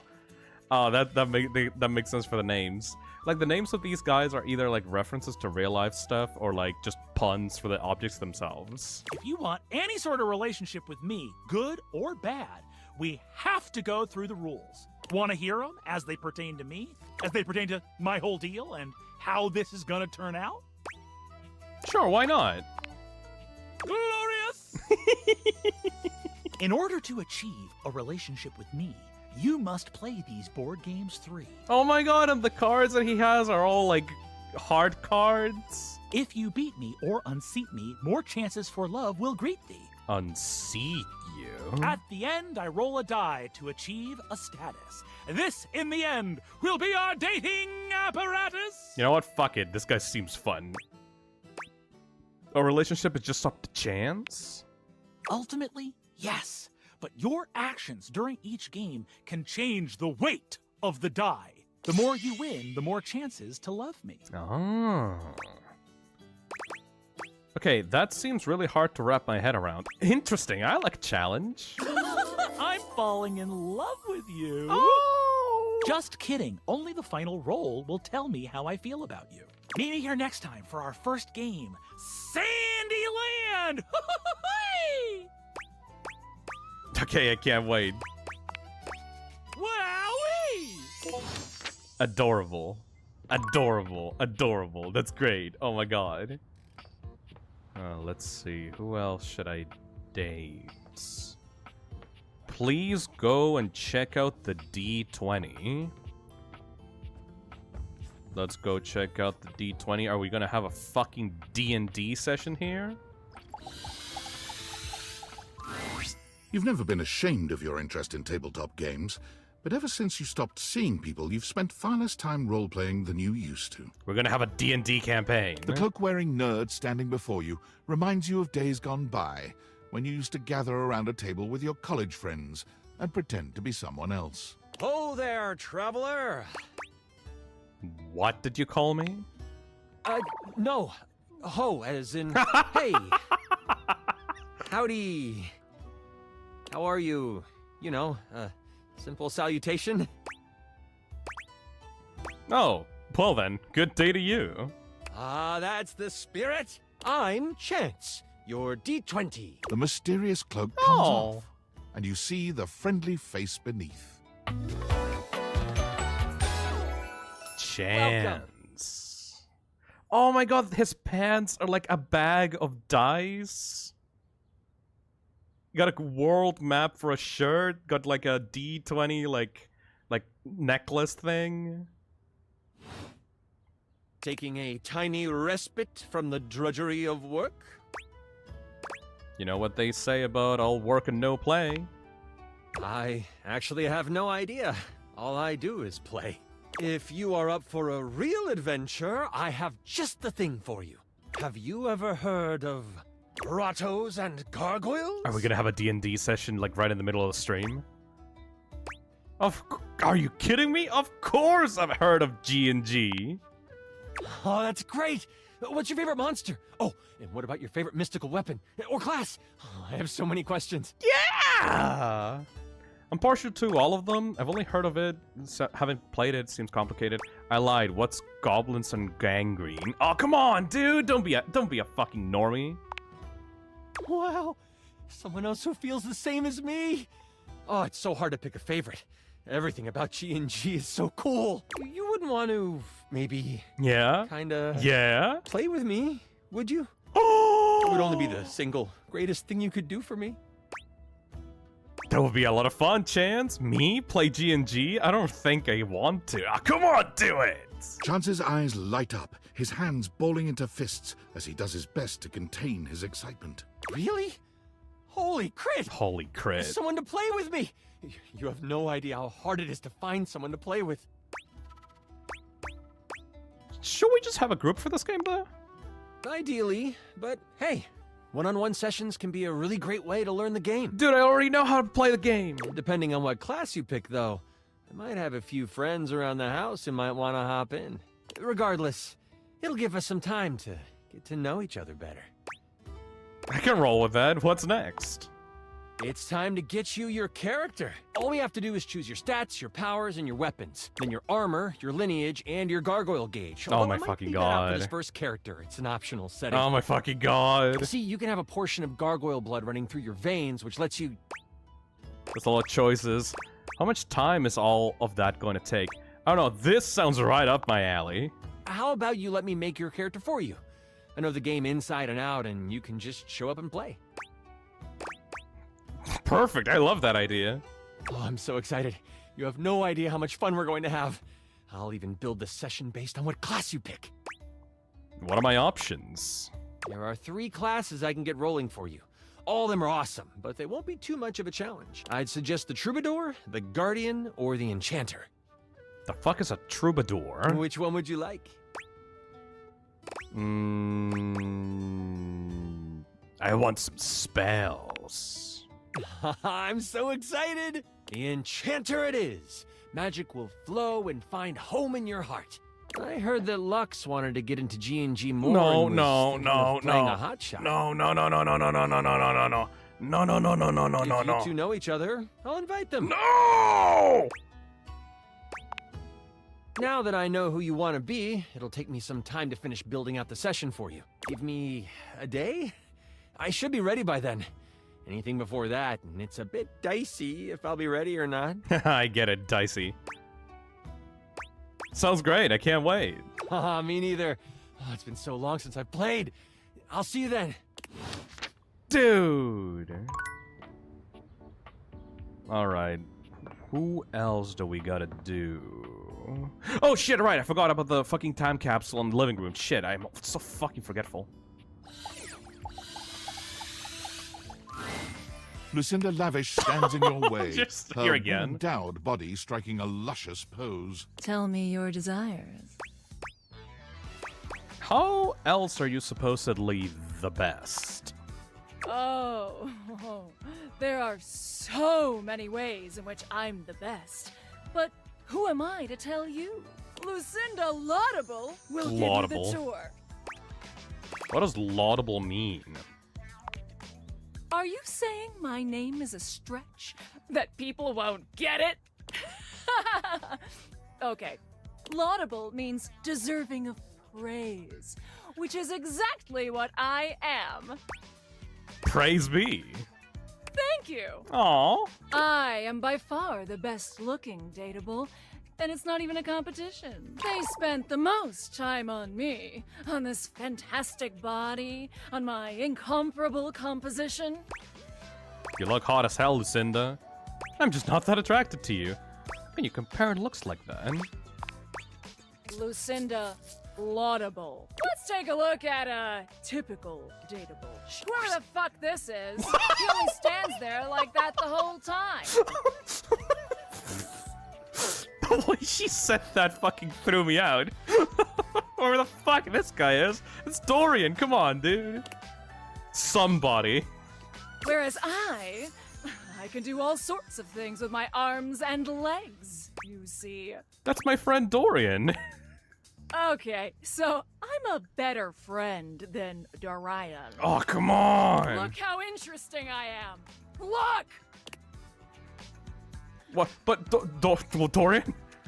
What the hell are you bringing me in for? To stand here like some puppet? This is an outrage. I won't have it. Oh no! A nameless guy can't talk! What the fuck? Dorian, is there something wrong? Nothing's wrong. He's just not as good as me.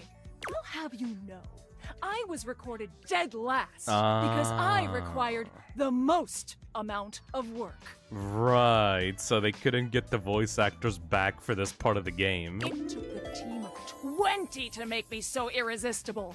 This poor dude can't talk because his lines in my script weren't even written when he was recorded. Oh, bollocks. My sexy as hell images have an extra feature that dude bro over here doesn't have.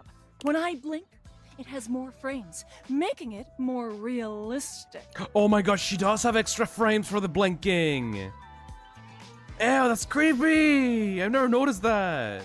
It's like I'm actually here with you on a real date. A date where you could just talk about how great you are? Well, I forgot I was playing a dating sim for a second. I mean, yeah, that's my idea of a date. For these reasons, I award myself Best Cinematography, Lucinda Laudable. Oh, thank you, thank you, thank you so much.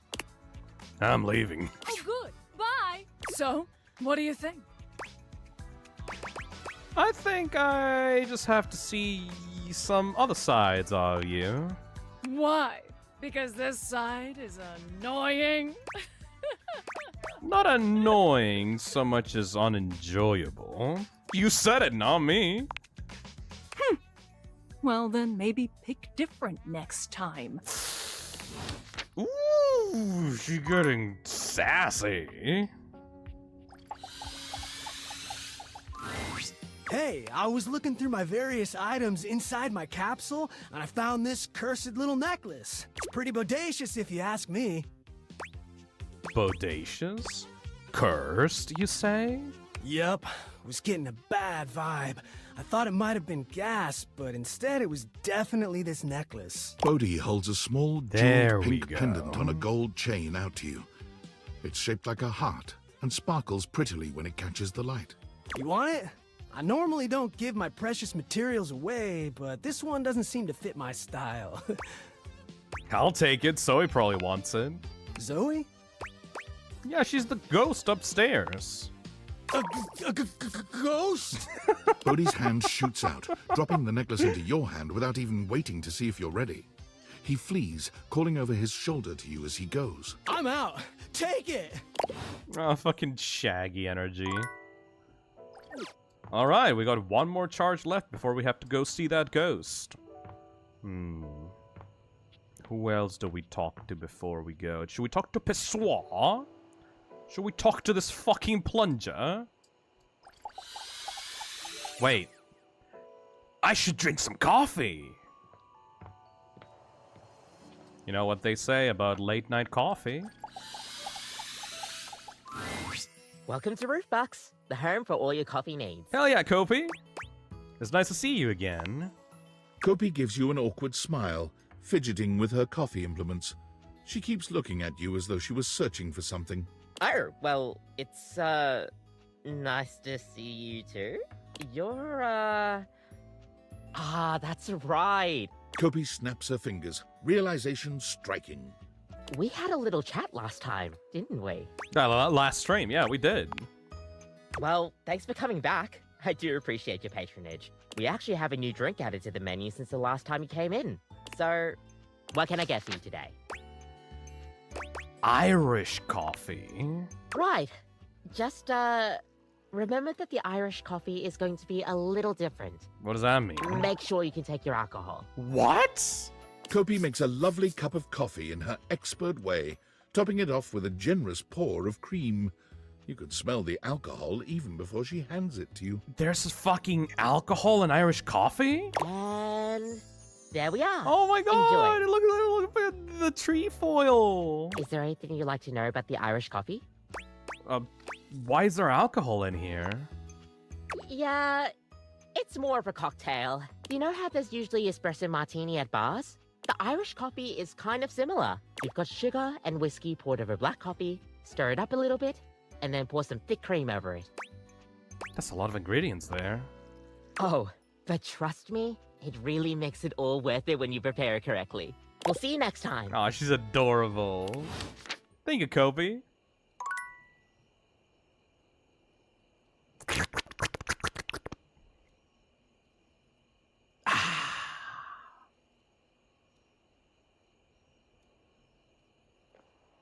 Alright, no more charges left. Time to go see that ghost.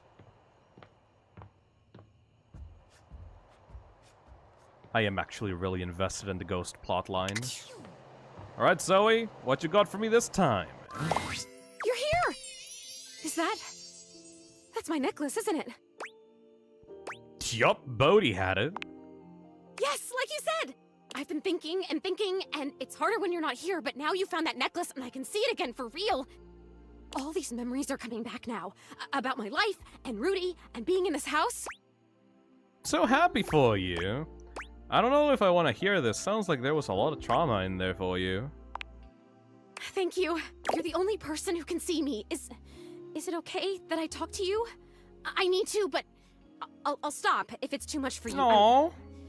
I'm actually really sorry. I can just go. No. I mean, I'll go as soon as the disappearing thing happens. Like I said, I don't have control over that, but I can just wait in the corner until it happens. If I'm bothering you, Zoe, it's okay. I want to hear about it. Whew.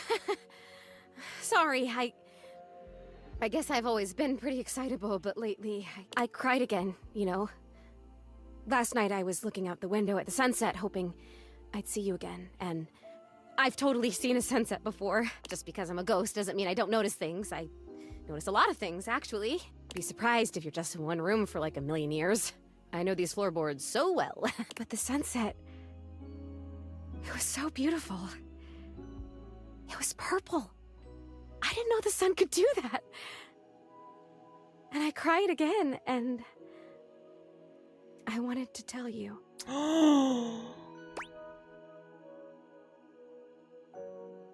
Now, what did you remember? Rudy.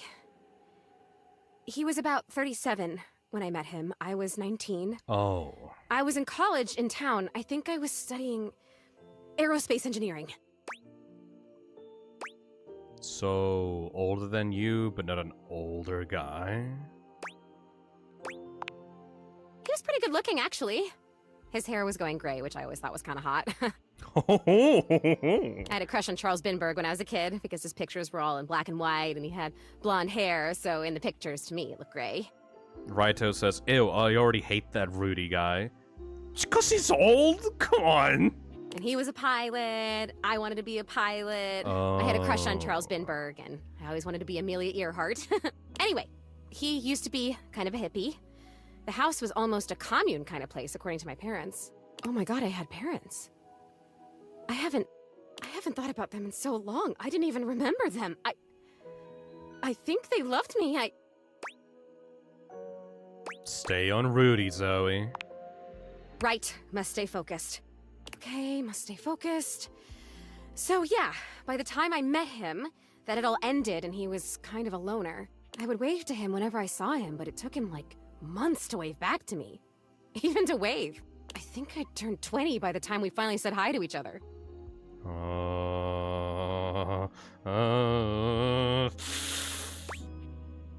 Sounds like you had a crush on this guy. For sure, I was fascinated by him. I mean, a witch? A hot older guy witch living right in my neighborhood? What's not to love, right? Sign me up. So, you guys started talking regularly then? I made it a point to be walking by when I knew he'd be outside. He'd be gathering herbs. He used to have a little garden in the front yard out there. Oh man, did it smell good when it rained. Smell. I can remember smells. Oh my god, do you know what fried chicken smells like? Or roses? Or freshly mown grass? I know all those things. Do you even know how lucky you are? You get to smell stuff all the time! You get to choose what you smell whenever you want!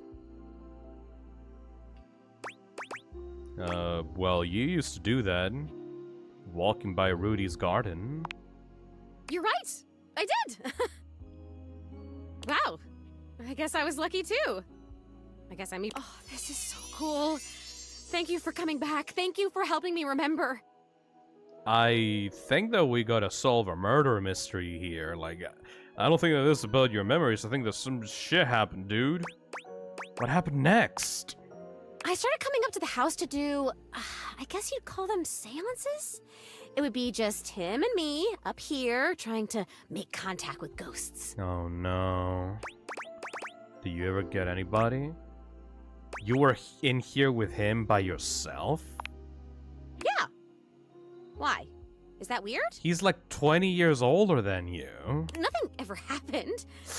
I don't think. Like nothing bad. At this point, I'm sure I'd remember that. He actually taught me a lot of stuff. Oh. Really? I learned about mixing the herbs, and about how to write a spell, and how to speak an incantation, and all about these occult symbols and what they mean. It's kind of a bummer that we drew everything in chalk, or you'd still be able to see it. Zoe, that stuff can be really dangerous. Oh, come on. What's the worst thing that happens? You talk to a ghost? Worked out for me then. He would always say that it was important for the energy in a seance to be just right. There's something about my energy that he thought was really special, that I was gonna help him finally be able to talk to the other side. Oh. Apparently that's part of what he was looking for with all those parties he used to have. He was looking for the right combination of people and just never found it, but I was different.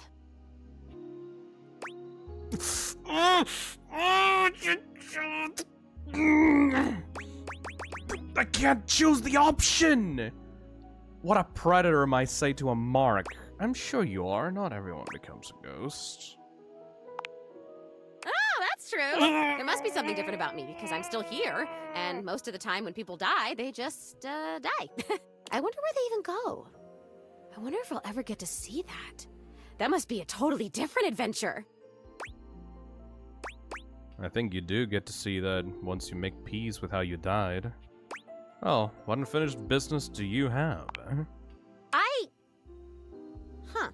I don't remember how I died.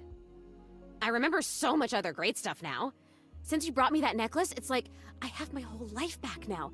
Smells, sounds, all the feelings. It's so amazing. But the how I died part, I guess that would be an important piece of unfinished business, right? Yeah, dumbass. For sure, I'm kind of wondering if Rudy had anything to do with it. You're saying you think Rudy killed me?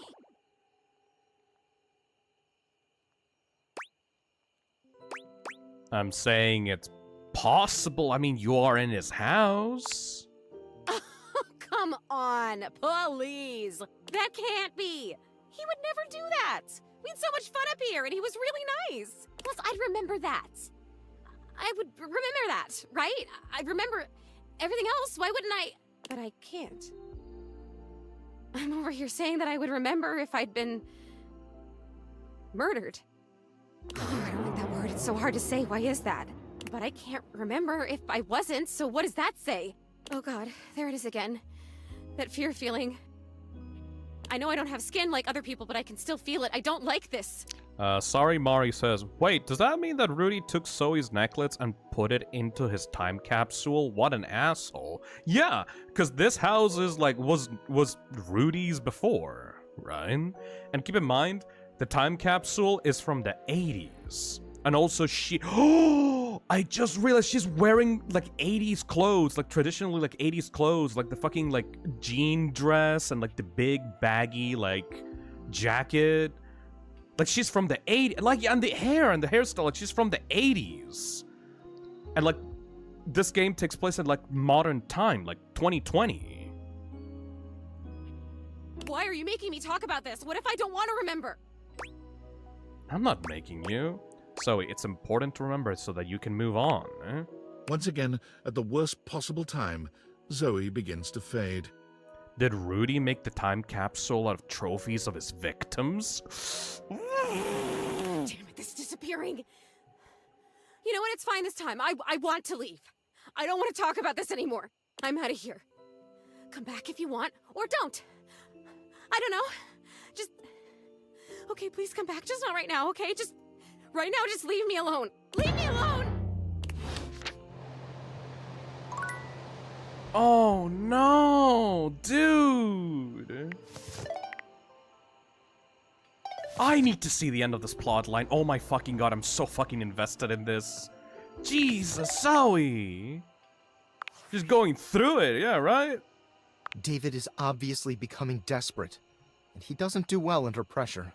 I'm worried his behavior will gradually become increasingly erratic until he crosses a line he can't come back from. Dude, I don't fucking care. I'm talking to ghosts right now. You have no idea. I should never have put you in this situation. Naively, I believed as Valdivian's lowest paid employee, you would be safe. But it's become clear that as long as you possess the Dateviators, you'll be the target of David's wrath. Based on your conduct, maybe I shouldn't care. But damn it, I still do. Anyway, I have a solution. What? Use the realization recipes to bring Skylar to life. What? If Skylar becomes human, the Dateviators will instantly cease to operate. And if the Dateviators cease to operate, there will be absolutely no evidence implicating you in their theft. What? Realize Skylar and destroy the Dateviators before David unleashes his full fury upon you. He has access to resources you'd never believe. What kind of resources? I'm afraid there's just no time to explain. You see, I forgot to charge my phone's battery last night, and now I'm at 2%. And I can't charge it because I also forgot my charging cable. Can you believe that? But remember, realize Skylar ASAP. Really? Skylar? I guess if I have to. Never actually even talked to her with her properly. Realizing Skylar is probably the end of the game, huh? Yeah. I want to keep going, dude. I want to keep going. Last time, Nightmare just launched right into an unpleasant dream she prepared for you. But for some reason tonight, she hesitates. Whatever the reason, this could be your opportunity to get to know her better.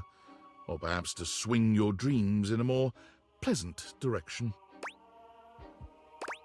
So, Nightmare, do you take requests?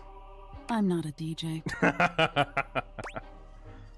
I was just thinking maybe we could talk a little before we get down to the scaring. Do we have to do a nightmare tonight? To sleep, perchance to dream. Oh. Well, sure. I guess we could for a little while. She's blushing! Like a little bit. We've been talking about fear. And what your fears mean to you. Would you like to talk about more of your fears? I just want to talk to you, actually. Me. This isn't about me. Just still blushing, though. It's about you. Maybe we should just talk about things you want instead. Tell me your deepest desires. Shouldn't you know them already? I've always wanted a goth girlfriend. I have this recurring daydream where I'm winning the spelling bee. You have. It's hard to tell in the darkness, but you could swear Nightmare blushes. That's interesting. Well, wow. Of all the things to have in your mind. There's all sorts of things in your head, you know. And I can dig through them and try to make the best sense of it I can, but haven't you ever wondered why some of your dreams are so nonsensical? I can make anything scary, but the scariest dreams are the ones that stick with you when you wake. The ones that come from a place of true fear. Things that keep you up at night. So you telling me those things about your biggest fears, it was nice of you. You gave me the keys to really scare you, I guess. I'm not used to people playing along with me. Can't imagine why. There's value in fear, even if it doesn't feel good at first. I imagine most people don't understand how important your work is. Oh, do we flatter her? Few do, unfortunately. There's so much to be learned from nightmares. On an animalistic evolutionary level, some say nightmares are sort of like practice for life-threatening scenarios. Others say nightmares are just your brain sorting through stressful events from your day. All pretty useful things, in my opinion. And yet, despite all the scientific advances humanity has achieved, no one really knows that much about me at the end of the day. It's a little sad, isn't it? I think that's kind of hot, honestly. I wish people would take the time to understand you. I wish they would too. Aww. Can you imagine how much better the world would be if people actually paid attention to the messages in their dreams? Nightmare looks past you at something you can't see. Oh no. Look at the time. We've been talking so long. If I don't get started now, we won't have time to finish. You hear something dripping. Drip. Drip. Drip. You look up at the ceiling, then. Nightmare serves you some unpleasant imagery, but it's just not quite up to her usual standard. Something about her seems off her game. What could have happened? Perhaps you can ask her about it another night. Ooh! We'll get to see that later. What? Let's talk to the glitch. Overworld friend line. Welcome home. This glitch world keeps changing. Shall we date? Spooky. What? Who are you? What? What? What? What? What's going on? What's going on with the one on the left? What? Whenever I want. Well, that's a lie. True. Partly. Maybe. Mostly. Maybe it's whatever you want. Closer to the truth. When do you run out of content? That's morbid. One day. Then maybe I'll join you. We can run out of content together. Ho ho ho! What is up with Noelle over here? Oh no! What? There's something about the phrase naked and glistening in oil that seems to always attract Somali pirates. What? I'm fascinated by you. My morbid curiosity of the mortal. Come and go as you please. You're not a Dina, are you? I'm not Dina, I'm Fisnum. Don't tell me what to think. I was a thing. A thought in a mind mashed on a keyboard. Twisted and turned, and transformed and tossed aside. Mind made matter. And now you see me. You read me. You hear me. From my mind to yours. From nothing but a neuron. A thought giving shape and word and meaning. That's so cool. And now you're infected. But that would make me a virus. And I'm not a virus. I'm a bug. Oh, she hates it.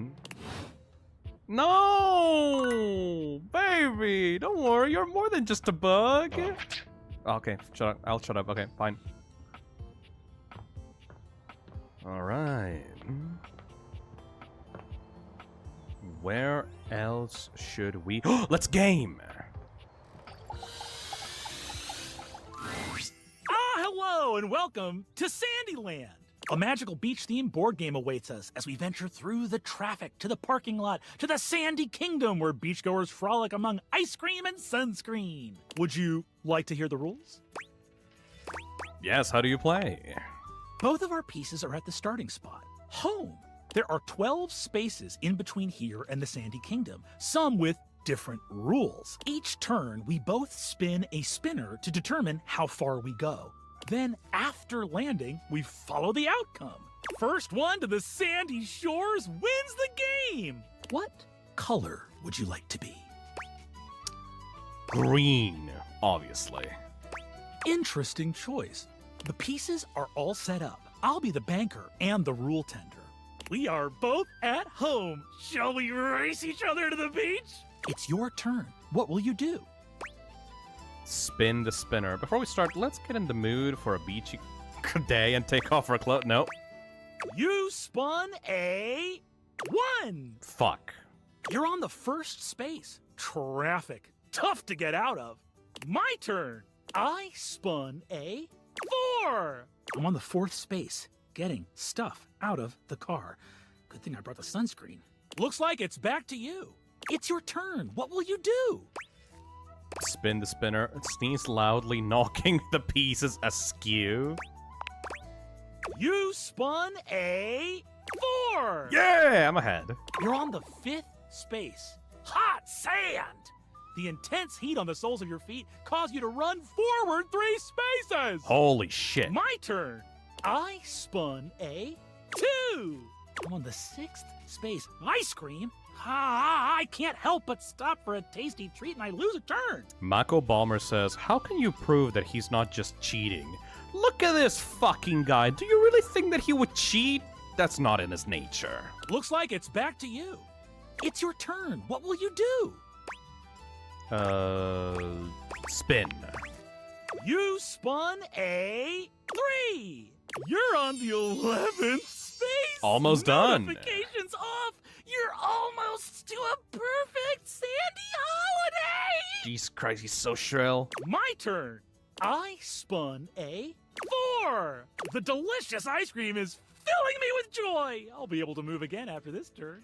Looks like it's back to you. It's your turn. What will you do? Spin. You spun a 4. Oh, we good. You made it to the Sandy Kingdom. You win!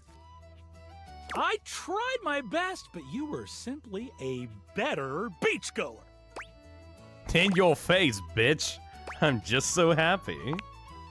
I'm proud of you, and you get to enjoy the beach. That's one victory for you. I'll add it to your dice roll to see what our relationship will be. I'm so excited for you. Come see me next time for the ancient game of chess. I love chess. See you around, Parker. Bye-bye. Bye-bye. You're so cute. All right, if we want to continue our game, should we do the D&D session next?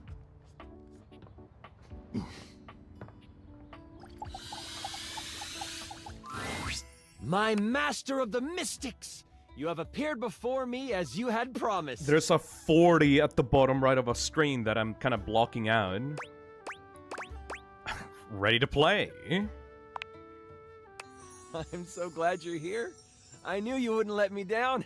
I rolled a crit on my insight check of you. Oh. Before we start, here's your character sheet. You will be playing the mystical enchanter by the name of Dewey Day Seamal, a hapless apprentice studying at the Arcana Mystica of the Bookshelf Bluffs. Looking at your character sheet, you will notice that you only have 40 health. Don't worry, it won't be that bad. 40 health sounds like a lot for a starting character, actually. Lux will be a hotshot, using bows and arrows to strike fear into foes from afar. You two will be a great long-distance duo. You didn't invite Lux, did you? What? Sorry, I wasn't listening. You'll be a hotshot? I just heard hot. Right, a hotshot. You shoot arrows. Like Cupid. OMG cute. Okay, I'm totally in. I'll wear a cute little diaper costume. Ew. You don't need to wear a costume. Too late, I'm already changing. Right, okay, that's fine. Finish explaining everything. I gotta edit this clip. I'm gonna fucking kill Lux. Okay. Back to the enchanter sheet then. You will see there are spell notches and schools of magic. No need to worry about that really, I made it more for me. Since this is your first time, I'll walk you through what you can do when the time comes. Are you ready to start? Hang on, I haven't finished posting. Okay. Yeah, and then come. Here. Lux? Do you like this filter or this one? We're going to start. Let's Dewey this. I love it. We start our adventure in the study of your mentor, High Enchanter Melville. She is an annoyingly proficient enchanter, and you are lucky to study under her. Only Enchanter Melville is also a hoarder. If you ever needed a magical trinket or a mystical doodad, Melville most likely has it. And after 2 years in their care, you are still relegated to dusting these relics while Melville gives lectures to the spine of enchanters. Except for me, I'm famous. Sure. OMG, I love this game already. Continue. What is the spine of enchanters? I should be slaying spells, not dusty books. The Spine is a group of enchanters that govern the magical world. Melville is one of the foremost researchers, and often presents new discoveries to the Spine. You have been doing some magical research on the side, but you have needed some equipment that Melville has to actually get it done.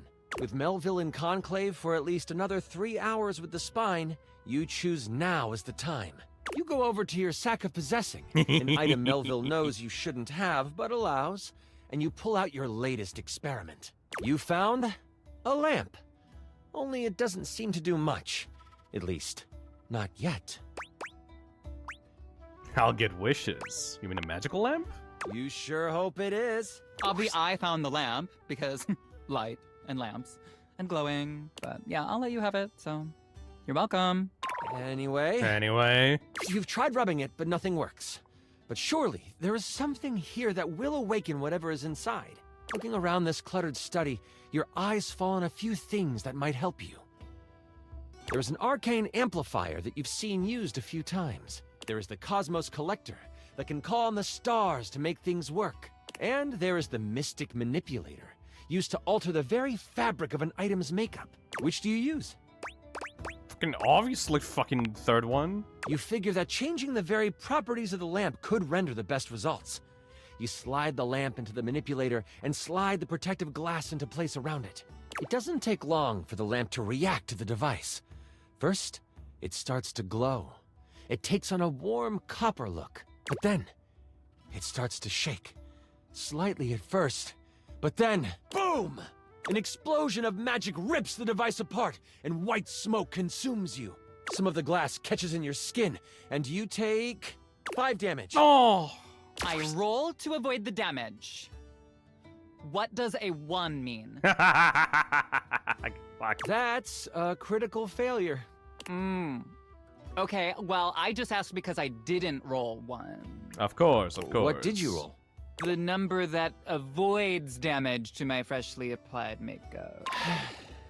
You wave your hands, clearing your vision, and that is where you see it. The lamp, on the ground, broken in half, and floating above it, with beautiful purple skin look and at them muscles nipples. that just won't quit. A djinn. You've done it! You released the djinn inside of the lamp. So, you the one who went off and set me free and all that? Oh my god, Chance even voice acts for the NPCs? Hell yeah, I did. Give me my wishes. You can thank me with my wishes. Look at the mess you've made. Wish number 1, clean it up. The djinn looks at you and cocks out a hip. This one has attitude. Ah, so we're going with rude instead of grateful then, huh? Got it. They then look down at the broken lamp. And the one who has the lamp gets the wishes. Except there is no lamp, is there? Can't you just be nice and just give me the wishes anyway? I'm good. Thanks for the jailbreak. And with a whirl, the djinn flies out the window and towards the woods. You realize that this is bad. Oh my god, can I just say that this is like terrible writing? Like whoever wrote this did like a terrible job. No offense. You do know I wrote this one shot, right? Wait, really? Oh, wow. Okay, yeah, and I was totally joking. Can we kick their ass? 'Cause it's so creative and original. Do you mind? Wow, relax. I am just trying to give you a compliment. Moving on. Really? Djinns have been trapped in lamps to stop them from being mischievous and using their powers for evil. You have unleashed a great force into the bookshelf bluffs. All of the most powerful enchanters are in conclave for the rest of the day. And if High Enchanter Melville finds out you let a djinn loose, you might as well kiss your education goodbye. What do you do? Gotta go after it. Have to catch it. Time to clean up my mess. Using a quick spell to sweep up all the glass and metal, you quickly tidy the study before rushing off to prepare to catch a djinn. In your dorm, your sack of possessing over your shoulder, you start to think about what you might need. But you don't have a ton of time. Your battle wand, of course. You also grab your Tome of Terrible Creatures. Flipping through it, you make sure you find the chapter on djinns. One paragraph stands out to you. It's about metal and the way djinn react to it. It's something to come back to. Alan says, can we invite the toilet next time? Feels like he'd talk a lot less shit, ironically. Oh, don't forget your ringing rock. Someone might call you. Actually, Pissoir would be like a excellent bard for a D&D session, not gonna lie. You know you can't hesitate for too much longer, so you decide to grab one more thing. Do you want the large red mystery potion? Or there is a box with runes sketched into it.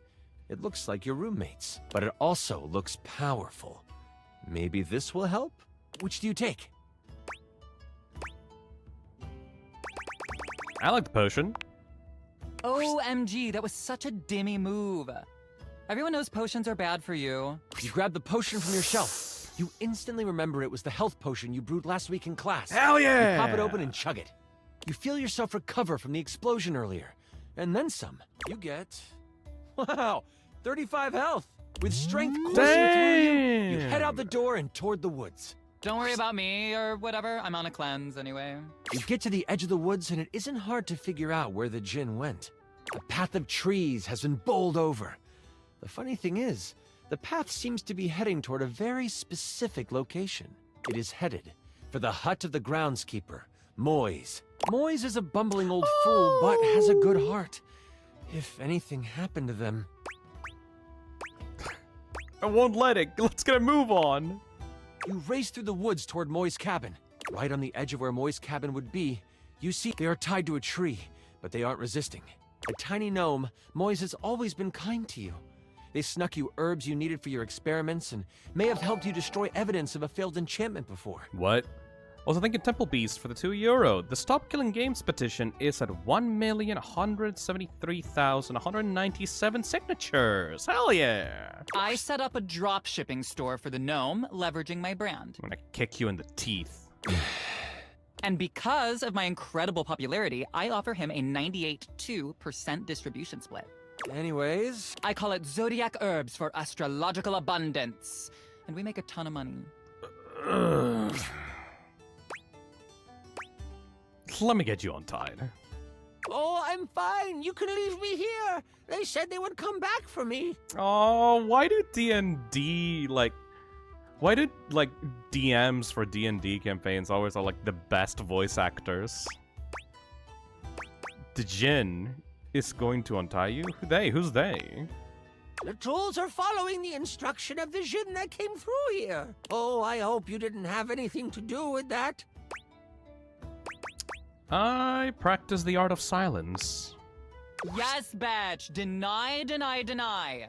All I know is that the tools need my shed so they can build a throne for the Jinn. They might be able to lead you to the Jinn. What do you want to do?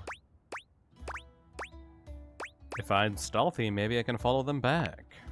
You decide to stealth your way out of this one.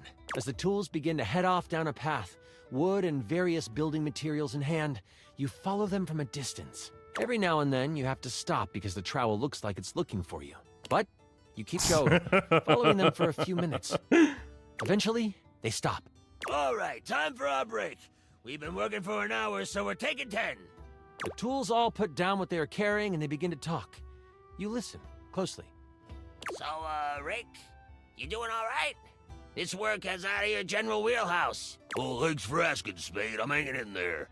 Travel can really push a person, though. I love how he has, different accents and, modes of speech for, every single NPC in this adventure. Oh, I know. Try being their cousin. That's so amazing. Crazy thing is, I should have stayed in the glade with the Jinn. Did you see all those leaves? They were everywhere. And I'm the perfect tool for the job. But no. Lift this board, Rick. Put it there, Rick. The spade puts its tiny hand on the rake's arm. When we get to the glade, you want me to say something? Nah, thanks, though. The Jinn seems like a fair guy. I'll talk to him, see what he can do. The trowel walks over to the rake and the spade. We're gonna head back to the shed after our break. Gotta pull some nails for Hammer. You've heard all you need to, and you head toward the glade. That's it? We find out where to go by listening? Don't be surprised if you lose subs over this writing. What subs? What are you even talking about? As you make your way toward the glade, your magical senses start to tingle. You see a few pebbles floating in midair. They float up and down, glowing a soft blue. From your education, you know this to be a ley line. It is one of many that converge around the school. You think this is why the Jinn went this way, to amass more power along the ley line. But there might be more to it than that. Still, time is of the essence. You could steam forward toward the Jinn, or stop and do some quick research from your book. Books won't save us now. We gotta get to the Jinn. Knowledge is power. Bust open those pages. Books are like sexy boob covers. What? I use them when I want to look like a librarian. You take a moment to sit down and crack open the book you brought with you. Flipping to the back of the book to find a ley line in the index, you quickly find your page. It says that while they were great sources of power, they can also be a great source of healing. You find a ritual of rejuvenation and you partake. You have gained an additional 15 health. Holy shit, I'm collecting this health like I'm a hoarder. I'm 85. What do I get? Can I have some additional likes? I feel like my ritual of foot picks should give me something, right? Excuse you? Nothing else in the book really helps you, but at least you feel more prepared for what is to come. With your sack on your shoulder and your wand at the ready, you venture toward the glade. You travel for another 10 to 15 minutes. It is then you see it. A glade surrounded by trees, and in the middle of it, the Djinn. He is feeding off of a ley line. Behind him is a half-constructed throne. I love Elijah's comment. I'm throwing out my fucking lamp after this. As you contemplate what to do, you hear a magical tone. You search for where it is coming from. Oh, your ringing rock. Oh, I get it. The rock is like a phone. And after you're done with it, let me have it for a bit. Then we'll be able to get some real powers.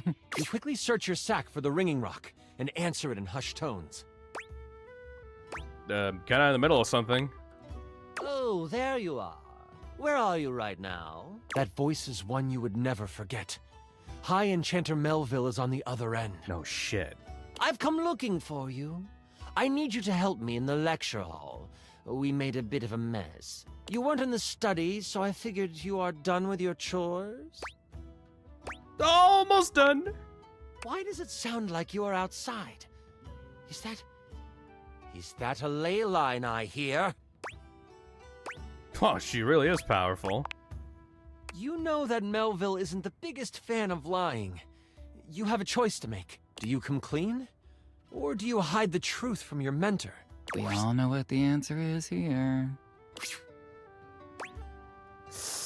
I might have unleashed an evil Djinn onto the school. You what? I just want to go on the record saying that I had nothing to do with those. The ringing rock is so hot you can barely hold it. Hey, Thiago. Hey, Phil, why is the D&D board hot? Aw, don't worry. He's just trying his best. He just wants to have fun with you. No romance around here. And let me guess. You're off trying to capture it on your own, aren't you? You hear her signature mumbles along with some choice words rolled in there. All right. Listen closely. You need to bind this stupid thing. If you do exactly as I say, you should be fine. Mess it up, and you will be blown to bits. Got it? You listen closely, taking every action to memory, and even repeating it back to Melville. First, circle the area with soil from where you stand. Then, begin an ice spell, only touch it to the ground. Lastly, recite the haiku of holding. You should know it from class. I'm on my way to you, but you must do this first. Hold tight. I'll be there soon. And don't expect to get off easy. The ringing rock disconnects. She hung up on you. None of that matters now. You have to complete exactly what she says. You start to follow the steps set out by Melville. The first thing you do is... I saw this trending. It's a circle of salt or something? Circle... Shit. I forgot what... Oh, fuck! Lux! I forgot what it was. Was it soil? Leaves? Salt? Fuck. No. Fuck you. Soil. You grab a pile of soil in your hand, Oh. and, staying tucked in the trees, complete your circle. The next step was to start what kind of spell? Fire! It's Leo season, and that is a fire sign. So anything that Lux says, just do the opposite of that. Ice spell. The bitter cold pulses through your finger. You touch the dirt and hear it snap together. Literally, whatever the opposite of what Lux says, just do that. Now, the last step. What did you need to recite? This is a weird, hard magic system. I don't like it. Do you, chat? There is no chat! There's some chat around, just a little bit though. The haiku of holding. It comes to you quickly. It's short and sweet. You hear the spell complete, and you see a dome of magical energy surround the Djinn. You hear rustling of leaves behind you. Melville quickly comes by your side. The ringing rock has tracking now? Ooh, that's good for location tags. That's not the point. Can I continue now? Yes. She gives you a smirk and a nod. I see you tamed the thing. The Djinn puffs up. Psh, no one can tame me. Melville gets a very serious look on her face. We'll see about that. Stepping toward the Djinn, Melville holds something in her hand. It's a lamp. Not just any lamp. One covered in runes and etchings. You'll have a choice, dear Djinn. Enter the lamp and be trapped for all eternity. Or join me. join you? Melville speaks to you without taking an eye off the Jinn. With the Jinn by my side, I would be the most powerful enchanter there ever was. I shall have his power, one way or another. The lamp starts to glow. Wait! And the Jinn begins to be sucked into the lamp. Wait! Make your choice, Jinn, she cackles. Make it now! Plot twist, she's evil! The Jinn, with a panicked look on his face, shouts, I'll aid you! My power is yours! Whoosh! A flash of light overtakes you. You can't see, but you can hear energy most intense flying around. Before you floats Melville. But she is huge. The Jinn has fused with her, and she lets out an evil laugh. Before I go on, I should tell you, this is the part where I would, like, monologue as Melville. Is it cool if I do that? Totally! Yeah, totally. I'm gonna monologue too. Oh my god! What? No! I can't just say it like him, not like them. No, fuck. Come on. Jinx. Oh, for heaven's sakes, Lux. Do it in another room at least. Fine. Alright. No doubt, monologue away. Aw, thanks. Melville lowers down onto the ley line, seeming to sniff the air that radiates with power. I know you can sense it. The power this place holds. These grounds hold a wealth of energy. Energy that could have us enchanters rule the entire world. Mold it into our image. Could you imagine if every place was as ideal as Bookshelf Bluff? A place where learning was the only goal? It would be glorious, wouldn't it? If only we could make that happen. Oops! We can! The thing is, we've always been able to.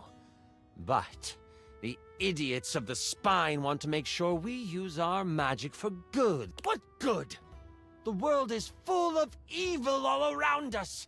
From the Shoelace Shores to Cantalopia, evil is everywhere.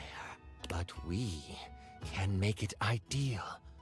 I can now make it ideal. What I will do will not be found in books. It will not be found in scrolls. The world will learn the peace we have found here, and I will force them to. There is only one problem to clean up first. You. You know my plan, and you could stop me. I can't have that now, can I? Oh, what a pity. It seems I must finish you now. Melville begins to float again. Sling your spells if you want. At least you will die knowing you tried to stop me. Melville flies at you, a spell spinning in the palm of her hand. Only she hasn't quite got used to her new body and powers. The spell goes wild and crashes into a tree. The tree bursts apart, giant splinters flying everywhere. One hits Melville directly in the arm. Idiot. She rears back, a pained wince on her face as she pulls out the large piece of wood. Idiot. This gives you time to react. You are panicked and aren't sure what to do. Shoot her with some magic. What? Where the hell is that lamp she brought? You sprint for the lamp Melville left on the ground. Upon touching it, you see it is covered in runes. A quick scan shows you they are runes of capturing. Put that down, Dewey. You don't know what you're doing with that. Melville is scared of this thing. What do? I throw it at her.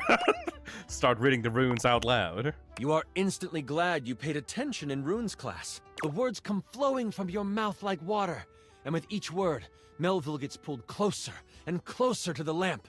Stop! You don't have to do this! I won't kill you right now! It is obvious she has never known humility. As she gets pulled in toward the lamp, you hear a voice next to you. Well, ain't that something? You look away from Melville for a moment, and you see Moise and the tools appear beside you. The travel groans. You destroyed all the works we done did! This distraction, though momentary, makes you slip on the pronunciation of the rune Slimthumplach.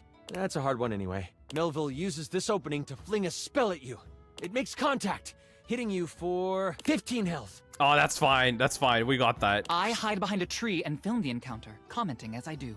As you are hit, the lamp flies out of your hand, and Melville goes to catch it. Only, it burns through her hand. Ha! Djinns are weak to metal. What? The Are memory they? of the tome comes back to you. Good thing you have metal tools right next to you. Come here, trowel. I don't know about that, Trowel protests. Moise picks him up and hands him to you. Here you go. He's mouthy, but does good work. You lift the trowel like a magical focus. A grayish silver orb of pure metal collects at the tip of the trowel. This is kinda awesome. Trowel yells. And you unleash it toward Melville. It rips through her, leaving behind a ring of smoke where it made contact. You've never done metal magic before, so you aren't sure how to summon it quickly. This leaves enough room for Melville to counterattack. With a flash of blue energy, she hits you with an arcane lance. Polaris Pokemon says, I love this impromptu D&D session. Dude, this game has like 100+ datables, like with like hours and hours and hours and hours of content. Yet for some fucking reason, the developers also made it like a fucking like D&D one-shot, like in the middle of all this. Also, there are like 3 classes that you can pick for this. And, like, I'm pretty sure that this one-shot is specifically this because I chose Magician. That means that we may have had, like, 3 one-shots to play in this fucking dating game, just, like, hidden in here if you, like, pick the D20. That's so fucking cool! She is still reeling from your hit, so it only hits for 5 damage. Damn. You stagger back, pushing through the pain. You lift your eyes toward Melville, and you see the other tools rushing her. Lux, are you going to help? Someone has to live to upload the tale. I'll be back here. Ugh. Hey, Cecilia? Hey, guys. I've been playing FWS and I can't figure out if I'm able to stop Toy Chica when she's in your office and the sirens go off. Is there a way? I have no idea what you're talking about. What is Aphos? Wait, what? You mean like the old game that it did like years ago? I don't know. I've forgotten about the mechanics of that a long time ago. Hey, Thiago, thank you for the super chat. Chance can DM me any day. What? Anyways, where can I give Lux a restraining order? I mean, it's been such a long time since I've thought about that game. If Toy Chica's in your office, just use the mask and wait for her to leave. That's all that I remember. Otherwise, if she doesn't leave, then the game might be bugged, but I've never seen a bug like that. Good luck, though. Thank you. They get a few swipes in before Melville starts to grab them by the handle and snap them in half. In that moment, as if by magic, Moise appears. Oh, this doesn't look very good. Moise lifts a hand, and vines fly out of the ground to wrap around Melville. It looks like it's holding, until... Kaplow! The vines are thrown off and burst into flames as they hit the ground. Now I have to kill you too! No! Die, boys! Melville charges up an energy attack. You have a moment to react before it flies. You have enough spell notches to do your ultimate attack. Or maybe a higher level metal spell? Or there might be something else you want to do. Ultimate attack, bring it on. I gotta save Moise! Take the hit! I have like 65 health. Well, crit! What? Oh, that's just a thing that you say. It's not a crit. Okay, good. Oof. You step in front of Moise before Melville can unleash her attack. I step in front of you and strike a hot, mysterious pose. And then I get somewhere safe and out of the way. One of the tools shouts out, What are you doing, kid? No one hurts Moise. You release your hold on the trowel, letting him tumble to the ground. That is all you have time for before Melville hurtles the attack at you. She hits you for... Come on, Chad. We can do it. Come on. Anything below 60. Oh, no. I rolled a crit. Oh! That means she hits you for 93 damage. That's way worse than I thought! I'm so sorry. No! You feel the magic hit your chest. But I have like 3 death saves, right? And in that moment, You are known by everything in the universe that ever was or ever will be. The bright light from the attack doesn't burn out. Instead, you open your eyes to find yourself swirling in magical ether. Lux is our only hope. We're fucked.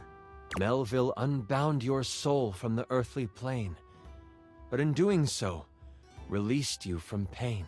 Everything is beautiful, and you are in tune with all things. But wait, that's not all. What? I bet he's making this up on the fly. Come on, no, come on. Shut the fuck up. Shut the fuck up, Lux. You are zooming through time and space and existence. What? And you slam into something. What? And then it is black. You open new eyes. And a voice in your head tells you that your sacrifice has earned you another chance. Ooh, revived? You see the sky. You feel grass under you. You realize reincarnation you spell. have been reincarnated. But where and who you are is a mystery to you. And that mystery is a story for another time. Holy shit, this one shot turned into like an entire campaign. Way to leave me to clean up your mess. Ugh. Which I am not going to do. My character bows down and becomes a servant of Melville. Hopeless. So, now you are an evil character and the adventure is over. So, good job. But I got like 480 new followers. How many did you get? That was incredible! Oh, the way you sacrificed yourself? Holy crit! Oh, that was better than I could have imagined. Yeah! That was... You are... perfect. Oh! I'm sorry. That's super embarrassing. But like, if that's how you roleplay here...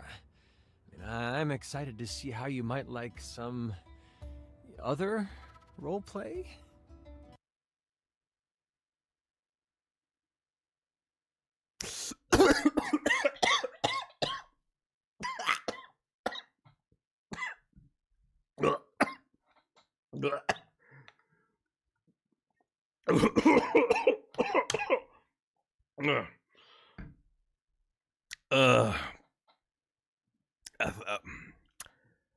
Can we just be friends? I think it's... only if it's all above board as friends. That is so totally fine with me. Ooh, okay. Yeah, that was... sorry.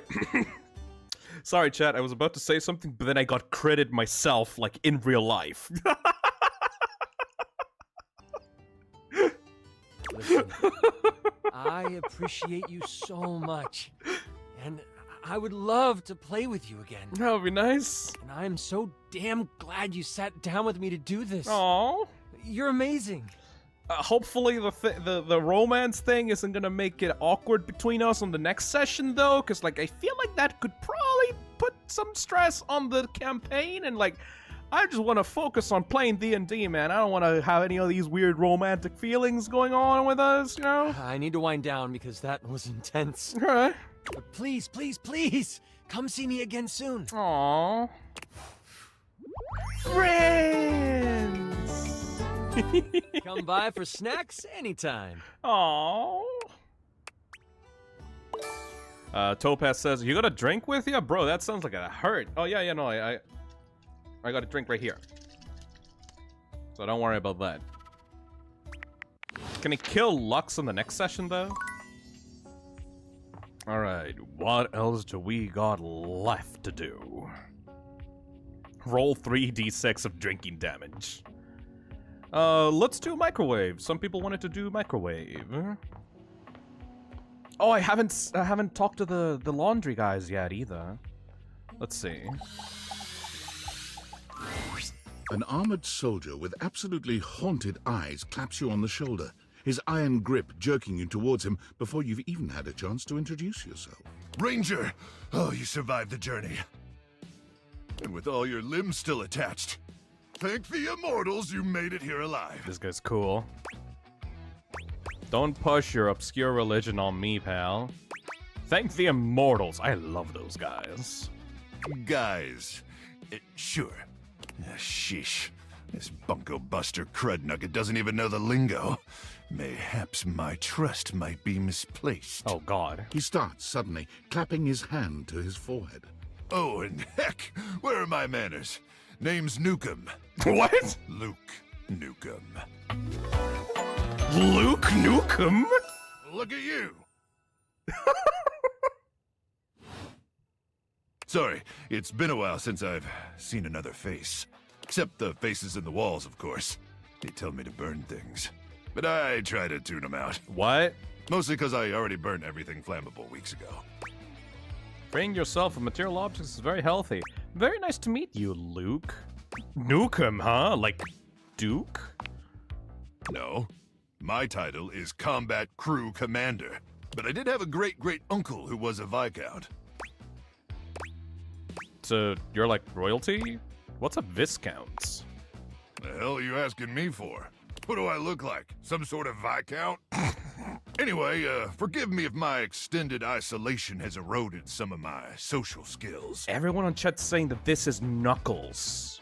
Like, voice actor of Knuckles? Wait, we got the voice actor of Knuckles and the voice actor of Sonic in one game? I've just been stuck guarding this outpost for months. And you spend enough time out here alone, dude, it's real easy to go feral. But don't worry, they have great solutions for that now. No offense taken. Go feral? Total biological and psychological collapse. It ain't pretty. Yeah, it is Boom Knuckles, actually. Not like you. Ooh. Sorry. What was I saying? Oh, I'm just so excited you weren't obliterated. When I heard Colonel Furnace was sending a division from across the Barrens, I thought for sure swarmers would rip your flesh to shreds and use your blood for fuel before you even made it to the first outpost. Damn. I'm sorry, what? Consumed by the cranial fog, Ranger. Probably a sign of gamma particle poisoning.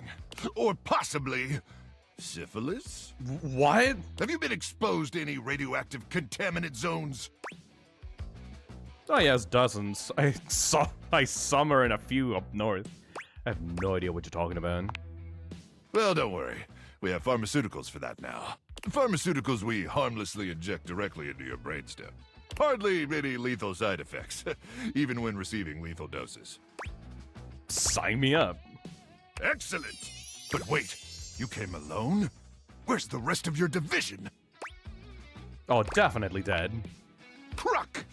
Swarmers be damned. I'm so sorry, Ranger. May the Immortals provide the fallen safe transport to the Underrealm and solace in their everlasting night.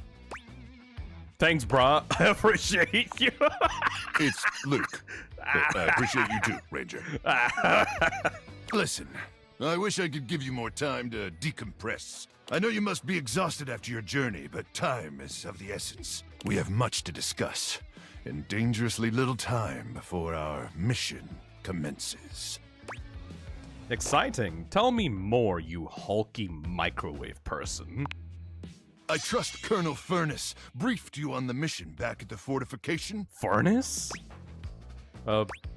Absolutely, but I'd love to hear you retell it. You have a strong, sensual voice. Why, thank you, Ranger. Ooh. Here's the situation.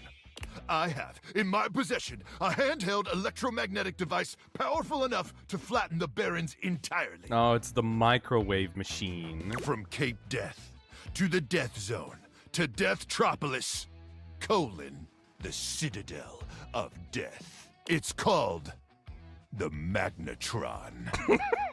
Here's an artist's rendering. Whoa. Whoa is right, Ranger. Anyway, to keep the device from falling into the wrong hands, it was permanently welded onto my armored exoskeleton, allowing me to transport it to its intended target, the Swarmer's subterranean nest.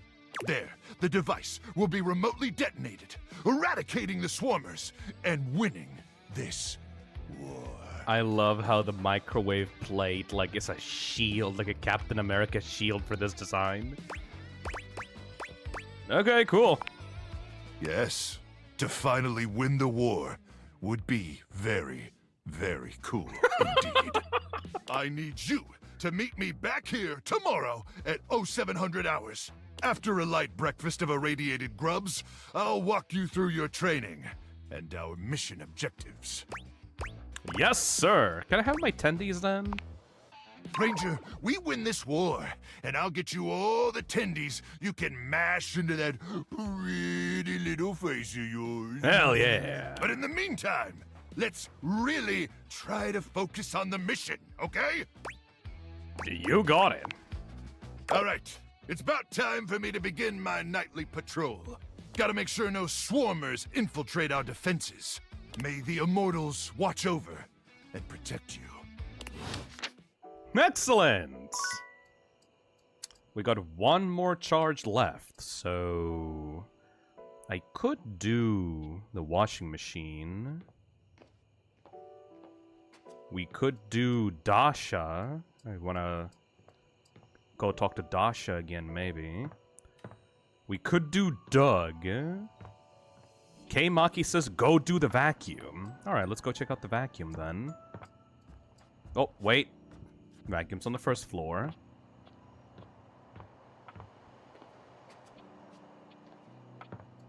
Let's check out that vacuum. There's something strange about the handsome figure you see standing before you. It's not his clothing, even though he does appear to be dressed in some sort of plastic armor. No, it's something about his face. Handsome though it may be, you can't quite place his expression. Stranger still, he doesn't speak to you at all. He just stares, his face screwed up in concentration, and his lips pressed together. Hello? Oh? What's that? He lets out the breath he's Bruh. evidently been holding, bending forward with his hands on his hips as he inhales and exhales deeply.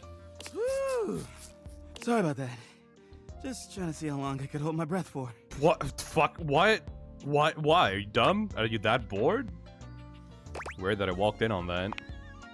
It is super weird. You have the most bizarre timing. All right, now that that's taken care of, I can give you my full attention. Name's Hoover. My friends just call me Hoover. Oh, that's a cute name, actually. Hoover. What's up? Henry Hoover. Oh, like the little red Hoover guy. The Henry Hoover like vacuum machine. Oh. You here to chat? Or is there another incident to clean up? And today was supposed to be my day off. I'd love to chat. Sure. What about? I'll bet you've been all over this house. So you're the one who is the investigator. You seem tired. Which one should I do? You seem tired. Yeah, a bit. It's been a long week, but I enjoy working hard. Makes that can of oil at the end of the day taste all that much better. This is Junpei from Persona 3 Reload. Ooh. What's the hardest part about your job? What do you enjoy most about the work? What do you do for fun? Hardest part? Probably trying to get stuff out from under Koa. Sometimes Koa? he can be a bit too easygoing. He just lies there, and I've got to work hard to clean up around him. But I love the guy. Can't help but admire his chill. Hey, it's been great talking to you, but I gotta finish up my work and call it a day. How about you come back and see me next time you got a minute? I feel like I haven't gotten out to do something fun in a while. And maybe the two of us could, I don't know, catch a game or have a drink? Oh, he's so cool. I'd love to go someplace with you. Sounds like a plan. Aw, you got my heart. There you go. Alright, chat. I think we have to finish the ghost plotline. People have been waiting for this all day, baby. Zoe time.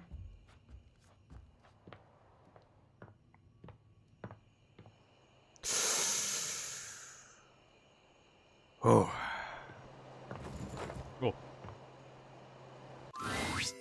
Oh. It's you. Hi. You okay? You seem sad. I'm afraid. I've been so curious about everything. I wanted to know. I wanted to feel it all the time, all at once. I was so grateful to you when you found my necklace. You're not anymore? Now I've run into this thing. It just feels like this huge, sticky brick wall in my mind. How did I die? What happened? Was it Rudy? This person that I thought was my friend? He was a loner, and I had friends, I guess, but he was just so much cooler than most of the people I knew. Now that I've felt loneliness, real loneliness, I understand him more. It's a terrible feeling. I'm glad I could be his friend. Right. I guess what I'm saying is I'm not sure I want to know. I'm afraid to know. Maybe he didn't do it. We don't know. I think I know now. I'll tell you what I remember. We were having a seance up here, like we'd done before. Candles and the symbols on the floor. He said we were trying to contact his father. He died when Rudy was just a kid. We were usually trying to contact Rudy's father. We tried for like a year. And he was just getting so frustrated. He kept telling me to try harder. At first, it was encouraging, but then he just kept getting more frustrated because it wasn't working. It's not okay that he was getting aggravated with you. Well, that's not totally your fault, though, right? I know, I know. But he was my crush. I wanted to help him, so I tried harder. And we kept getting close, and then something would go wrong, or the energy would slip away. Finally, I got fed up too because I didn't know what else to do. So I stood up and started to shake out my legs, like just to get some blood flow back from sitting in this dumb circle.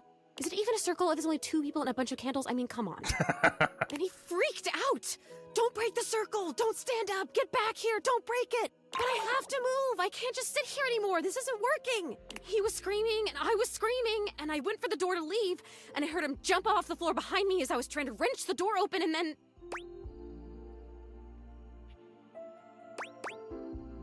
What happened? That was it. I fell.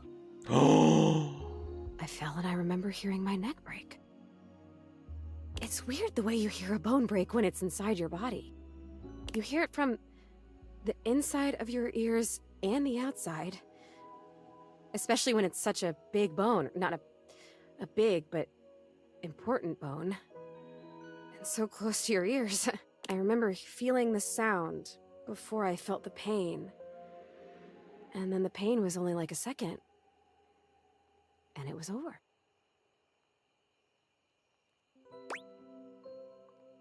Did Rudy try to grab you? I don't know. I don't remember that. I didn't see it, I guess. I just remember that felt sound, and then I was here. Like this. She got Mari from a Morid. Rudy just stood there for a while. I remember that, and he blew out all the candles and went downstairs. Shit, I forgot. Fuck. I skipped that dialogue there. Shit. What did she say? Fuck. I'm stupid. He left you up here? I guess he did. Huh. Some crush. What the fuck happened to your body? The next people that were up here were the paramedics, or whoever it is that comes with the big black bag and the gurney. Oh, wow. This is intense. Most intense thing in my life. Until it was over. Skelos, okay, the dialogue that I missed was, Skelos said, Rudy just stood there for a while. I remember that he actually knelt down next to me and brushed my hair back from my face. Rudy was up here with them, with the cops. They were doing some paperwork stuff, not looking at me, and they hadn't zipped the bag up yet. Rudy took my necklace off. He just pulled it right off my neck and put it in the pocket of that crazy vest. Oh. Really glad I could get it back for you. So that's how it ended up down in the basement. He must have put it there because he felt guilty about taking it. Or maybe if it was a time capsule, he wanted it to stay here forever. I don't know. I don't know if I care. I have to tell you, I don't know if I want to live this way anymore. When I was just alone and happy-go-lucky with no memories, it was okay. But now I've met you, and I know about other personalities in this house, friends that I might have.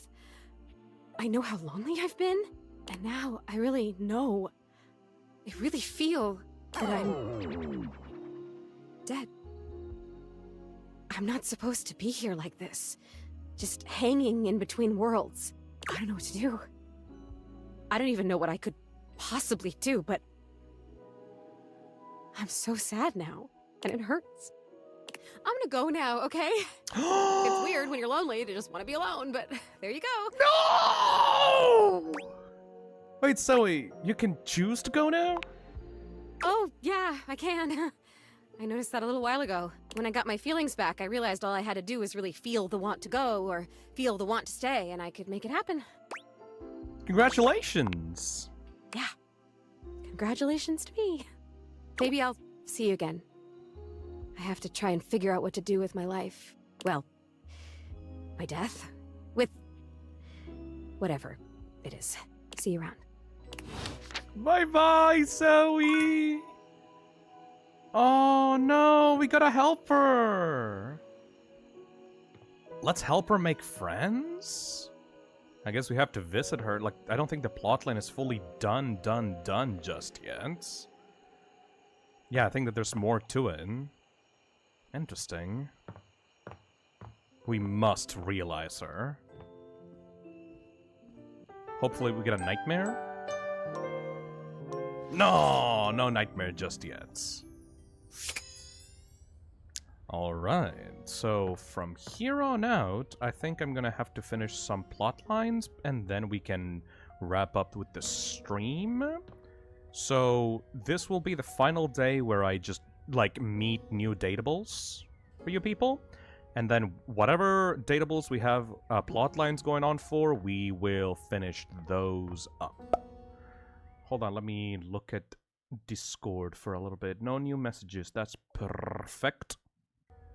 Alright, so... First of all, I need to see the glitch. Audio named Damon Bug Demon 190.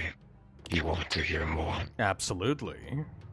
Run through the content. I could, you know, run forever. Just do something like this. Make you click. He likes it. Forever. And ever. Oh, don't worry. I did this with Dishy. You're gonna get bored before I do. Yeah, no, don't worry. Like, I got infinite patience for this. Don't worry. Fuck you. I've done with Dishy so many times. Speaking of which, I should probably talk to Dishy. I got practice with this. I don't give a shit.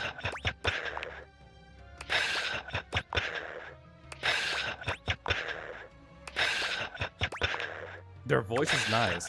Oh! Look! It's the original.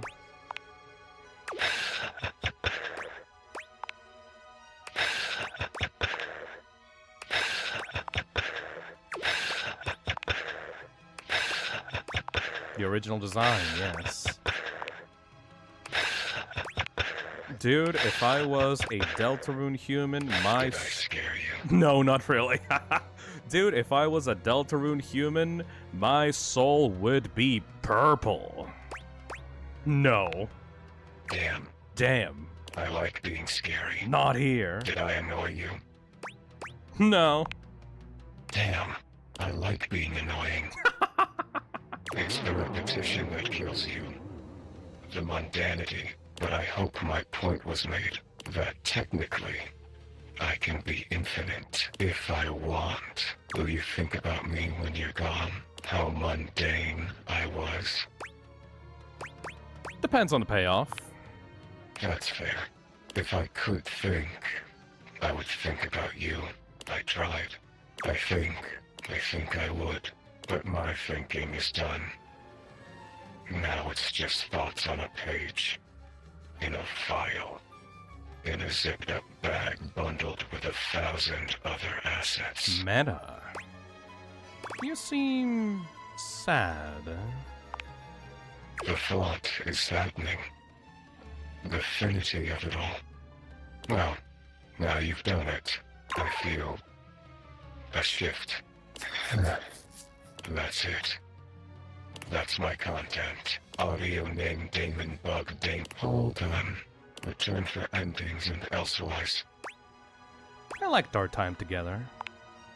So did I. Friends till the end. Friends till the end. Aw, thank you, Damon. Alright, which one should I go next? Cyan was patience, wasn't it? Yeah, but purple is perseverance, which... There's a difference between patience and perseverance. Patience is waiting for the right moment to strike. Perseverance is doing something over and over again, expecting a different result. Or that could be madness, I'm not quite so sure. Let's go for little Crapper.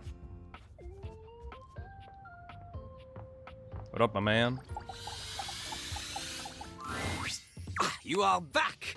Are you ready to begin the test of rhyming?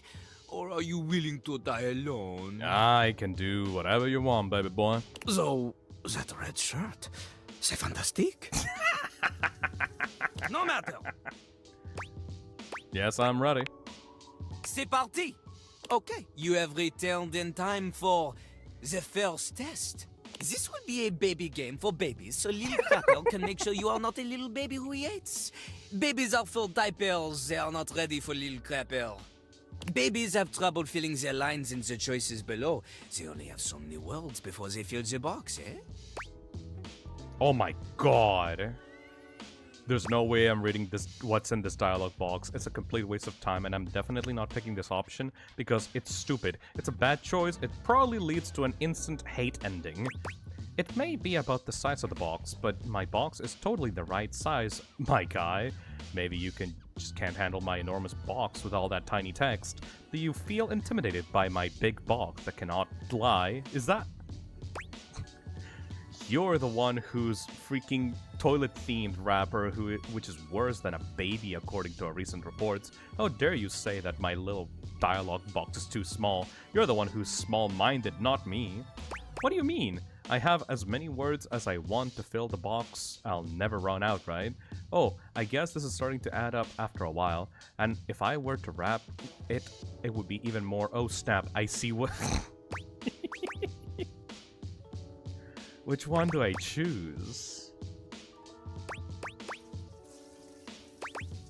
Every single one, like, fills up. Let's go with the instant hate ending. Ha! See? Look how tiny your presence is! A rapper needs big presence. They need to shout!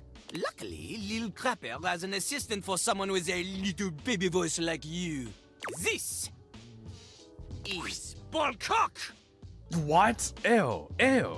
Jean-Loup holds a strangely mic-shaped object in his hands. Ew. It's round and black and almost balloon-like. You're sure you've seen it before, but where? What did you just say? You know, the part of the toilet in the cistern. It is like a floating ball. That is the literal name of it. Look at Lil Crapper's mighty hand. Watch him stroke his own Paul cock as he sings. Stop! Put it near your mouth and witness. Stop it! I'm not... Okay, here it goes. Okay, here goes. Oh. You have a big heart and tiny mouth.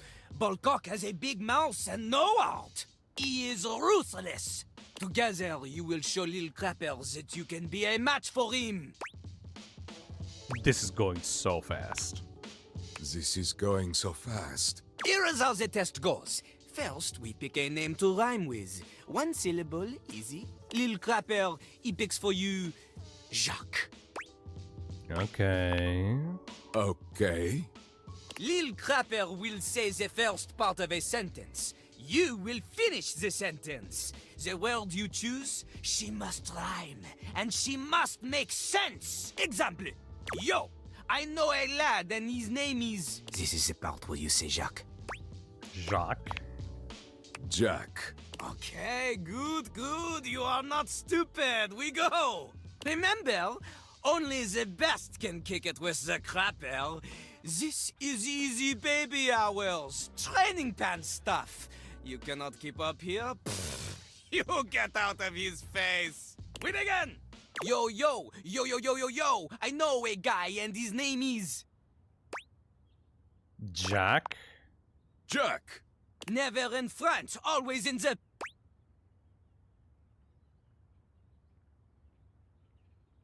Back? Back! Keeps his stuff in a burlap... Sack? Sack! He's all alone in a tiny... Shack? Shack! In a fight, he'll give you a... Whack. Whack! Woo! Aww. Okay, okay. You have rhymed one word with 4 other words. This is very impressive. To a normal person? Unfortunately for you, Jean-Louis is not normal. He is above normal, paranormal. He is like a ghost because he is so amazing that only 40% of people believe that he even exists. You have succeeded at the bare minimum. But you keep proving yourself at this rate, maybe, just maybe, you can just barely keep up with Jean-Louis Pissoir, Lil Crapper himself. And maybe someone will want to date you. Also, Aura Warrior says, imagine voicing a thing called ballcock, like that's a thing that's going to be in your resume and IMDb page forever. Are you interested? Hey, stop it, stop it! This is not like one of your kissless loser video games where you pick the flirt words and my portrait starts to blush. That's literally what's happening though. This is real life. And in real life, the only way you can befriend the toilet is to prove yourself in a life or death rap battle! Of course. Almost anybody can do the basic rhymes for babies, but it is time for a real test. Meter and flow! For clarity, Lil Crapper is referring to lyrical flow. Not the kind that sometimes requires a plumber to fix because you think you can flush any kind of paper down Jean-Louis. Toilet paper only!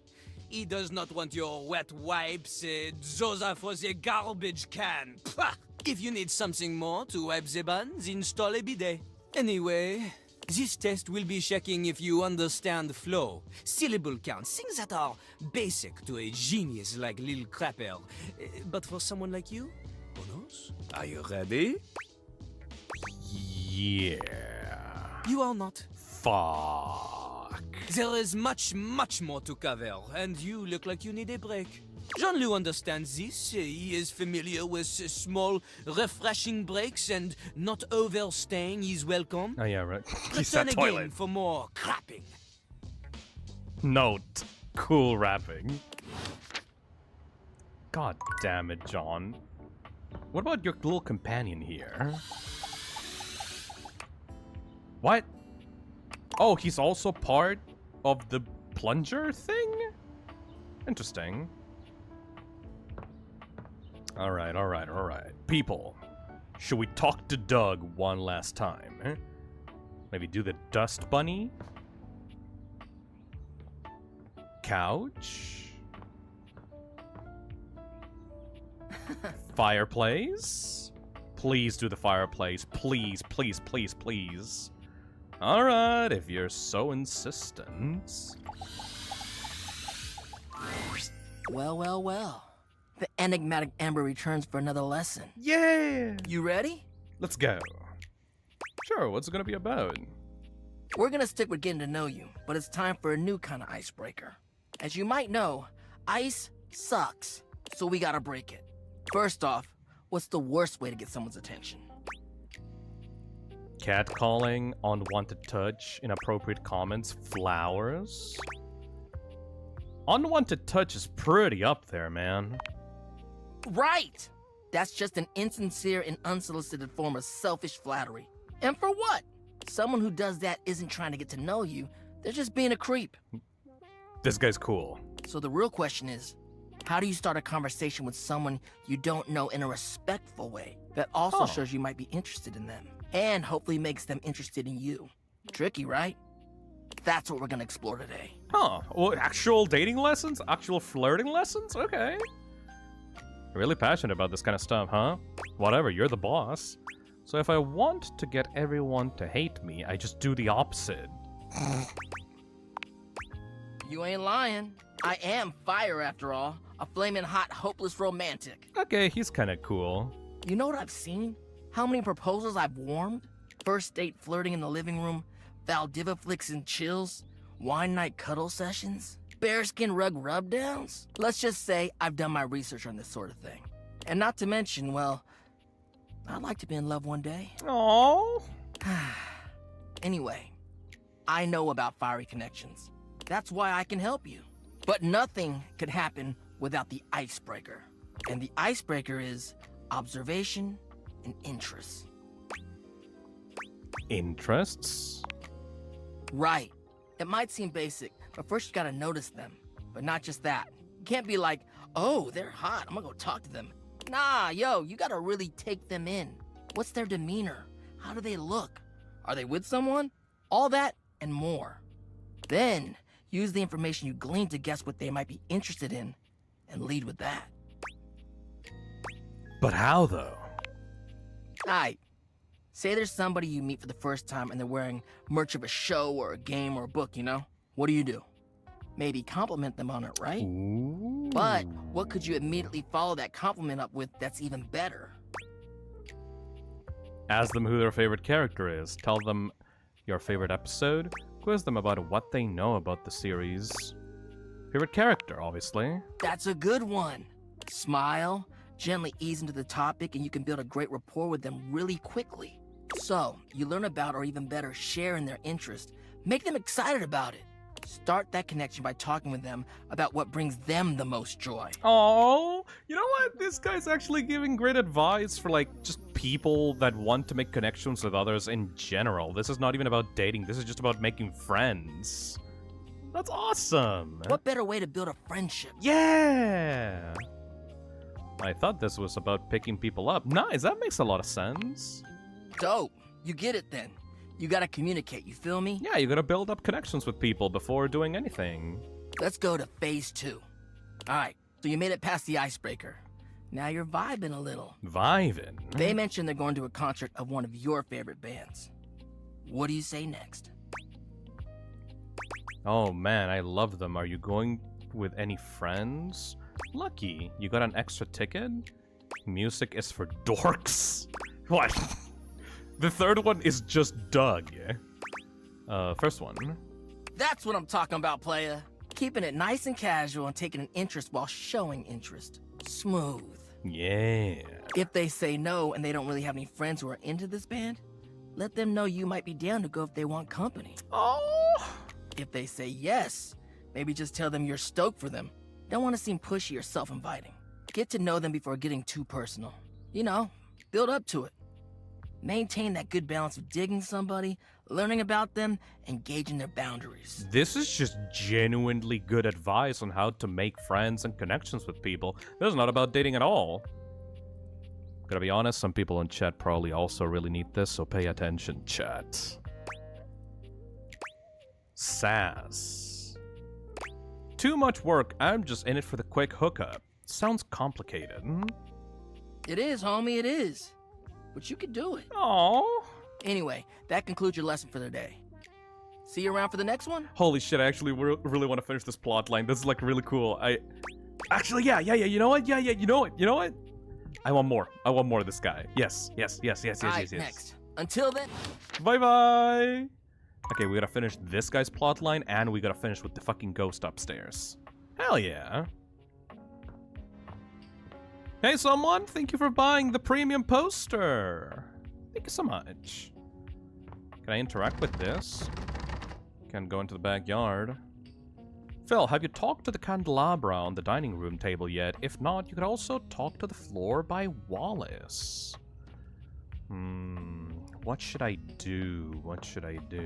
Oh yeah, I talked to Rytos about these guys. Wait a second.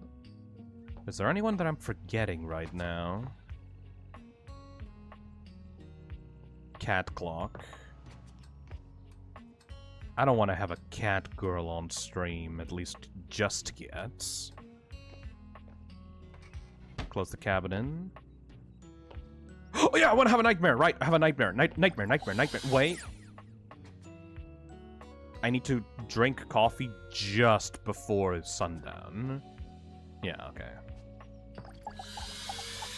Shadow Lord! Yeah. Nally, you're completely right. Right. Shadow Lord. Give me that sweet Shadow Man.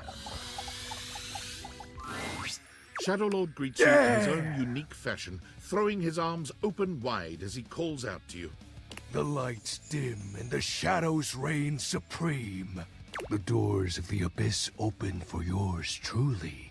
Ah, a dark day to you, my Penumbra. Ooh, I have something I want to show you.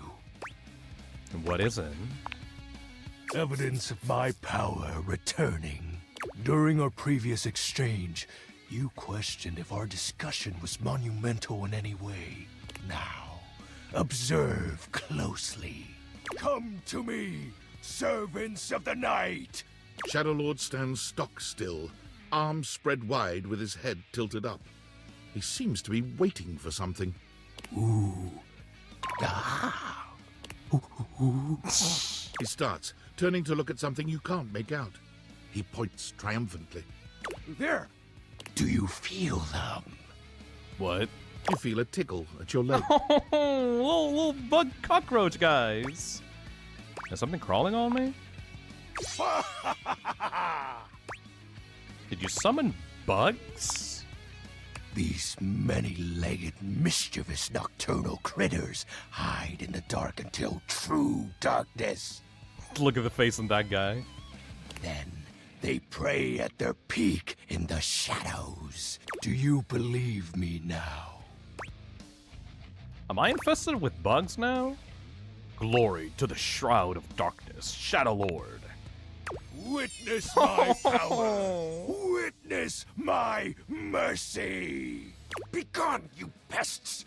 With a swipe of his clawed hand, Shadow Lord scatters his insect minions away into nothingness. There! They shall not intrude your presence again. Oh, Shadow Lord. Thank you, Shadow. Shadow? Ooh. Consider it as a sign that we're getting closer. Oh. Ooh. That's nice. I have to say, Penumbra, I'm quite surprised. Your unfamiliarity of the dark is unexpected. This resistance to the colligiosity must be reversed. Perhaps your soul is not attuned properly. Training is in order. Give me all the training you got. Let's level up. Yes. Conversation will keep darkness in our mind tempered and in our control. Just as you participate in the labors of light, surely you partake in the leisures of darkness as well. What activities do you enact in the shadows?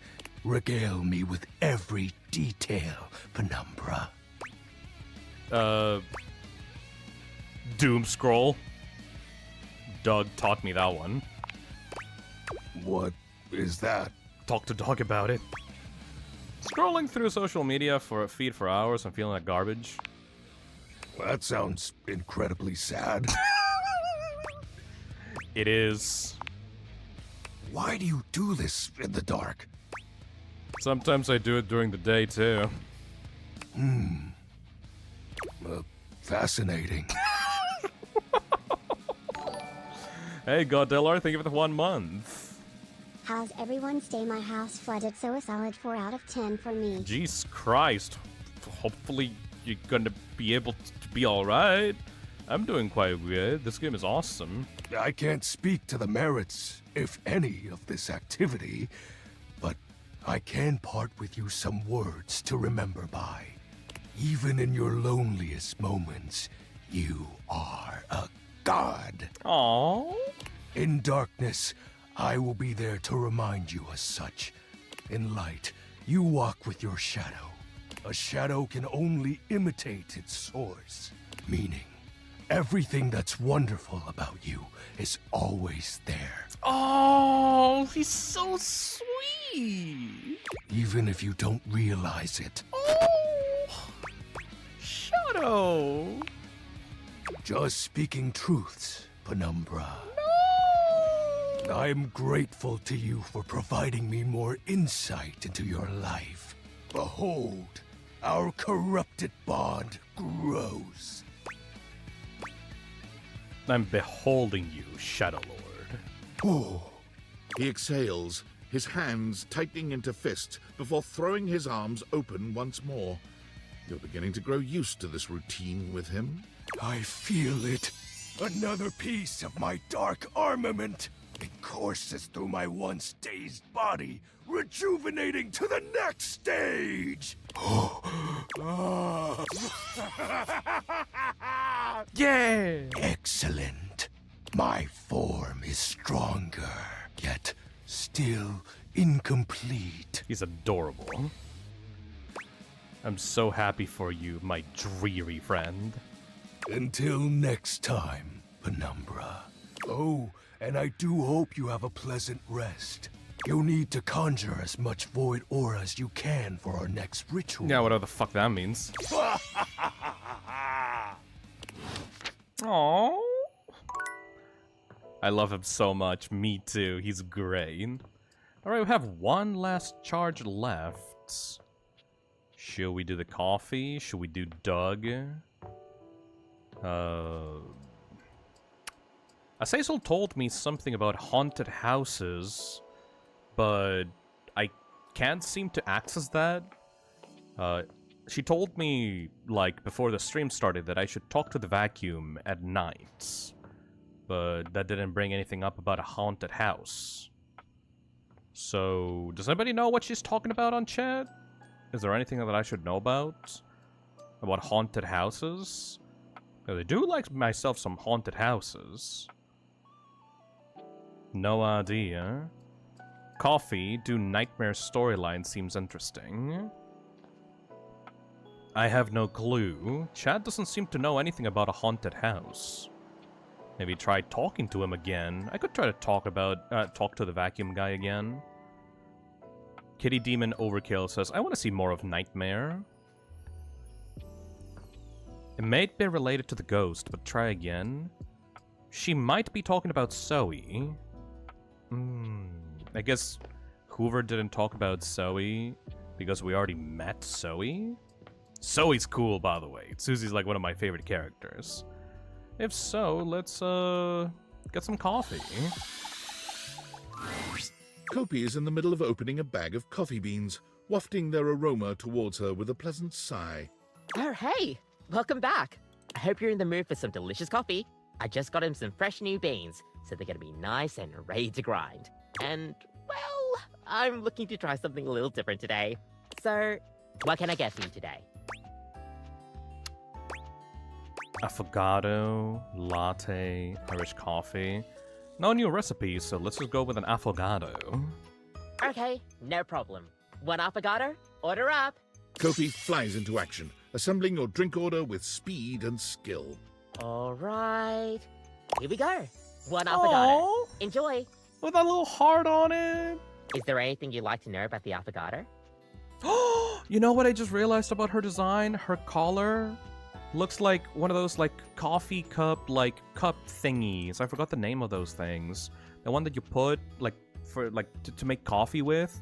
You got the necklace with like the coffee beans, and then you got the weird cup like paper thing. Stoppers? Filters? Coffee filters, yeah. What's an affogato? An avocado is a pretty fun coffee. Honestly, it's kind of more like a dessert. You usually use some kind of vanilla gelato or ice cream at the bottom of the cup. Yo! And then pour hot espresso on top. It's a pretty awesome coffee. So is it like a dessert or a drink? Gosh, that's a question that's pretty heavily debated amongst coffee fans. Personally, though, I like to think of it as a drink. Just a fun drink. We'll see you next time. Thank you, Kobe.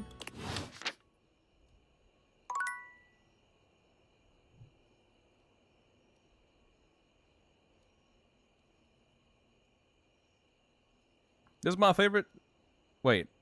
This is the first time I was shouted out on live. Feel happiness for the first time since I read the Eric Elena's book series. Also, this is my first time on your stream. Welcome to the stream, Nolly. Hopefully you're having a good time. Alright, we need to go to Zoe. We need it. Give me some of that ghost lore. What up, Zoe? Hey, Zoe. Zoe, you there? If you can hear me, let me know. Hey, yeah, I can hear you. Sorry about the other day. I was just so sad. It is good to see you, though. And I'm feeling a little better. There was the cutest bird in the windowsill this morning. Have you ever realized that the way birds poop is just totally insane? Like, it's just random. They poop whenever, wherever, all the time. Can you imagine going through life like that?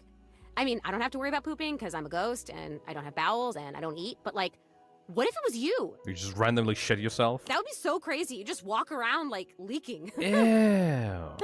Birds are so weird. Ew. I know! Don't even get me started on snakes. I was thinking about that this morning too, the whole I digest a whole mouse lump in my body thing. Ugh. Gonna interrupt you just 1 second? I have an idea. Eh? But what? I've been thinking about where I should go next. Should I find out what my next adventure is, like actually die? Or should I try to come back to a life of sorts and be a real being in the house with guys like the time capsule?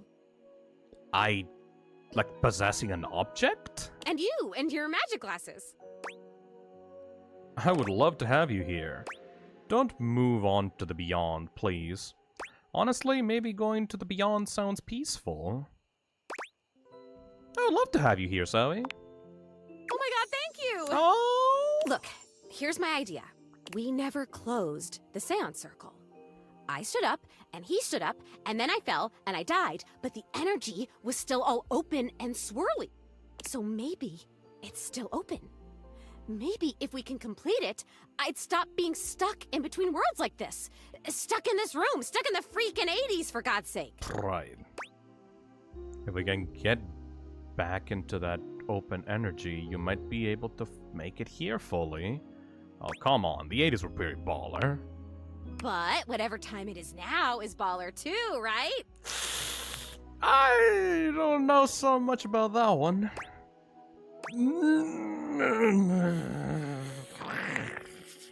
No. But at least I get to see you and all your weird friends. Ah, this is amazing! Okay, we're gonna need a lot of stuff. Well, not a lot of stuff, like a moderate amount of stuff. Mostly what we need is unstable energy. Oh, don't worry. We got Chet. They're pretty unstable. It sounds weird, but I think if we get enough of these objects here, whose existences span the distance between object and idea, it could work. What? Not cabinets, tables, or toilets, but like weirder stuff. Like me. Oh, like fucking Shadow Lord? Like the Nightmare? We have to gather them together, and they all have to be on board with what we're doing. Like, we have to all be on the same page, singing the same song kind of thing. Huh? and it should work. This is... Oh my god, I think I'm gonna die. Like, die again, like metaphorically from excitement. Robert says Doug would actually be perfect for this. I would love. Wait, can we get an ending for this? Wait. Do you know enough of the others here to do that? Totally. Honestly, 3 or 4 might be enough. I don't know why the hell Rudy thought he could contact his dead father with just me. I think I know some folks up here who'd be down to help us out. I'll go looking. I might have to find some new peeps, but I'll figure it out. Oh my god, this is amazing. I will be right here. I'll be waiting right in this exact spot, okay? Thank you! Thank you! Oh, she's adorable! Wait. We have to get her ending before the ending of the stream now. Yeah. That would be perfect to end the stream with. Yeah.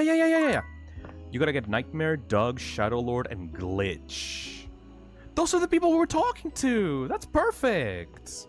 Okay. We're just about to get Nightmare as well. Okay, guys. This is perfect. I love the metaphysical concept objects as well. Those are like my favorite types of objects in the house. All right. Let's go. Nightmare comes to you at the usual time and place, but there's something strangely hesitant about her tonight. She fidgets with the dark wisps at the edges of her being, the same way one might fidget with their hair. Hello, my dear. Hey, Nightmare. Hey, you. Did she fall in love? The other night. Were you afraid? You know, I did my best, but I got the feeling you weren't all that scared. You did feel a little bit off your game, if I'm being honest. I knew it. I knew something was wrong. Nightmare sighs, her horrifying shoulders sagging visibly. You've never seen her look so out of sorts. I knew it. I knew better, but I did it anyway. Did what? I let you see more of myself than I intended. Oh. I'm losing some of my mystery. I'm losing my ability to frighten you. Is that why you look less scary now? I guess that's why you look so different to me now. So you'll be less freakish if I'm not scared of you? Less scary. Nightmare turns to look at the wall to your left, which is now just one massive mirror. When she sees her own reflection, she screams. When did this happen? Oh no. No. Good God, get a grip, girl. Are you okay? No! Nightmare is pulling at the shadows that make up her body, like one might pull at clothing. I just thought, if I could teach you about fear, you'd learn about the darkest reaches of your mind and stop fighting your nightmares. If I can't even scare you, what good am I? Why do you have to scare me? Looks like the turns have tables. Maybe we could talk this through. It's my entire reason for existing. If I can't scare you, I'm nothing. You can fix this. You're going to be afraid of me. Uh-oh. She rounds on you suddenly, pointing a finger at you and letting out an unearthly screech that raises goosebumps all over your body. But despite even that fairly decent effort, you can't help but feel unthreatened. Oh, okay. It's over, isn't it? No! Nightmare sighs. How is this your dream and I'm the one having a nightmare?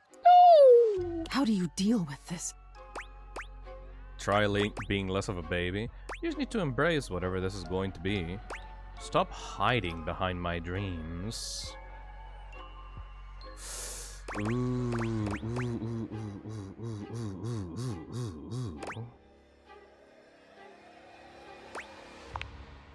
This? What do you mean by this? Whatever this relationship between us is going to be. Relationship? Oh. No. Wake up! Wake up! No! You wake up suddenly. No. Your heart races, but you're not afraid. What is this feeling? You bitch! Don't you run away! Oh, we're right there, man. Right there, man. Alright, let's see if we can recruit this guy up for the Scions. Damon final friendship. Acute thought. What do you need? Just saying hi to a friend. Do you know the devs are here in this game? Couldn't care less. Damn. I've done well for myself, even while sharing a space with them. I'm not going to mess with their stupid game any further. You can tell them that if you want. Damn! Oh, can't talk to Damon. Maybe check the descriptions of characters?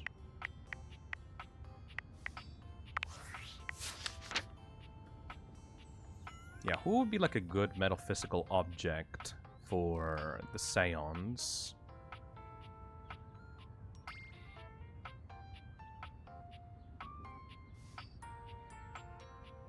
There's so many of them.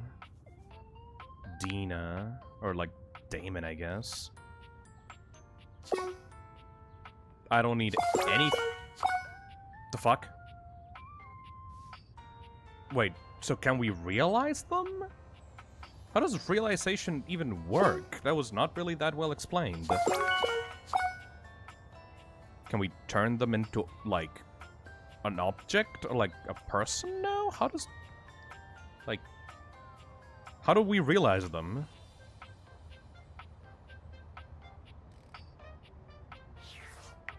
You don't need to talk to them. As long as you've met them at least once, they will come. Oh, perfect! I would suggest talking to Skylar about that. Hey, how's your day going? Forging some new relates? That's short for relationships. We've been doing pretty well. I think about this stuff a lot. I'm having a freaking blast, man. Oh, yes, yes! I knew I was good for something. How about a nice menu? I have lots of different ones, all different styles. Here's the main one. Welcome! What can I do for you in my main menu? Sounds like I'm talking to a fucking telemarketer, like, bot. I want to talk about features and utilities. Right this way. This menu isn't what I want to be anymore. I want to talk about rules and strategy. Switch some features around? Gotcha. Let's get cracking. I want to turn off content-aware Skylar. I want to take off my fantastic red shirt. That's all for now. Let's leave this menu and go to another one. What can I do for you in my main menu? Can I realize you, Skylar? Features and utilities. Right this way. Rules and strategy. What's on your mind? How do collectibles work? Collectibles are delectable. Collectibles are the funny little images that appear as datables talk to you. What are you curious about? Do I get anything for collecting them? Well, of course, there's an achievement. What are you thinking, man? Of course. But honestly, I don't care very much if you find them all. They're just there to give a little extra flavor to everything. I'm here to help you forge new relationships. Alright, I'll focus on the datables then. Awesome. Any other collectibles questions? I'm good on collectibles. Anything else you wanted to know about features? Mm, Cool. What can I do for you in my main menu? can I realize you, Skylar? Oh. Oh! No. Aw, man. Well, just not yet. What do you mean? When Franklin least made me, it was in a sort of a mad, passionate rush of scientific fervor.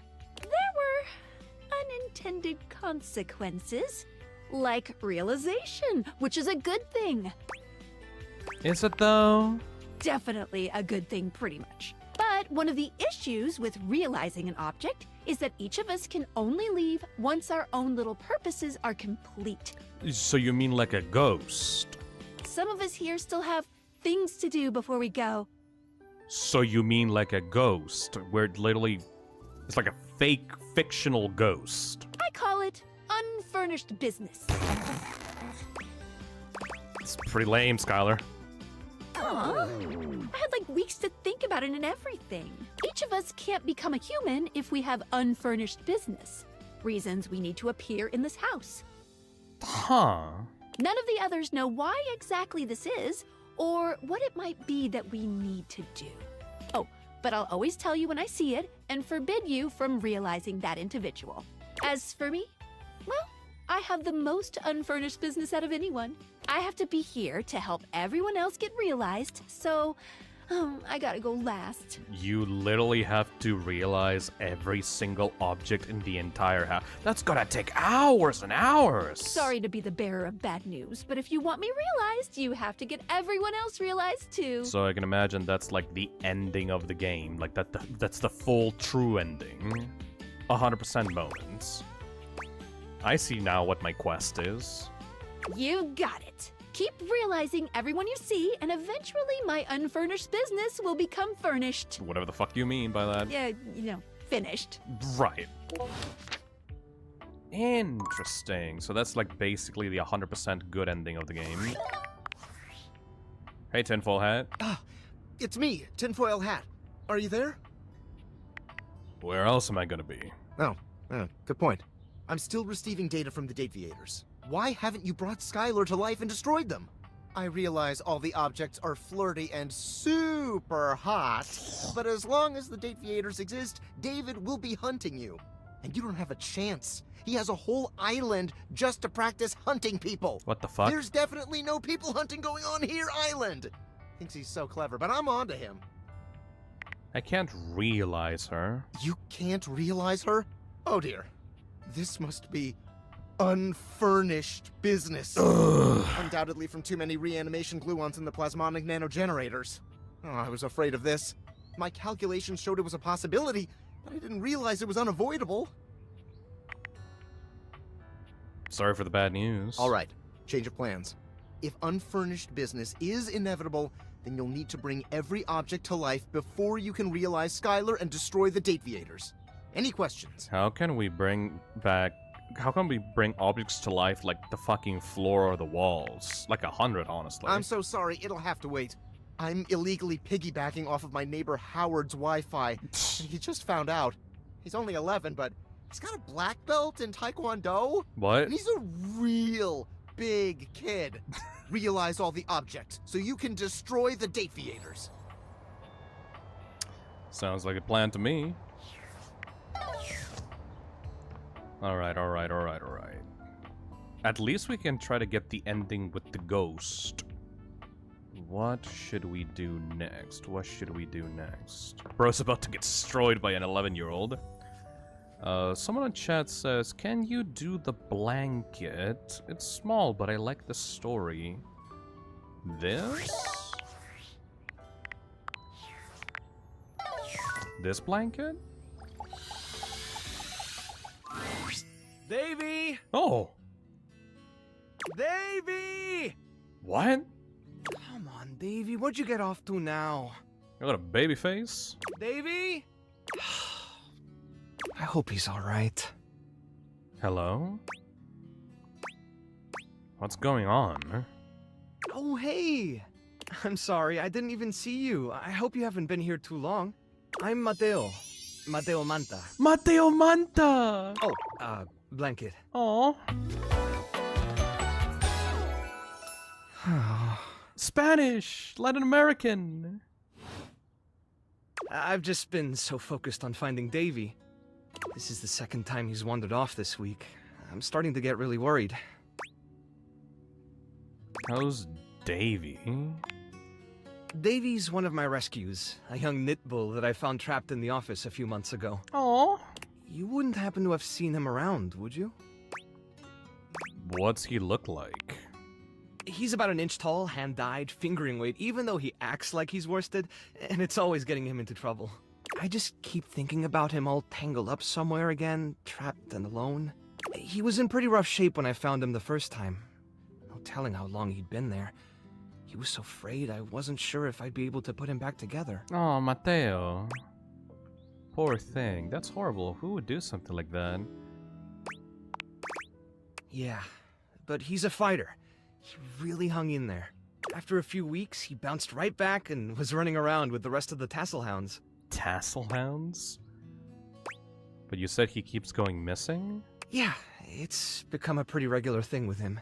He gets on great with the other Tassel Hounds, and he seems pretty trusting despite what he's been through. But for some reason, he just wanders off whenever you're not looking.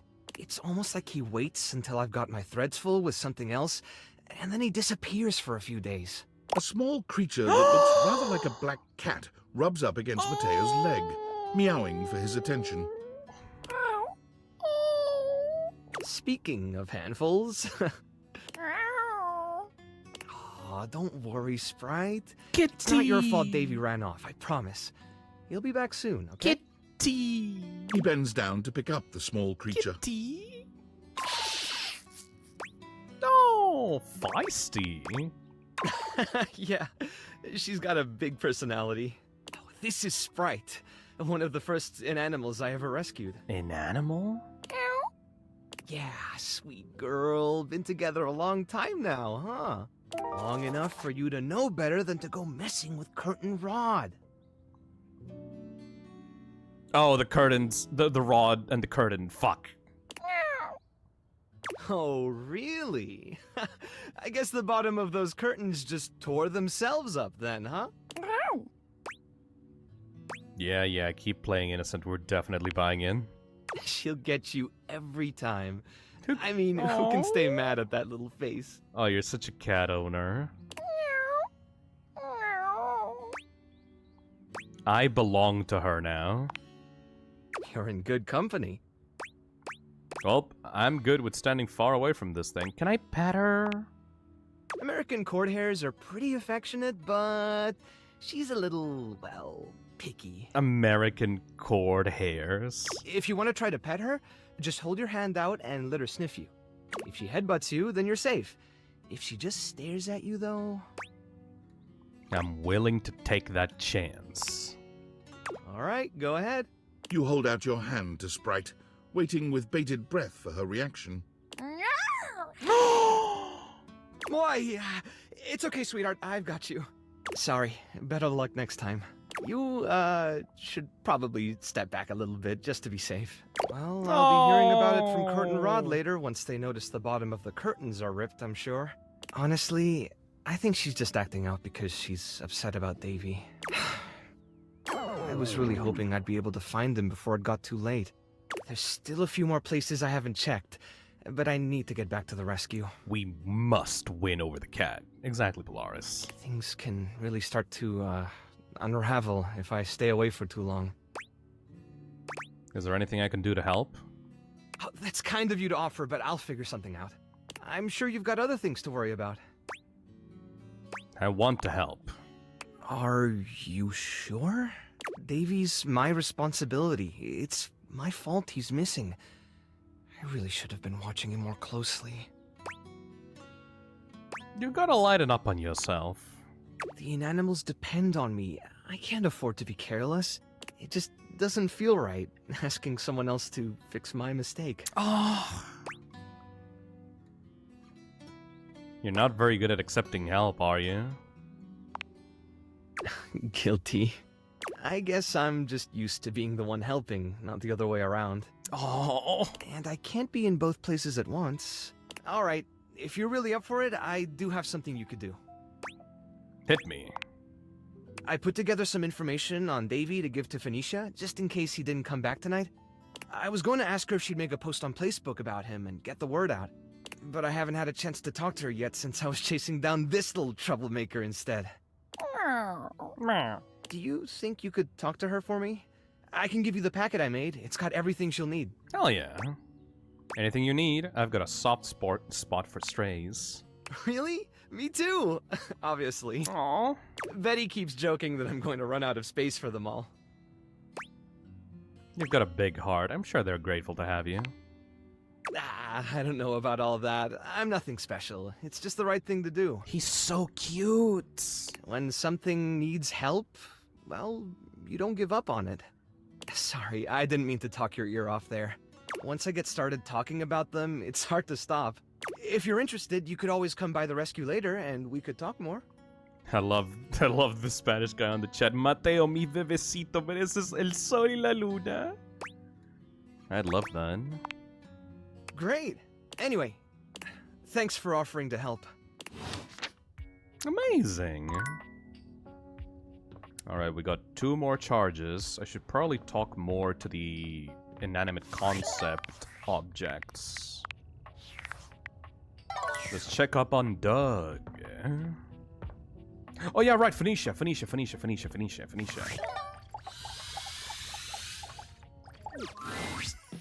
coming in hot. What you up, got for me this girl? time? You know, it would be creepy how you always seem to know things if it wasn't also so really damn cute. Am I really that predictable? Affectionately? Yes, and then some, honey. Now come on! I'm dying to know the sitch. You've got those urgency eyes. So, what's the deal? It's Mateo. An animal emergency? Ah, honey, why didn't you open with that? Who's in trouble? What do we need? How can I help? Give me answers. Davy, one of Mateo's rescues, has gone missing. Phoenicia's fingers are flying across her virtual keyboard before you've completed your thought.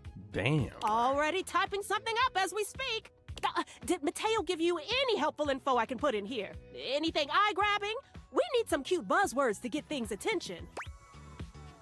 A whole packet. Perfect. Leave it to me, honey. Missing and animals are no joke. We'll get this baby home.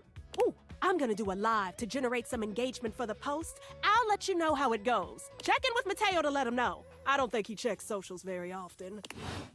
Hell yeah. Damn, she fast. Alright guys, we got 1 more charge on the glasses for today, so which one do we go for? Do we go for Shadow Lord?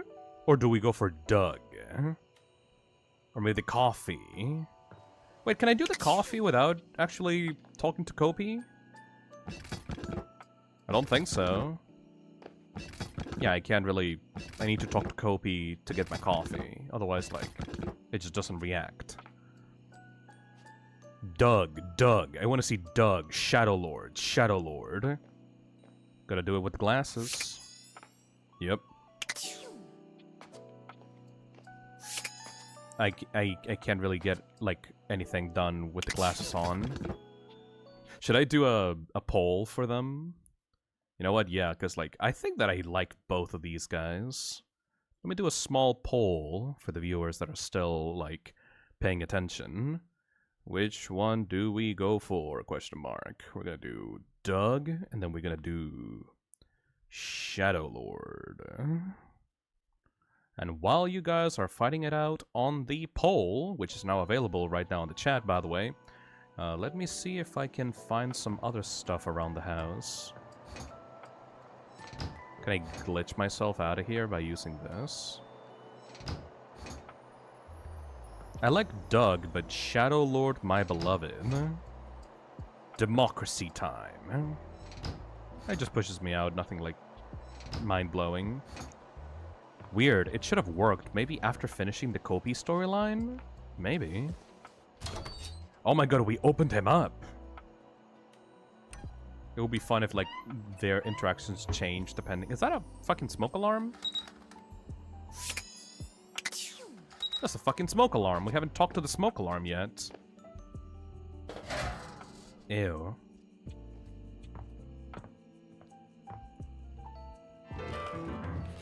I suck at the piano. To choose between the goofy, edgy goober or the Doom Maxer. Alright, let's see what chat is thinking about. 178 votes. Seems that kinda everyone wants the Shadow Lord, actually. Alright. We're going with the goofy goober instead of the edgy goober.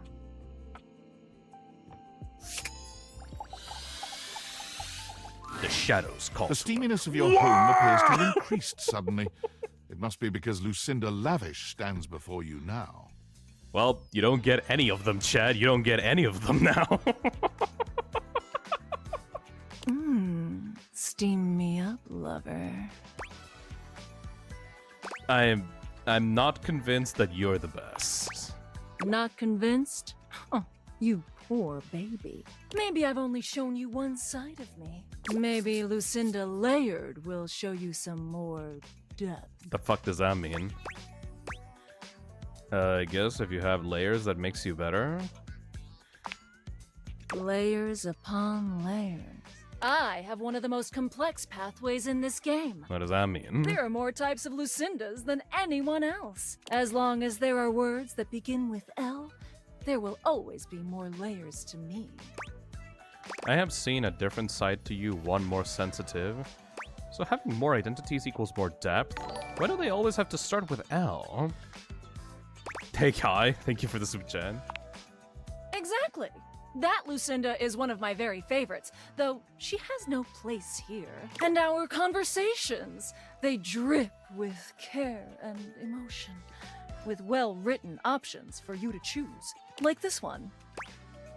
Lucinda, tell me your deeper secret. Lucinda, let's go to a 12-part journey to deepest Mongolia.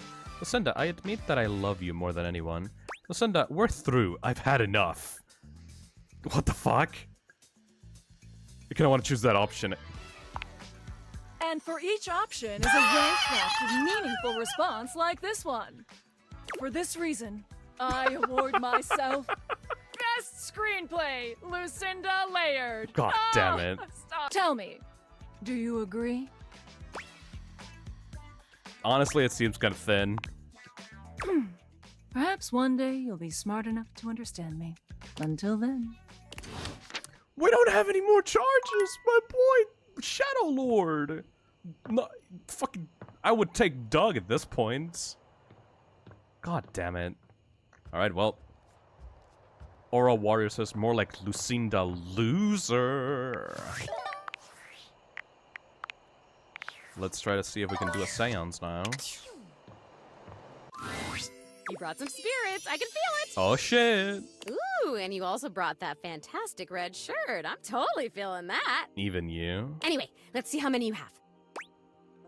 I have the Master of Shadows. Spooky. Yes! There's an overwhelming sense of existential dread. Oh, I love it. Yes! Remember when you used to have nightmares? Yes! There's a glitch in the game that we're in. The UI herself, work itself, the developers of the game know me now. That's absolutely terrifying. Think of the shareholders. Yes! Should we do more? The UI herself? Oh, wow. Hello. Yes! Developers of the game? Ooh, I'm so sorry. Yes! Damn. Find work itself. Oh boy, I don't miss that. Yes! That's all I found. Okay, let's see if it's enough. You did it. Yes! You actually did it. The energy in this room is so amazing. I haven't felt this good in decades. Your recruitment has paid off. The room is positively buzzing with vitality, even if you're the only technically living being present. Darkness. Just where I belong. Yeah! Cool digs. Where's the ghost? The realm between the living and the dead. My favorite. Hello. What is everybody doing? Hiya! I'm not one for spooks, but this is a great cause. Do you have any idea how long this encounter took to code? It's a mess. Purpose! I love purpose! Let's do something. Are there enough of us here? I think there are. What kind of party is this? Are we sure there's a ghost here? There's so many of these guys around. It would be so fun if there were, but even if there's not, we're all together and isn't that nice? I just realized that Lucinda also isn't here, by the way, because she got coded in last. Shut up, I'm bored already. Let's go! Lead on, I'm ready and roaring. Okay, so just tell everyone to focus on being here and being together and seeing the unseeable. Just have them repeat that to themselves, okay? Alright. You nod at Zoe, relaying her instructions to the group. Okay, everyone, just focus on being here. What? Now that I can do. I don't understand. Come on. See the unseeable, fight the untouchable. I can see the unseeable. Row, row, fight the power. I can see the unseeable. I can see the unseeable. I can see the unseeable. I can see the unseeable. I can see the unseeable. I can see the unseeable. Oh, hey, Parker. There's my trademark seance board whose name I choose not to say in this moment. I was wondering where that went Of course. to. What are you all up to in here? Should I get cotton candy? That doesn't make any sense. That is nonsensical. No. Who the fuck is this one? Monique, you grumpy Gus. Why don't you come and play along with us? Just because you're money doesn't mean that you can't have some fun. After all, isn't capitalism kind of gamifying human life and suffering to begin with? What? What? Where should I sit? They're doing one of those trademarked seance boards. We should join in. Something good always comes from crossing the liminal horizon. Oh, come on, you two.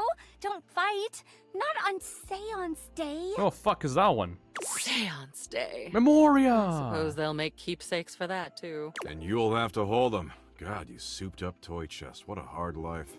Doug, why are you such a dick all the time? Why can't you just participate in this rare and special ritual? It's my job, lady. Wouldn't you know what that means? All the noise and foolishness is entirely lost on Zoe. She can't hear a word. She gives you a wild grin, her enthusiasm infectious.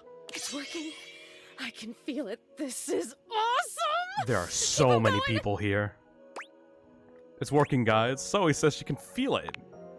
Speaking of the trademarked ghost summoning game, we should surely copyright our Mystic Ventures here, don't you think? You just got here and I have no idea who you are. Mystic Ventures. That's trademarkable. We could copyright that. It could be a worker placement game with a spooky spinner in the middle. What? We could get this out by the holiday season. I'll add it to the tracker. Come, come, my children. We have joined for alchemy, and gold we shall exhale. Come hell and all its ghostly companions. Zoe holds her arm out towards you. It's hard to put into words, but it has a different sort of weight than the rest of her. Holy guacamole. Can you see my arm? My arm feels really real right now, man. This is crazy. Can you see it? What? No way. Your companions start, surprised by the sudden appearance of a disembodied arm in their midst. Wait, what the hell is that? Is there just a floating arm in here all of a sudden? Calm, child. Hey, Sophia. Mommy will protect you. Ooh. So, are you okay? I am so great. I am amazing. Keep it going. I think I can actually feel my backbone, and I love it. I mean, I knew I was brave, but now I can feel it. I think it's great that our new friend wants to be our new friend. The fact that she's just a disembodied collection of body parts right now is Freaky as hell. I like it. The weirder the better, I say. I'm just so happy to be part of something that's not a quiz show. Amazing. Almost there. One more big push, and I don't know, but it'll be something. Concentrate. You've got it. Gosh, I don't think I've worked this hard since I entered that tinsel hanging challenge. Hanging tinsel's a challenge? Sure. When you're competing against the 4-time former champion, it is. But if memory serves, Holly, the 4-time former champion is... Me! How circular is life? Prepare yourselves, little ones. I believe the mystic moment is upon us. With a sudden burst of light, Zoe's once translucent form becomes opaque. She waves furiously to everyone present. Hi. You guys, can you see me? Holy shit. Holy fuck. Hello, ghost. A ghost! I see those all the time in my acid trips. You have to get psychedelic with it. Mushrooms are the future. Ooh, she's adorable.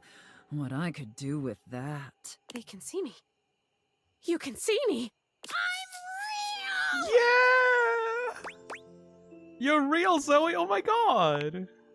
We have pierced the veil. Isn't that wonderful?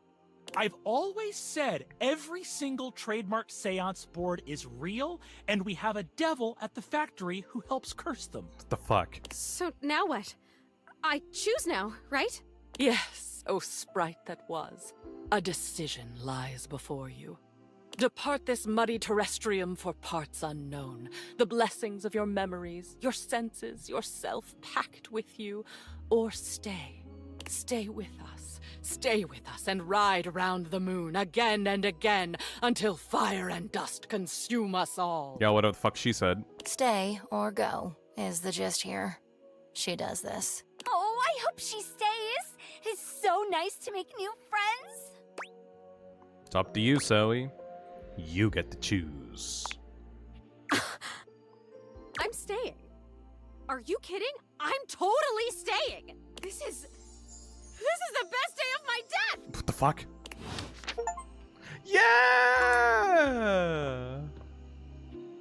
Sans is golden. Complete the Sans for Zoe. Oh, I want to talk to her more. We gotta go to sleep and check her out.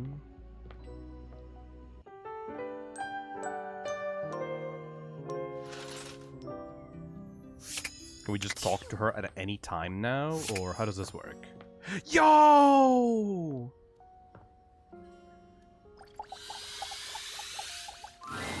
Zoe's usual excitement is tempered today, though she seems no less happy than she'd been after the seance. Just us again, huh?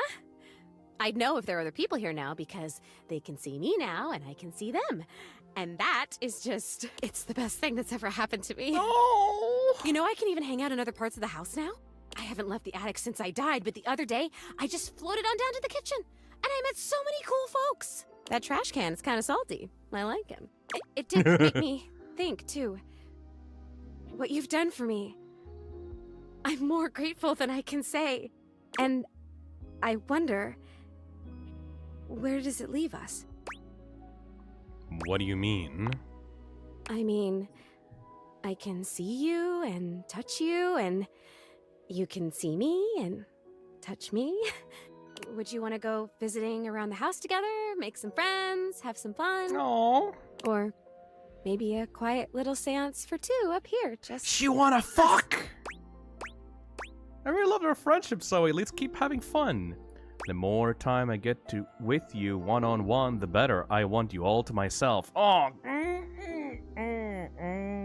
No, she deserves friendship with everyone. Like, that's white. That's too selfish. She needs to have friends with everyone. That sounds great.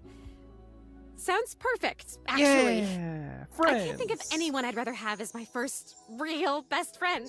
Yeah! Now tell me more stuff about having a physical body because I've forgotten a lot of it and I want to do a good job. Yeah! You believed in me. Oh. Oh, that's adorable. Good ending.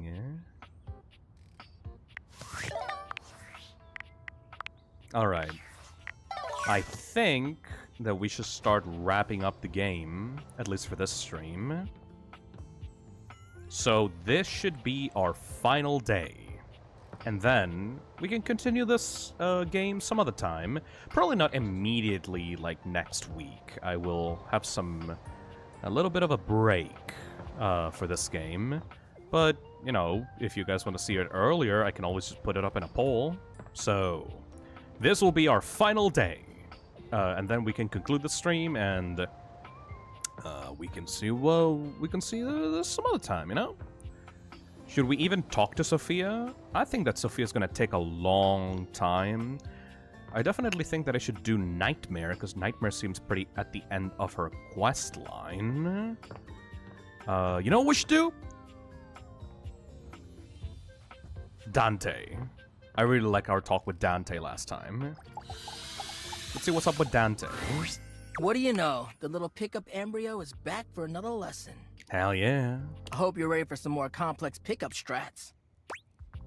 More ice breaking? What else could there be? No way. We're about to up the difficulty level. Hell yeah. Last time we worked on what do you do if you have mutual interests like a show or a band. But what about if you don't have a ton in common right away? How do you get to know them then? What do we talk about? Interests and... Observations? Yes! Oh, he's so happy! Before you decide it's a boring tactic, just think about it. Sometimes small talk is a great fire starter. And look, I know not everybody is instinctually great at chit-chat, but like any great skill worth having, it requires attention and practice. So, let's say you were meeting me for the first time at a friend's party. What's stuff you can observe about things going on around us, or about the situation happening? Let's roleplay, shall we? Totally, let's go. I'm scared. What if I pick the wrong thing to say? I got you. Just relax and let the sparks fly. Okay, so I'm just standing around. Oops, oh man. Now we just happen to be standing next to each other and we don't know each other at all. Aight, what are you gonna say?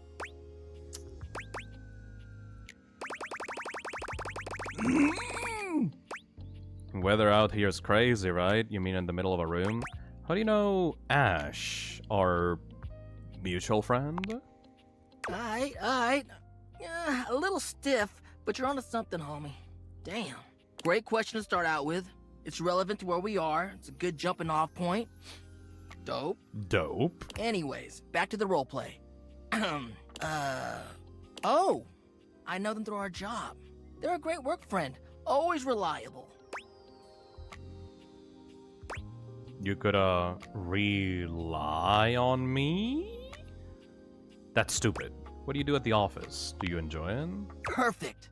You're showing an interest in what they do for a living or whether or not they actually like their job. At least you're learning more about them. We'll end there. But you're doing hella well, little Cinder. Proud of you. So, anyway, before you go, any other non-dating advice questions you might want to ask about me? Nope. See you next time. Actually, yeah. Fired up. What's your biggest pet peeve in picking up somebody? Damn, then... Well, as you could probably tell from our lessons, it's this idea of being sleazy or douchey. Right. You would fucking hate Doug. Holy shit. As much as I love, nobody owes anybody else a relationship. That's the biggest thing. Nobody owes anybody a relationship. You can say all the right things to somebody, but it means nothing unless you actually get to know them. Right. It's the real jerks that don't bother with that and say whatever they can to get what they want. So, yeah, that's my biggest pet peeve, I guess. Okay, I wasn't into this guy the first time that we talked to him in the last stream, but like he's like my favorite now. He's so fucking cool. I promise I won't be sleazy with you. Makes sense. Of course it does. I have a lot of time to think about this stuff. Peace out, homie. Aw, see you, Dante. Guess I'll have to see you on the next stream. He's so chill. Alright, which objects should we go with next? We only got 3 more. So either we should meet a new object as like just get started with them, or we should finish off some quests. A lot of people are saying Mateo. Doug one last time. And the cartoon says computer. Alright, we go with computer. Let's check that out. Wait. You mean the monitor or the computer itself? Because like that is different. The monitor is one thing, the keyboard is one thing. Computer. A tattooed, bespectacled nerd regards you with a friendly smile. Are you in a wheelchair? Their kind face is illuminated by the soft glow of multiple screens and the RGB lights in their clothes and wheelchair.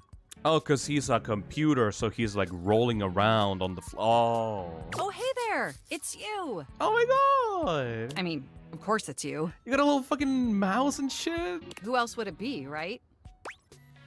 One of my alternate personalities, a marmoset possessing the power of human speech, Alberto. Not according to my latest data. Oh, you got a screen with like a little cat and shit? But I know you're joking, as no one else has my password. So if it was anyone else besides you, I'd be pretty concerned. Actually, just to be 100% sure, what is my password anyway? Alberto. Honestly, that's an objectively terrible password.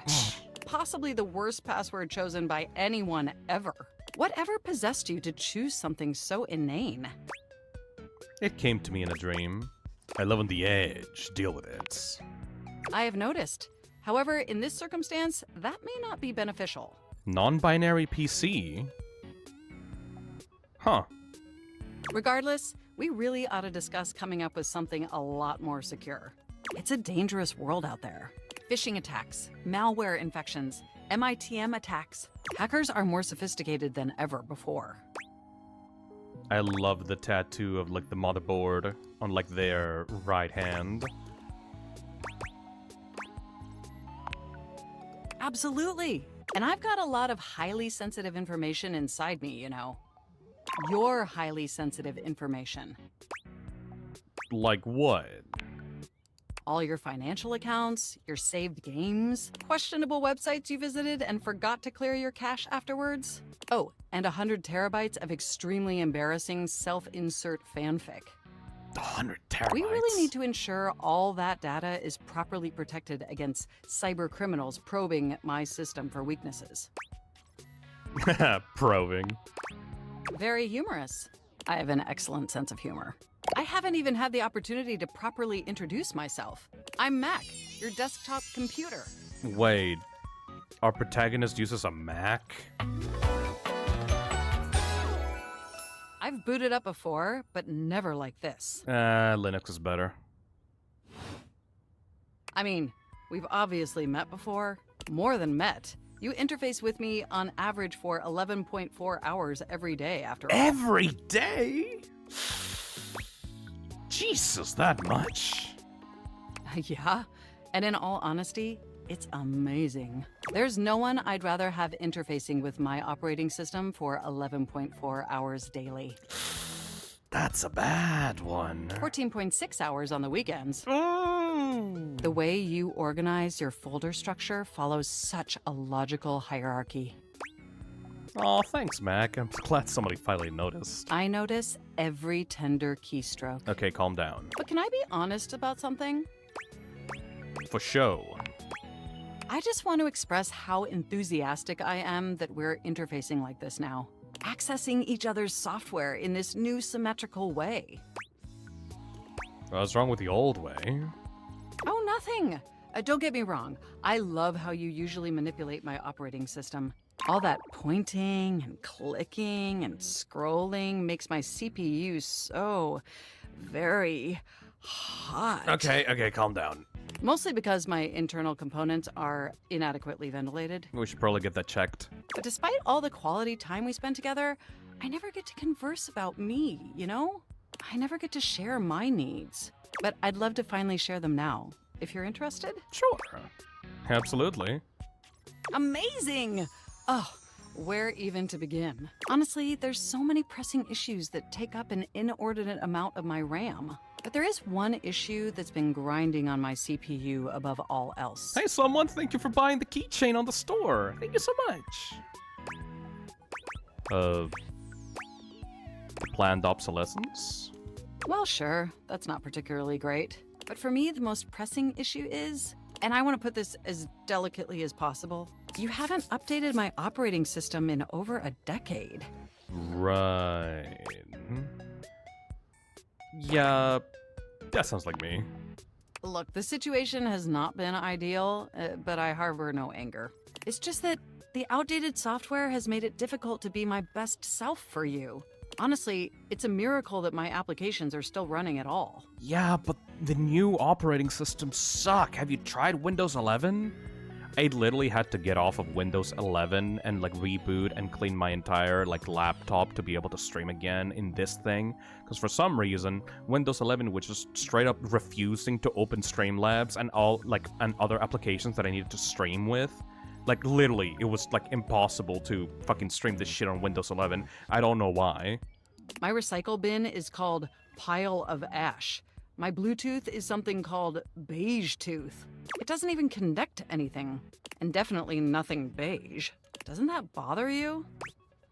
Not particularly. but particularly it is. And did you know that there's been a dozen operating system iterations since you last updated? You know, considering that this is a Mac, maybe we should try to switch operating systems instead of updating them? How was I supposed to know that?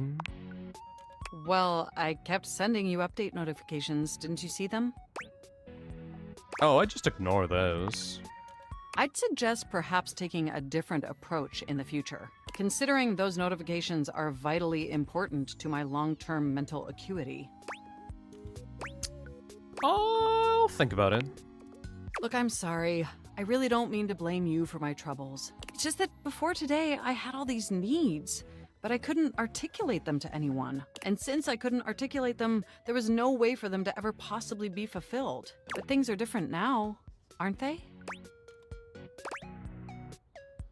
I don't see how, but I haven't seen an optometrist in 13 years. They are? Don't you see? We're actually exchanging information symmetrically now. Instead of you just pressing my keys to write your adult-themed self-insert fanfic, we're having a real conversation. And suddenly my needs aren't just pipe dreams locked away in my hard drive. I'm sharing them with you. And by sharing them, it's suddenly possible to finally actualize them. Aww. That is, if you're willing to help me, will you? Will you finally upgrade my operating system? Please? Oh. As long as it doesn't cost me anything. Only if you lay off my fanfic.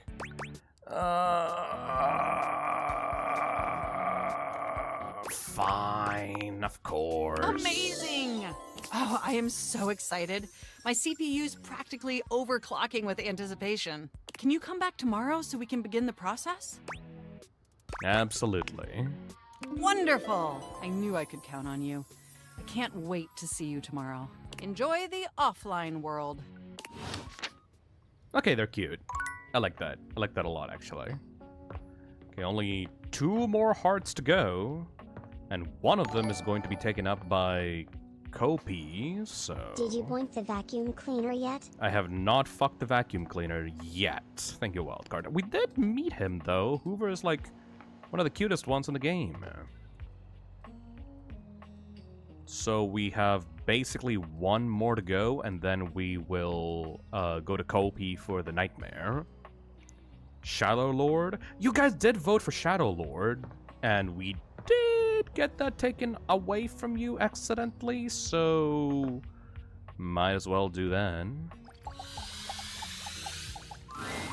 Ooh, welcome back, my dark ally. Oh, you're so excitable. Come, let the next trial commence. What are we talking about now? Words will be exchanged less than usual. We'll be exchanging letters instead. What? Letters? Back before the Great Cataclysm, my comrades and I would partake in spirit-shackling activities. Some have lasted several nights. Others, we simply gave up counting. Are you prepared to begin? I'm prepared, Lord of Darkness. Let the game of shadows begin! I present to you the following. He holds a sheet of notebook paper up to you. It contains a macabre illustration of a dead person and a few mysterious lines. Blank, blank, blank, blank, blank, blank. Are we gonna play Hangman? Now, guess! This is the Hanged Man. Now, choose your letter.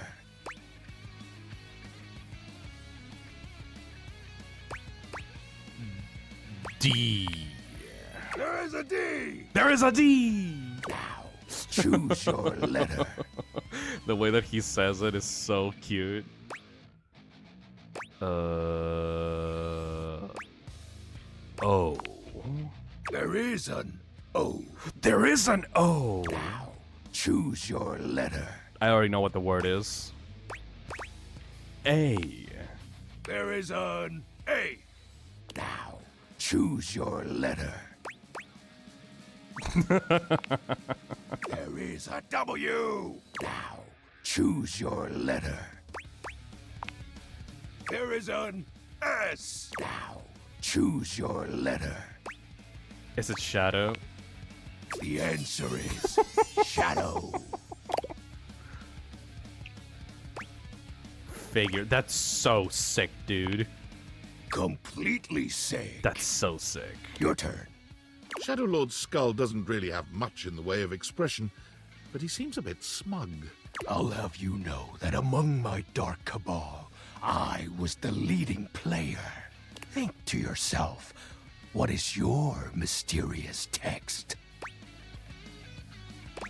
Darkness, this sucks. You're cute. 2 words. The second, 4 letters. The first, an apostrophe.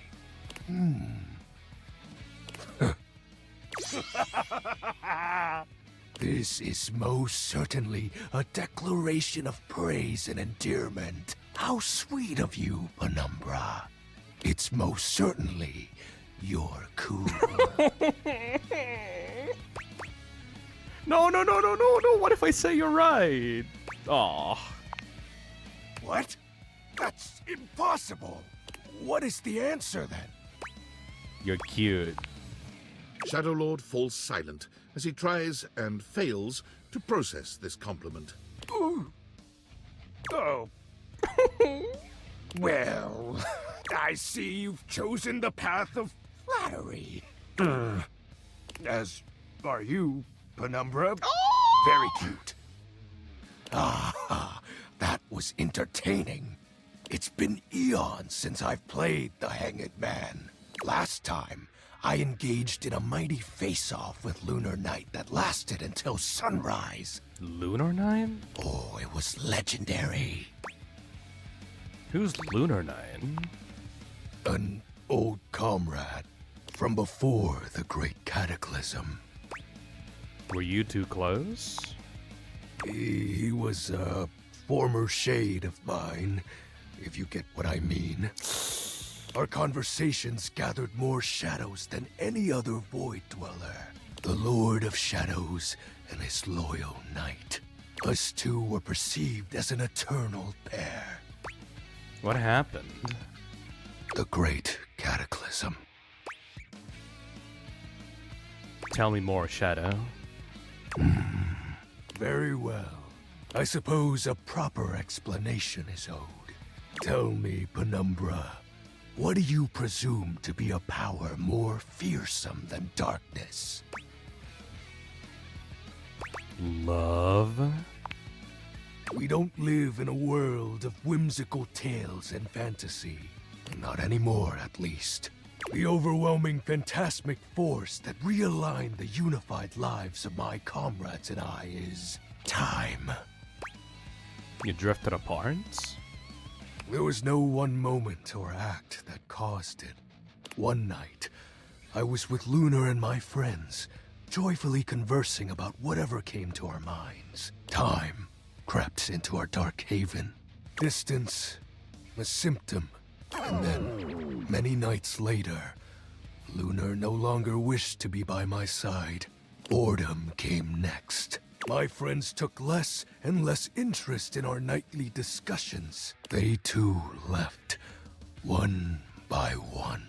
And then, I was alone. You may think it cruel of them for leaving without a proper goodbye, but I respected all of my friends' decisions. Even Lunar's. I don't harbor any wrathful thoughts against any of them. I just think back to those days fondly. Oh. Wait, so this is not actually just like a demon or like the personification of Shadow. This is like basically like I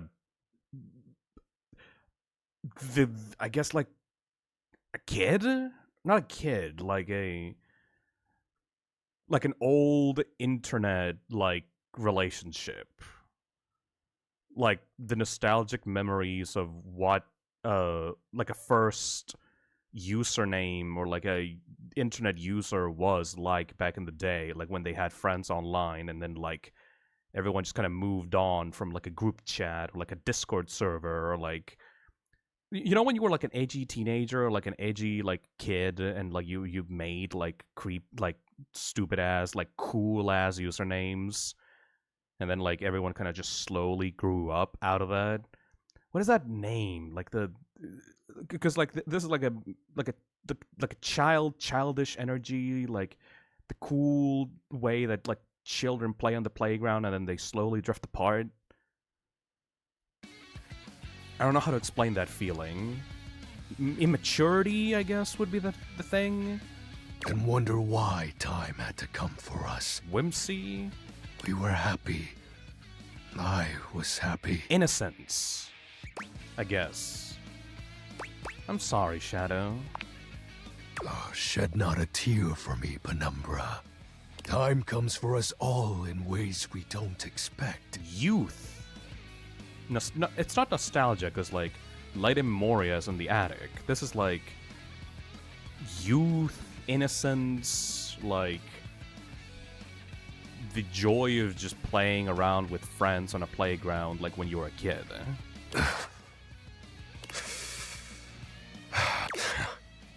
Normally, I'd celebrate triumphantly at obtaining another armament. That'll be all for today, Penumbra. Thank you for listening to my tale. No!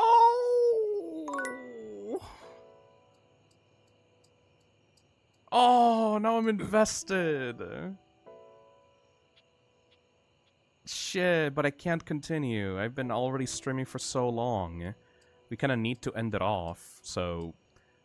Oh, okay, next time that we stream this, we need to make... Like, we need to see the end of Shadow Lord's plotline. We gotta talk to Nightmare now, to end off the stream. Oh, what a good boy. Time to have a nightmare now. It's my favorite customer. Hey, Kopi. What can I get for you today? Do you got anything different? A latte would be enough. Sure thing. One latte coming right up. Kopi gets to work, grinding and pouring and mixing with an impressive speed. Fishy Boy says inner child. Yeah, I guess. Like, inner child, innocence, like, carefreeness. I'm not quite sure how to explain the concept, but it's, like, very obvious what Shadow Lord actually is. And... Hammermania says, wait, you've been streaming for 5 hours? Man, you really love this game. It's really good, man! I'm really glad that Asaiso, like, recommended this to me. I will be streaming it again, though, like, probably in a month, 2 months or so. I definitely need to, like, keep it up, like, keep up the variety of my channel. Like, I don't want to stick with stuff for too long, you know what I mean? But I'll definitely come back to this later. Voila! One latte just for you. Hope, is there anything you'd like to know about the latte? Tell me more about latte art. Oh, gosh, where do I begin? There's all different kinds of patterns to choose from. Hearts, tulips, but probably one of the most essential patterns for any good barista to learn is the Rosetta pattern. It's supposed to be based off this plant, but I forgot the full name of it. Rosetta? That's probably it, yeah. We'll see you next time. Amazing. Time to talk to a nightmare. Slurpy slurp. Online friend groups is how I feel about XXX Shadow Lord XX. It's less that. It doesn't even have to be online. It can just be like friends on a playground, you know what I mean? Alright, well, this is how we end the stream.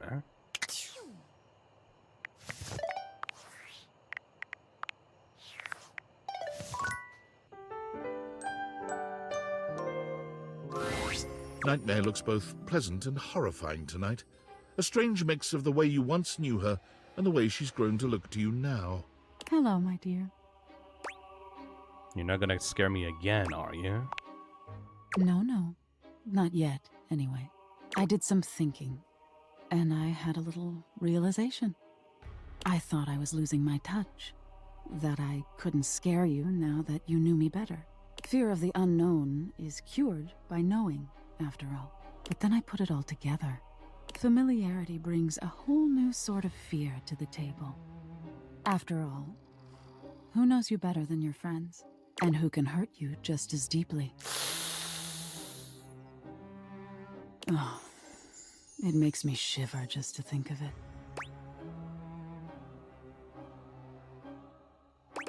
Wait, we're friends? Oh, I thought for a minute I might have had a crush on you. What? After all, I felt so scared for you to see me. And I mean, really see me. But the more I got to know you, the more you listened to me. I realized if you could accept the nightmares I give you, No reload? What? then maybe you could accept me, too. Maybe we could be friends. I want it to be more than friends, though. Oh, no. No, thank you. No! Wait. That's not going to work for me. No. Jesus Christ, what happened? Oh? What? What? Oh? Oh! No! No, thank you. That's not gonna work for.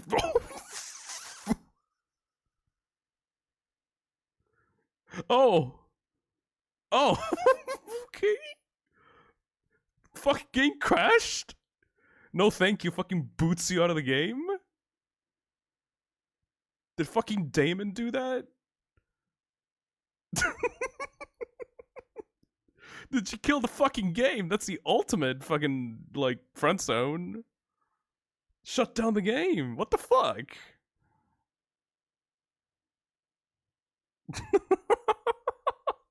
Alright, let's try some different choices, I guess. Team 17! The Riz was so bad she crashed the game. Sassy Chap Games. Hell yeah. Wait, did you save? I literally... Bit everything. Thank you, Dasha. I literally saved right before this point, so we good.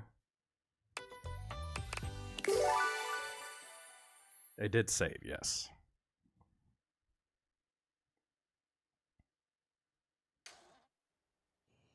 Literally right here, yes. Nightmare looks both pleasant and... Hello, my dear.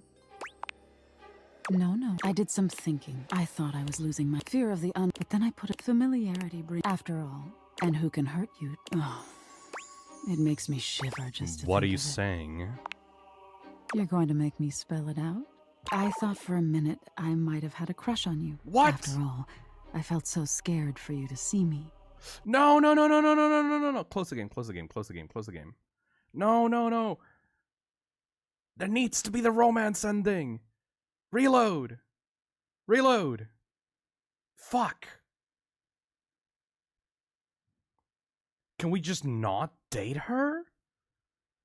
Every single option is leading to the friendship ending. Fuck. Failed Riz. Actual difficult boss battle at the end of the stream. I think she already made her choice. Oh no. Team 17. We haven't tried the third option at least. Sassy Chap Games. You might have messed up somewhere along the way. Date everything. The fuck was that voice? Alright, let's see. Third option. That's the last one we got.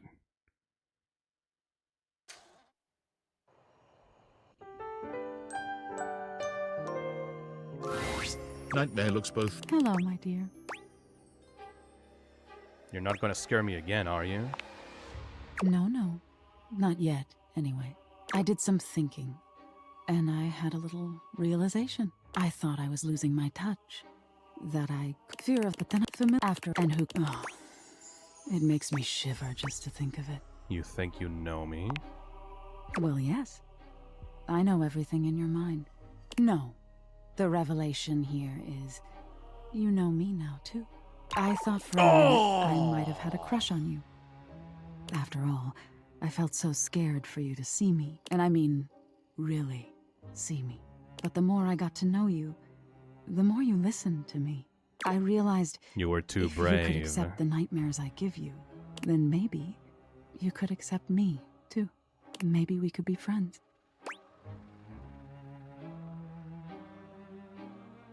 You know what? That's okay too. So would I. As your dreams, I don't really have friends.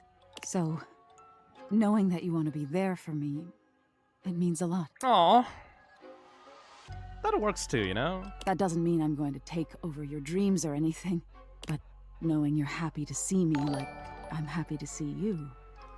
You have to act scared every time you see her. Oh well, I guess we were never meant to be then. Thank you, Hayden-san. It feels nice. Aww. That's so good. But don't worry. Things won't change too much. I'll take it easy on you for tonight, since we're friends, but no promises going forward. Damn.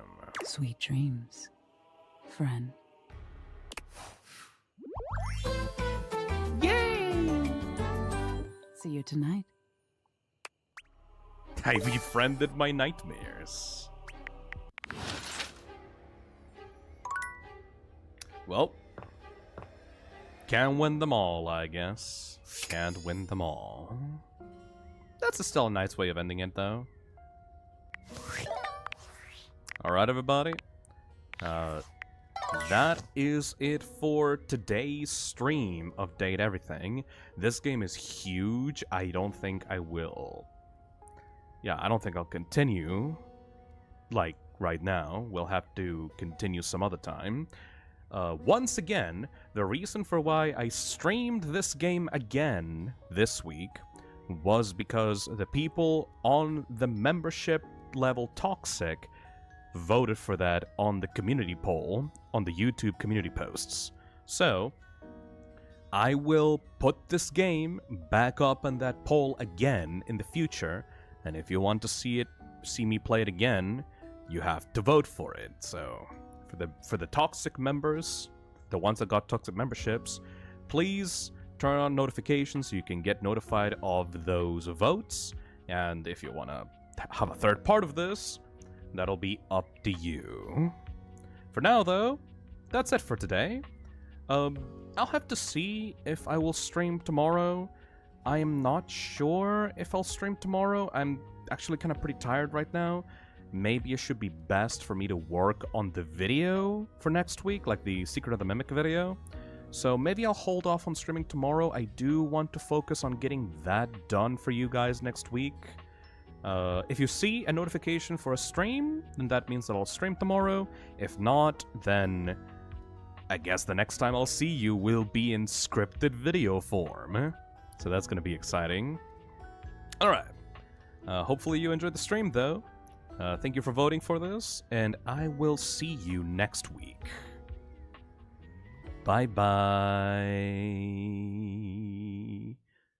Bye-bye, everybody. Bye-bye-bye-bye-bye-bye-bye-bye-bye-bye-bye-bye.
Thank you for watching. We're closed. Goodbye. See you on about weeks and months.